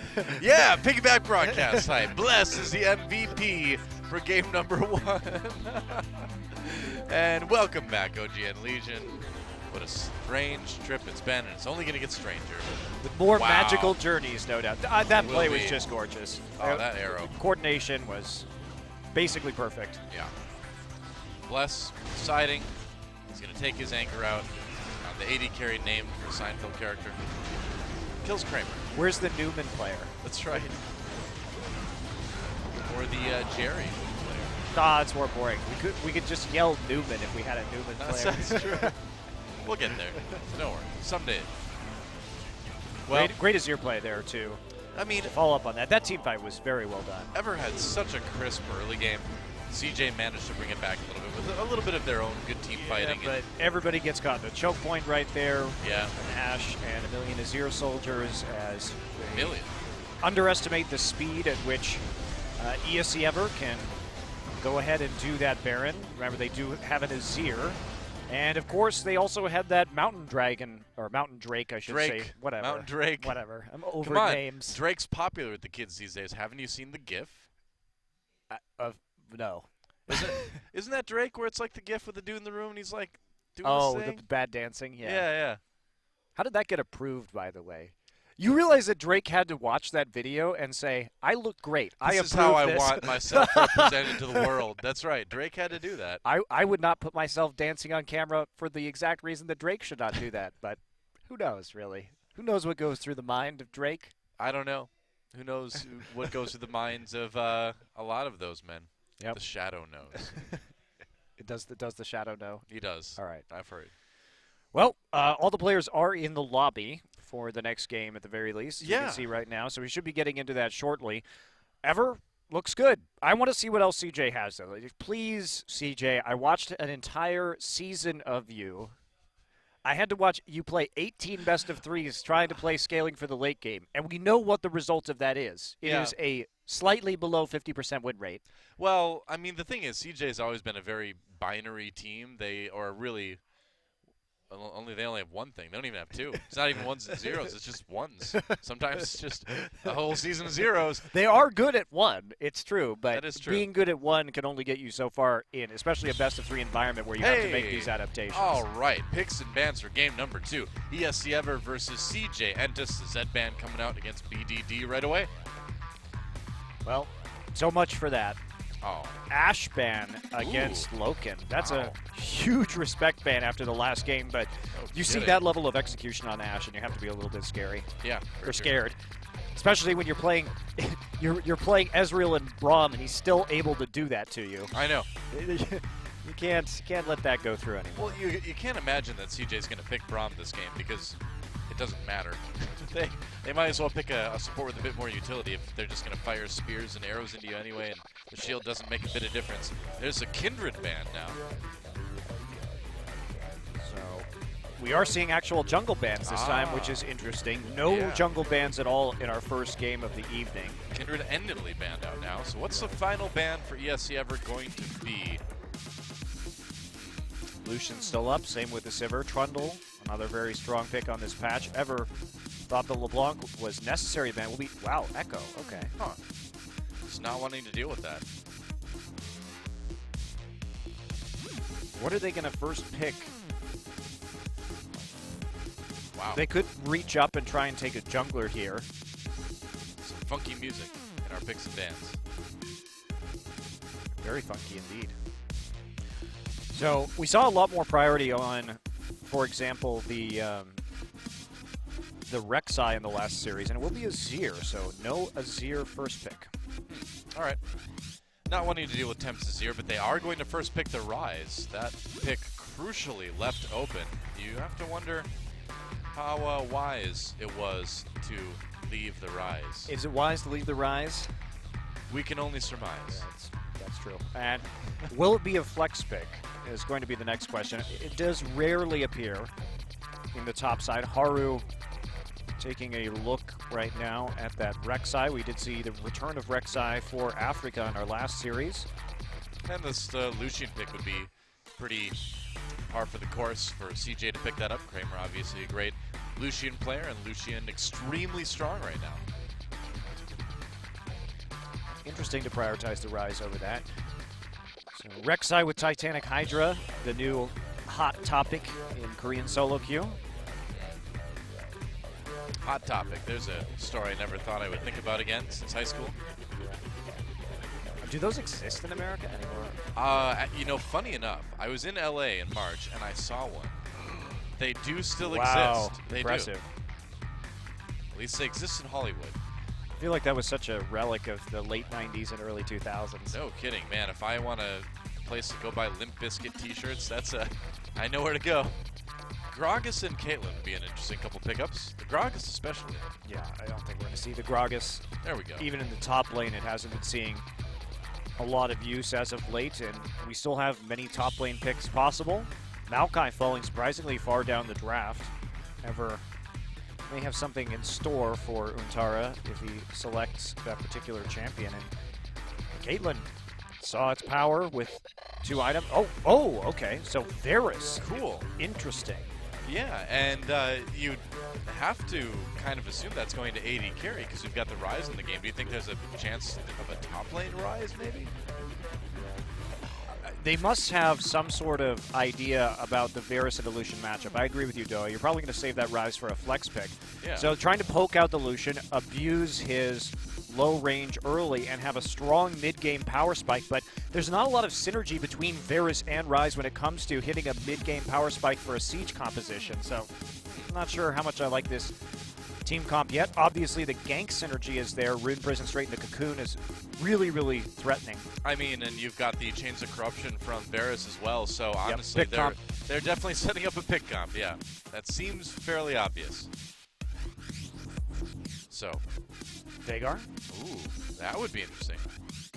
Something we have not seen for a while, not since Worlds last year. Yeah. Veigar alright. Maokai. Veigar and Maokai. Huh. Very interesting. What do you think about Veigar right now? Obviously, he can do a lot of damage. You know, if you think about the Infernal Dragon buff, that adds a lot of a burst potential, I suppose. Yeah, and when we take a look at Veigar these days, he did have, of course, some minor changes in the update. Yeah. So he has a new, like a sort of updated passive right now, where he still gains the AP as he stacks it up. So Right. it's basically another stacking champion, Yeah. basically. And Stacking up that phenomenal evil. He's an interesting name for sure. Phenomenal. He's a great finisher because he deals damage based on missing health. So you're trying to actually burst somebody down. Right. So you think he'd probably be pretty useful with a poke composition. Then you poke somebody out and just explode them, basically. They will have some poke damage here, but the Veigar and the Maokai. So Ever now looking for this last pick, and they are going to pivot into a mid lane Varus with a Caitlyn and a Bard. Wow, okay. So, lots of CC. This is going to be a very execution-heavy comp from Ever, because they've got a lot of poke. They have an okay 4-1 split push with the Rise against the Maokai. But a lot of these, why I say it's going to be execution-heavy, is they don't have much of a front line. So they're going to have to chain their crowd control exceptionally well. Bard ult into Chain of Corruption, for example, or Cocoon or Rune Prison, and open up the team fight that way. I mean, Key performed really well on that Bard last game, so you have to respect his ability to do that again. And Mad Life thinking of picking up the Thresh here. You do wonder if this is a time for Braum, actually, Could be. to block some of the incoming poke damage, but they may just want to get some picks. They don't see a lot of strong members on Ever, and if the Thresh is locked in, the idea here is that we're going to see effectively pick comp versus pick comp, a lot of strong single target CC from Maokai, Thresh, and from the Rek'Sai. Yeah. Especially when you combine that with the Event Horizon able to catch people off guard. Ever, if there's a flank from a Maokai here, it's going to be really hard for them to disengage. Well, I mean, it feels like ESC is the team that needs to get something done in the early game. Yeah, low mobility composition though from Ever. As we take a look at these champions one more time. Notably, there were some Veigar bans on this patch in the EU Challenger Series, which is one of the very few points of data that we have for this patch so far. So some people, at least on the European amateur side of things, feeling that this is going to be a threatening pick, and it's going to come through right now, and especially in that mid lane with Tempt. You have to be very careful not to get caught inside the Event Horizon. Yeah, for sure. A lot riding on a BDD to perform on that Veigar. His picture, though, kind of looks like one of those middle school pictures where they're like, tilt up your chin, please. Turn your head slightly. Okay, perfect. That's exactly how you look in real life. Kramer, meanwhile, gets the badass shushing pose. It's like, shh. It's like, quiet. Let me auto-attack you.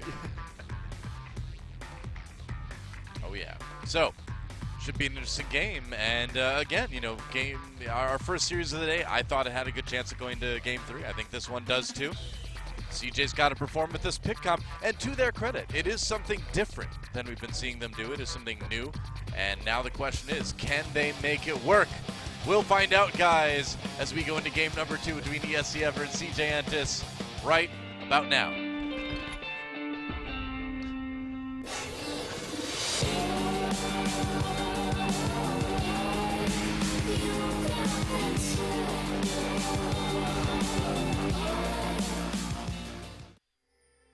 Okay, welcome back to Summoner's Rift, or whatever this map should be called. It's been a debate all night. And the other debate we've sort of been having is, can CJ make a comp different than their usual fair work as they try to tie up the series versus ESC Ever, a rookie team in LCK performing very well in their first game. Yep, taking a look at his Q, Baleful Strike right now. Yep. Phenomenal evil. I don't really know why he's so evil. Actually, I really don't care about his lore or any champion's lore. It's kind of like a joke. He's usually tiny. I agree. The lore in League of Legends is like a joke. Good point, Doa. I agree. I was reading Tarek's new lore, and it was like he was like the guardian of like beauty and stuff, but then he was like fired for dereliction of duty. I mean, what does that mean exactly? Did he wear an outfit that his bosses didn't approve of? You know, did he forget to put makeup on one morning? Like, how do you not? Ooh, magical journey. Tricky. This is you don't expect cheesy. Kramer coming to the brush. They're gonna jump onto it. Kramer tries to flash away, fails it. There's the exhaust. Gonna be first blood going over to Loken. I love this team. Dirty. I love these guys. And you know what the best part about that is, Doa, is What? that they surpassed the normal level 1 wards because nobody expects Bard to take Magical Journey at level 1 Yeah. and just to cheese you like that. Oh, but bless so good. Kramer panic flashes there, doesn't make it over the wall, Oh, man. and this lane is going to be a nightmare now. It was already going to be bad in the early game due to the range on Caitlyn and Bard with that Thunderlords, and now, oh boy. Yeah, they're going This to get is that gonna level 2 hurt. first. Oh, boy. Level 2 for Loken already. That was some great cheese. It was good. As someone Delicious. who was born in Wisconsin, I approve of that cheese 100%. That was some Wisconsin-worthy cheese. I'm sure they'd be proud if they knew what Wisconsin cheese was, Doa. Oh, yeah. It's the best cheese in the U.S. That's right. You didn't say world because France exists, but Well, close. I haven't had every amount of cheese from around the world, but I've had a good amount from the U.S. Wisconsin is objectively the best.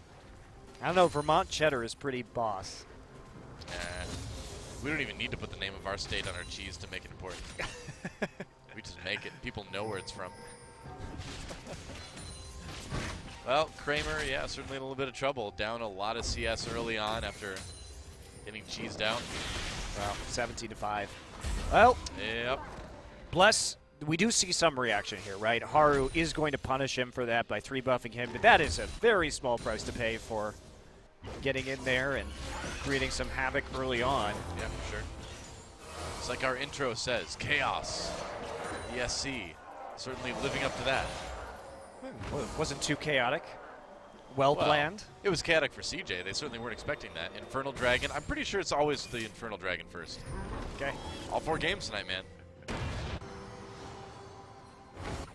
Pretty sure. All right, there, though. I mean, that would kind of like be like the It's Dragon not, it's was a random before. spot. 4 times in a row. That's a pretty remarkable set of events for a 25% chance. You're right. I'm going to lean towards me being right on this. Okay. You do that. I will. I'm going to lean towards me being right. We generally do. I think this is about right for who we both think is right in certain circumstances. Or every circumstance. Okay. Well, we do have normal lanes, so no lane swap this time around. No lane swap indeed. But that has turned into a bit of a disaster. Can you tweet at Monty and tell him that it's always Infernal Drake first? It's Please. not. OGN Legion, do this for me. All right, TP up first here from Crazy. Gets back. A little bit interesting that he would TP. Doesn't immediately need to do that to catch this wave. Yeah, I'm a little bit But surprised he gets his tier about as early as possible. And well, that was actually really a weird TP. I don't know what he was expecting. I mean, I guess he just wanted to start stacking that tier as fast as possible. Well, he can stack it while he walks by just throwing around Qs. Yeah, but it doesn't feel the same. You don't feel like you're really doing anything, you know? Every Q is precious. Every Q is precious. Is that your motto? Yeah, that's right. Well, Bully lane continuing right here. Kramer has done a good job of catching up where he can. And we are going to see a little bit of a freeze. Ping's coming out right now. Maokai MIA. And of course, with his TP still up, you don't want to take any risks right there. And back to regular old laning. But scaling will be the name of the game forever. They want to hit that mid game where they can effectively siege. They're going to have a little bit of a problem in that they're not going to be able to separate very well to farm all 3 waves. They're going to have Varus and Caitlyn grouped up here in a 4-1 split push to maximize their advantage. That will be very strong. And, whoa, Untara getting locked down. Looks like Haru's there, though. Oh, but there's Bless. Haru's going to find him. Bless in a little bit of trouble. Meanwhile, Crazy going onto Untara, though. Bless trying to get back to his top lane. Untara with the twisted advance. Repel maybe will save him. It will. Yeah, Varus coming up from the mid lane, too. Tempt getting close. You know, you'd have to think Ever is really going to be looking for that Mountain Drake this time. That would be pretty great good for their, them. That'd be good for their comp. Would be quite good, although with the poke damage from Varus, that damage is pretty much always going to be useful. Yeah, they're Infernal looking Drake is for fine, a follow-up, but Crazy didn't burn his flash on that gank. He didn't commit to it, so he's going to have to now, though. Oh, yeah, he's in big trouble. He may not even get a chance. Trying to flash away. Ooh, yeah, I don't know if I would have even used the flash. He's got extra move Haru's speed. low. Yeah, he's fine. Wow, he had Rise is strong. Man. He was able to get a little bit of extra move speed out of that one, so not going to be too concerned. Does kite well enough, and problematic matchup for this Maokai. He just can't get in range and will constantly be on the worst end of those trades. There's that cowl, and there's the AoE damage coming through. Clear out that wave. Untara still has his TP up, hasn't been forced to use it yet. So, it'll be a little bit awkward if Crazy does have to go back to get some mana. Well, the scary thing for CJ is that this is a double tier composition, so they want to prey on this power spike right now. Haru does take that with a smite. Bless doesn't want to force it away, but that's actually huge. because if they can get the blue buff onto Tempt now, they're going to have a really big pressure advantage when it comes to wave clearing in the mid lane, and that will be very helpful to setting up an early tower kill. Makes sense. Meanwhile, Tempt has been able to get a little bit of a CS lead over BDD. BDD not connecting with that Varus trap. Varus trap. That's right. Or the Veigar trap, rather. Event Horizon. Good times. Yep. Good times, as usual. Well, Ever's going to be perfectly fine with this situation. If CJ wants to slowly lose out on farm while the double tier stacks, Ever is in a good place in their game plan. Crazy little low mana right now is going to recall actually out of that Tri-Brush, and Varus is going to get the blue buff, so now is the time.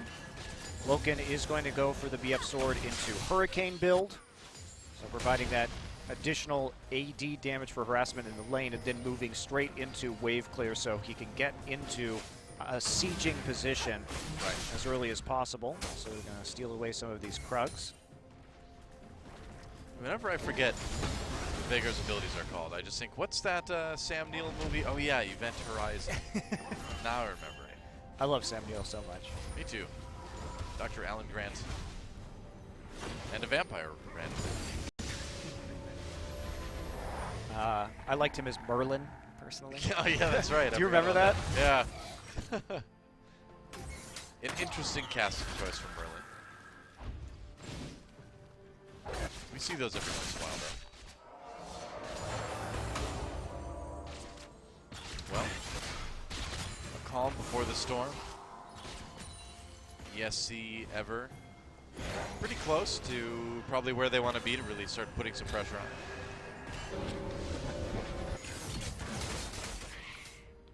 We'll see what the buy is now. Okay, so Zeal for Loken.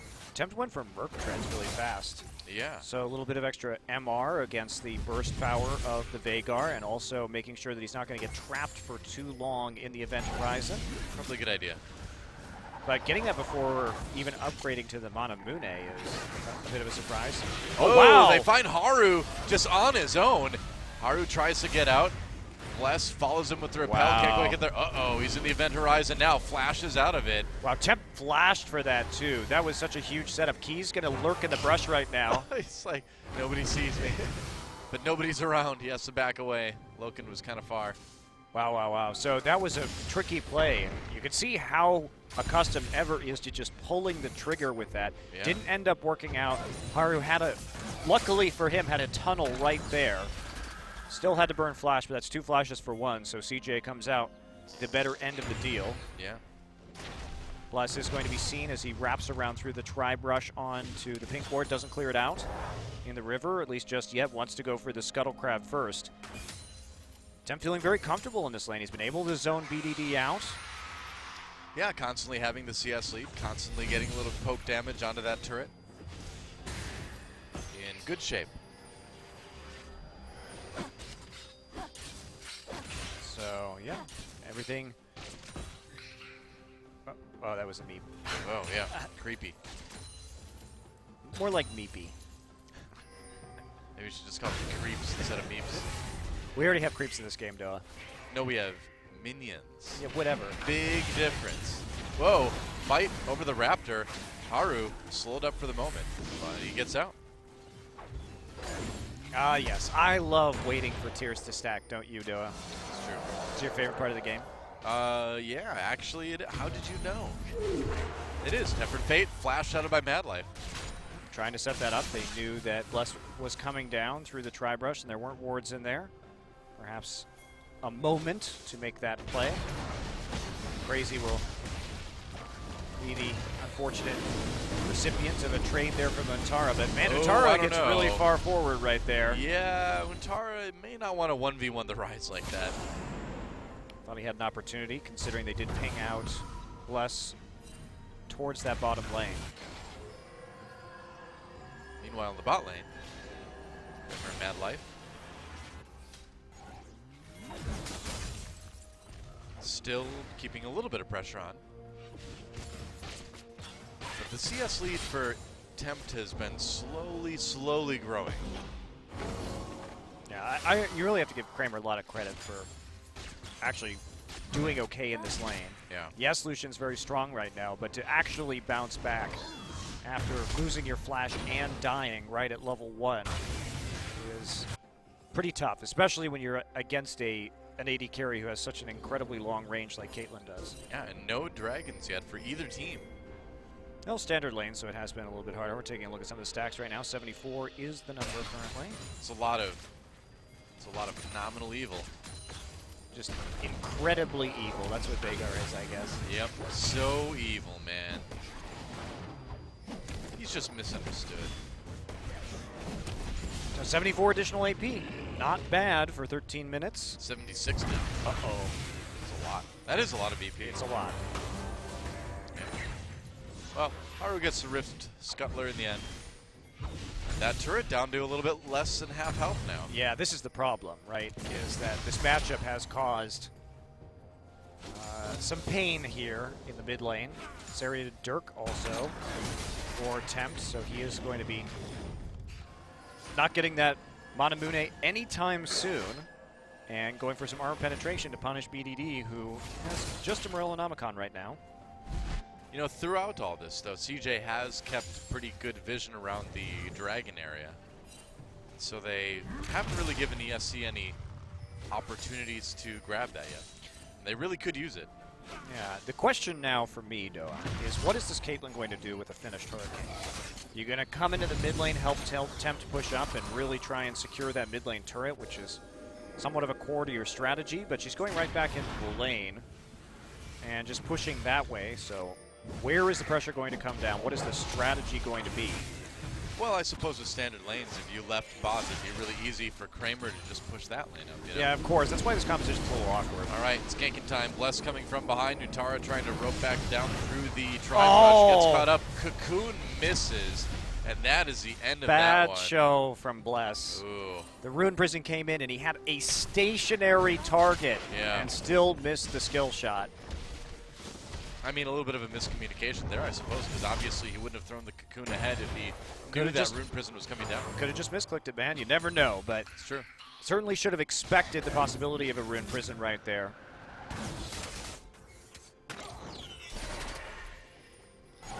I suppose. More traps. Yep. Kramer's thing is, when you go for Hurricane first, you're going to lose out on some of your trade advantages that you might have been able to acquire.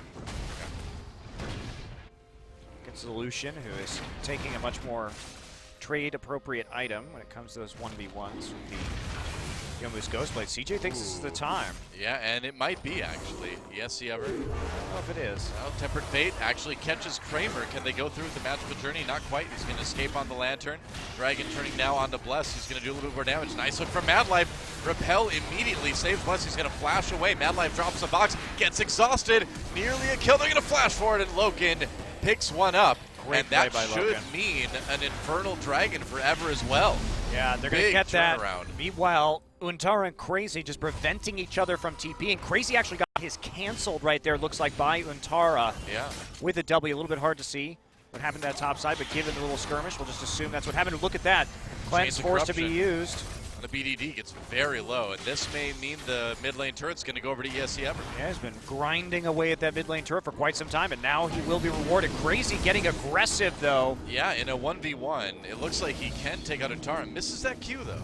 Yeah, he sees that Untara doesn't have any mana or really a lot of mana regeneration right now. Let's take a look at this fight again, though. So it's a nice hook by Mad Life. Bless gets caught, but immediately repels the flay. And watch Loken right here, because he plays so well around the outside. Box has already been broken, so he just walks forward, and he doesn't hit it, immediately flashes to pick up that kill. And then they turn onto the Dragon. Easy pickup. And now that 8% damage boost exists for Ever. A hook on the key, though. Uh-oh, he gets caught. He may be in big trouble here. Magical Journey, that was weird. Got popped out the side of it somehow. I think he got flayed? He got flayed. Yes? I didn't know that could pop you out of Magical Journey. I guess it can. Either way, he lives. Doesn't even have to use his flash. Interesting. So here we go, the pressure now down the bottom side. Caitlyn is nowhere to be found. And we knew this was going to happen. Question is, do you use the Bartle? It's almost off cooldown. Maybe. No, they're going to Yeah, throw it. Well, he's not. We're going to let it go. Okay, I mean, they got the mid lane turret. That's ultimately the more important objective, I suppose, between well, these two teams. that's true, Doa, but the problem that Ever has now is what are the ideal lanes to assign? Because you can't overextend into the mid lane with the Varus or the Caitlyn, otherwise you could get picked off by the many forms of crowd control that CJ has when they collapse on you. You can't really send... Are you going to send Varus and Caitlyn together into a side lane right now? That's super awkward. So that's the problem with this composition, is once you get to this phase of the game in your Ever, where do you go? How do you apply pressure? And the answer is they're going to 5-man topside, apparently, which is about all you can do, realistically. Yeah. I mean, if anything else, it just accelerates kind of the pace of the game. Yeah, they need to keep sieging, right? They need to play around this advantage as much as they can, but they don't have anybody to clear this wave, so CJ's just going to respond with potentially a tier 2 tower right now. Now it's going to awkwardly wander around the map. So they're going to try and take 2 tier 2s in response. They've pinged out both tier 2 turrets right now. And they're just going to try and play a speed game here. BDD, Event Horizon on the key. That's a lot of damage. Tempered Fate misses. Yeah, it was just to get him out. They just want to keep pushing. So Natara's here, though, only the Ryzen. This is the 4-1 that we were talking about. This is basically the only option that Ever has right now. Wow, and they're actually going to be able to get those 2 tier 2s that they were looking for. At least 1 tier 2 and 1 tier 1 anyway. But there's still this problem. Yeah, they're all recalling, but I don't think they can save this turret. It's low. They don't have home guard yet. Wow. They don't have home guard yet either. Yeah. So they lose it. Yeah. Well, that's sometimes in compositions you have to talk about what are they going to do in the mid and late game. What is the goal of their composition? But against what CJ has, all of them are afraid to split push. So you have to group like that, and you end up trading 2 for 2 turrets, except now you have a naked inhibitor. Yeah. Fortunately for them, there isn't really a split pusher on CJ who's going to be able to take advantage of that. So now at least they have an opportunity to freeze a minion wave basically inside of their base and deny farm. It's just tough. Like I'm not a fan of Ever's comp for that reason. They don't have a way to reassign lanes that actually makes sense right now. Well, they need to kind of do what they did last game now and just get picks. I think they should have just tried for the base race. But well, we may get to see that yet this game. could have been hard without the Bard ultimate, though, to prevent BDD from wave There's a pick. Magical Journey. Mad Life flashes away, drops a box. It's not going to save him, though. Used his ult and a flash. Okay, so here's the response, but there's a Maokai on the bottom side. It means Crazy has to recall immediately. He will get there before there's any kind of damage down onto the actual inhibitor. Looks like it will be the tier 2 for Ever as well. So they get the kill, they get the turret, they keep their bot lane safe. And Mad Life should have been there. Yep. Waves were pushed up. Dangerous play. They're going to come by with a Rek'Sai right now. Gets clipped on his way through Yep. by a Cosmic Binding, but there will be no actual pressure applied to the inhibitor turret just yet. So Ever has this lead, but awkward is the name of the game. Ooh, they found Haru trying to take out that pink ward. It looks like Ever's going to get one instead. Bless too. Not sure about this build. Has the Swifties and is going into the Ryleys now, but they really don't have a tank. So how does Ever win this game at this point? They can do Baron really fast, but they will take a lot of damage because of their lack of a real tank here. Dragon coming up, and I believe I saw it was a mounted Drake, so that's one that ESC Ever would really love to get. That would also help them take Baron, which they pretty much have to sneak in this game so that they can actually 5-man push or 4-1 split. Yeah, and you can see Ever already moving towards that Dragon. I think they know exactly how important this one is. Yeah, Mountain Drake. Haru does take the Scuttle Crab. And It's time. Ever needs this Dragon. that's right. CJ trying to block them off, using that Event Horizon to block up the choke point for the moment. Tempt is still in the mid lane. To look for an opportunity to take this one. Yeah, traps going down. Ever thorough in their approach. They need to be. This is a very crucial dragon. It looks like they're going to be able to get it. CJ waiting for that chance Crazy to come is TP farming in. a jungle camp. Dragon low. It looks like they will get it. Can they get out now? CJ taking the magical journey. They're going to get out, or ESC Ever rather, going to get out clean. Wow, Crazy didn't even Crucial. TP for that. Crucial. Yeah, they force a TP from Antara, which is just basically a disaster right now because Crazy held firm in that top side Yeah. and elected not to TP in. Well, that is really big to be able to get that extra damage onto turrets, onto large minions. Just the Baron. Now the Baron, Baron's rather, even yeah. scarier for CJ because with 280 carries and a rise, the Baron will explode instantaneously, especially with another 10% damage added on top of that. Yeah, 10% damage. So bonus to scary. epic monsters and turrets. Really, really scary stuff. Gonna And get another CJ turret, too. has to just keep eyes on this Baron at all possible times. Yeah. Well, ESC Ever. I mean, you got to hand it to these guys. They know what it takes to win with this composition, and they're making it happen so far. Yeah, despite any awkwardness that this composition has, CJ just has lost a lot early. But they're still in this one. Again, the 3,000 gold lead is not the biggest problem right now, especially when every target is so squishy. Veigar is a serious threat in the late game for just one-shotting pretty much anybody on this Ever team. I wonder how much phenomenal evil he has right now. Probably a lot. It's probably very evil. Riot's saying that phenomenal evil makes you more powerful. Therefore, they're endorsing evil, I guess so. effectively. Well, who doesn't love a good amount of phenomenal evil? There's no downside. You just get more power. Apparently not. And that looks like 116 stacks now. Yeah, I believe so. I think it is. It just looks like 16 though. Yeah, I think it's 116 now. Must be. Interesting. Well, it's probably, yeah, it's probably about 116.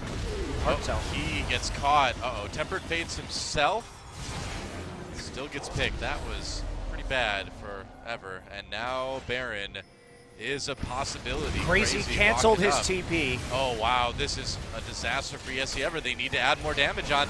Temp trying to do it. Needs to get a good chain of corruption. Baron going down pretty slow for CJ. They're going to turn around on this. Loken and Temp doing damage. Chains of corruption does The not poke connect. is ridiculous. It is. Utara goes down. Loken picks Oh up his my. first kill. CJ forced off in a 3v5. Crazy finally gets up there. Haru comes back in, but Baron gets taken by Tempt. ESC Ever gets it. And that was a complete disaster for CJ Entus. Wow, I'm shocked that they did that much damage with that poke, but the No Rune's... kidding. Oh! The flash. Oh, man. He charged his Q and then flashed and released it to try and actually pick off BDD right there. That was Bless. beautiful. He's going to tank that for a moment. When they have the minion wave in place, and look at this, they're just going to roll straight through to an inhibitor. But wow, that damage from Tempt and Crazy was just ridiculous. He's gone for basically pure armor penetration. Yomu's into the Lord Dominic's regard. Check but this out. This is a 3v5. Yeah. And they turn on to Bless, but he dodges the hook with Repel. Chain of Corruption misses, but they're just doing so much damage to BDD and Madlife right now that they have to get out of there. Otherwise, they're just going to get killed by the Baron. Man, if Chain of Corruption had landed and the next Varus Q had landed, that would have been like 3 kills immediately. As it was, they just rocked CJ's world. Wow, that was... But you have to criticize Ever there, too. The fact that play even existed again. Yeah. The teleport cancel from Crazy, meaning that he was stuck in the bottom side and couldn't even respond. It doesn't matter. I mean, of course it matters if he dies right there, but what really matters is that you gave CJ a chance to 3v5 or 5v3 at a Baron, which is... CJ didn't have it this time. They had enough poke to stop it, but those are pretty large mistakes that you will not be able to make against some of the top teams in this league. Yeah. I mean, Ever's playing well. They're playing better than we expected, but this is not a team that would beat, you know, the Tigers or SK Telecom or KT probably. Well, they're doing well enough right now. They're certainly starting out strong today and looking like they're just going to roll to a 2-0 over CJ. Seems that way. I mean, even the Maokai really can't stand up to the poke coming out of ESC Ever. Well, not this early. Ooh, Mad Life takes a big chunk of damage. He also was forced to itemize for a lot of magic resist in the early stages of this game. And when you have a 3-item Caitlyn and this Varus who's just cutting through your armor with all that penetration. Yep. Ever just casually recalling behind their wall of traps. Their trap wall, good stuff. Yep. Wow, 28 minutes and Ooh.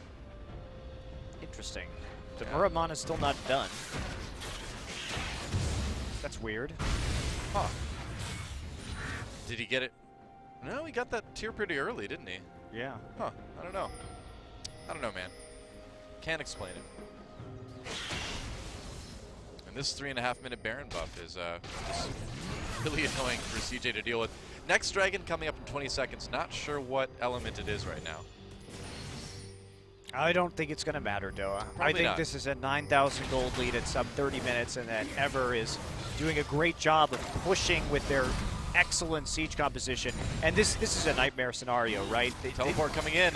Utara going to try to make a play from behind. Crazy's right there. You can't run into the Rise like that. Never mind about that play.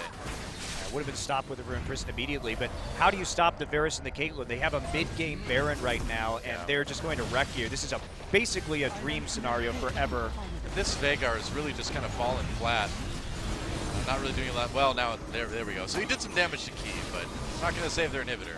Key just goes ahead and uses Crucible on himself to get out of that sticky situation, and now CJ is sitting in their base with all 3 inhibitors dead. Yep, not looking good for CJ Entus in their first match of the season. But it's great, I think, to see one of our new teams come in and perform so well. Absolutely. Again, a few rough patches, but not perfect. The by any talent stretch. that they have to work with is impressive. Yeah. And the Bless has really been delivering tonight for a guy who is in his first professional match. Yeah. Not bad. And they're going to go for it. It's another Mountain Dragon, which is only going to make their siege just that much stronger. I mean, oh, wow. It doesn't matter now, Noah. No, but this kind of seals the deal, you know? 2 Mountain Drakes and Infernal Drake. That's pretty great. Now imagine if they get the Elder Drake on top of that. It's like 2-shotting turrets at that point. All they have to do is slowly push up these super minion waves. They're already nearing the base as we speak. And this should be lights out for CJ Entus effectively. They're looking that way, isn't it? Yeah, they're just going to walk right in. And CJ looking for one last desperate fight. They're the team fighting team. Well, this is a time to team fight. There goes Nexus turret number 1. Kramer pops that culling. They're going to go in. On to Crazy. Utara takes a lot of damage response immediately. Great 3-man Tempered Fate from Key. Oh boy, and there is the poke. Chains of Corruption lands. Wow, Does Loken work. lived. That's right. Somehow Loken survived that. The Nexus won't, though. And there it goes. A clean 2-0 from ESC Ever. Well, I wouldn't say clean, but fairly clean. Clean enough. Clean enough to take that win, and strong early games regardless in both. Right. And again, a few errors when it came to protecting the Baron and making sure that it couldn't be snuck, but in one game, they survived getting the Baron stolen out from under their noses, and in the second game, they were able to just poke in the pit. And look at that Varus, too. Tempt really delivering on that pick. Yeah. Over 70,000 damage on that Varus. That certainly worked out. Or 17. The logo messed me up. 70,000 damage to champions would be pretty epic, though. We've seen some pretty high Varus damage, you know? That's very true. Yeah, that's right. So, how about that? Man, ESC Ever coming out very, very strong in their first best of 3 of the season. That's why I was saying I was very excited about this team. Their performance in the promotion match was excellent. Right. And if you just look at the raw talent of this roster, if they can put the remaining pieces together, they could be a playoff caliber team in this league. Yeah, I'm excited about these guys because they remind me a little bit of like a little bit less developed Tigers. Yeah. The way they play, the talent that they possibly possess, it's exciting. It's exciting to see. Well, on the other side, we have to look at CJ and see that Maokai did the most damage to champions and start to wonder about this. Even though they gave over the Lucian pick, the cheese at level 1 really slowed down Lucian's progression. It did. So they came in with some interesting level 1 stats. Ever looks hungry to win, and CJ still looks like they're struggling to do much of anything in the early game. Yeah, it's disturbing to see in their first match of the season, and it just seems like this roster that they have. And I know it's only 2 games, but so far this roster doesn't really look much better than what we saw in last season. But it's hard to say now. It was also hard to get a read on Haru in this game. Yeah. He farmed a lot, but he wasn't creating problems like Bubbling did to the same degree. That's a good point. We didn't have any kind of Haru time or bubble time or whatever you want to call it. He definitely seemed to be doing okay in terms of his synergy with Madlife. So just a little bit too early to tell, but obviously wasn't really impressive like Bless was on Nidalee in some of those team fights in game number 1. Yeah, very true. You know, I mean, talking about some of the other things on ESC Ever as well, I mean, Key looks like he needs to be a little bit more careful about not getting caught out. That happened a couple times in our games tonight. So something to sort of like watch out for anyway. Yeah, absolutely. So, but all in all, you have to ask for a brand new team in this league to come in and make that kind of performance. It was certainly impressive, and they've got a lot of games left to go. They now have 17 more best of 3s to play before playoffs, so clearly a long, long amount of time to develop and to continue to get better and fix some of those what I consider very fixable flaws that we saw. In that game. For sure. I mean, the problems that we saw from them tonight are relatively small problems when you compare them to some of the other teams. I mean, if you look at like Kongdu and Spenu. Or CJ. Like, what do you do to fix this team? You know, but with Ever, they could do it. Looks like Key will be the MVP for game number 2. His one death caused CJ to do a bad Baron. Yep. All right, way to go, Key. Way to bait them in, Key. It was all part of the plan for Key. Ah, yes. But this cheese at level 1. That was glorious. Using that magical journey, get in there, get the first blood onto Kramer, get the... it took the crop, too. Yeah. Insult to injury. There's Bless just popping out of that situation, and Key gets a great Cosmic Binding. Exhaust also lands to help them pick up the kill into Madlife and transition that into an already half-dead Infernal Drake. The Infernal Drake was helping them out with the damage that time, too, and Madlife just caught. It was a day for supports to get caught, wasn't it? This last ultimate was so good, by the way. Yeah, 3-man. Just wait. Tempered Fate. And then Chains of Corruption. Double Super Minions get there. Tons of damage. Yeah. Not really sure how Loken lived through that. Power. The power of the Loken. Pure willpower. The power of love. Yep. Are these the things that keep you alive, Noah? Oh, yeah, absolutely. Generally it is. So, looking at our results from match number 2, like we just saw, ESC Ever taking out CJ Entus with a score of 2-0. Especially in that game number 2, looking very, very good. Indeed they did, and for the rest of the week, this will be our schedule. Yeah, just single matches on the rest of the days this week. Rocks Tigers versus Samsung tomorrow, and then on Friday, MVP, our other new team in the league this season, taking on KT Rolster. Then finally, Jin Air Green Wings versus Longzhu Gaming. And it's going to be interesting again. You know, we need to see where these teams are at this season. There's still a lot of questions that need to get answered. Yeah, I'm excited to see Rocks versus Samsung, actually. Samsung with the new 80 carry right now. Right. So another new player that we get to evaluate his performance. I also hear, like Bless, very good things about him. And we know that Wraith is a strong support player, and if they can really... I think Samsung's key to success is allowing Ambition to play like Ambition, which means that farm, play for team fights, because Ambition has just been amazing on champions like Graves. So if you can put strong lanes together for Ambition that don't need a lot of help with his ganks, and you can play around that style, that's where I think Samsung can really shine. Yeah, I agree. And on that note, that's going to be it for us tonight, guys. Thank you, OGN Legion, for watching LCK Summer right here on OGN. Make sure you come back tomorrow and the next day and the next day. It's going to be a lot of League of Legends, but you know where to watch, guys. We appreciate it. We'll see you next time for more great League of Legends action. It's an exciting season. The teams look good. The meta looks good. Monty doesn't like randomness, but I think the Elemental Dragons are cool. I like the idea of the Elemental Dragons. I just don't like random dragons. That's the thing. Well, we'll have to just imagine dragons that are not random, I suppose. I will be imagining a lot of dragons that are not random. I think everybody will. Well, that's going to be it for us tonight, guys. Thanks for watching. I can't really hear the Korean casters right now, so I don't know when to end it. So I'm going to try, and we'll see if they end it when I do. So thanks for watching. We'll see you next cast. Oh, so close. Nope, that didn't work. No, it's okay. It's a piggyback broadcast, guys. We're multiple piggybacking now. That's right. Yeah. And, it looks like we may see some highlights, I guess. We've got a voice in here telling us some things. That's right. Well, Can't really understand it very well. we'll see you guys later. Yeah, bye.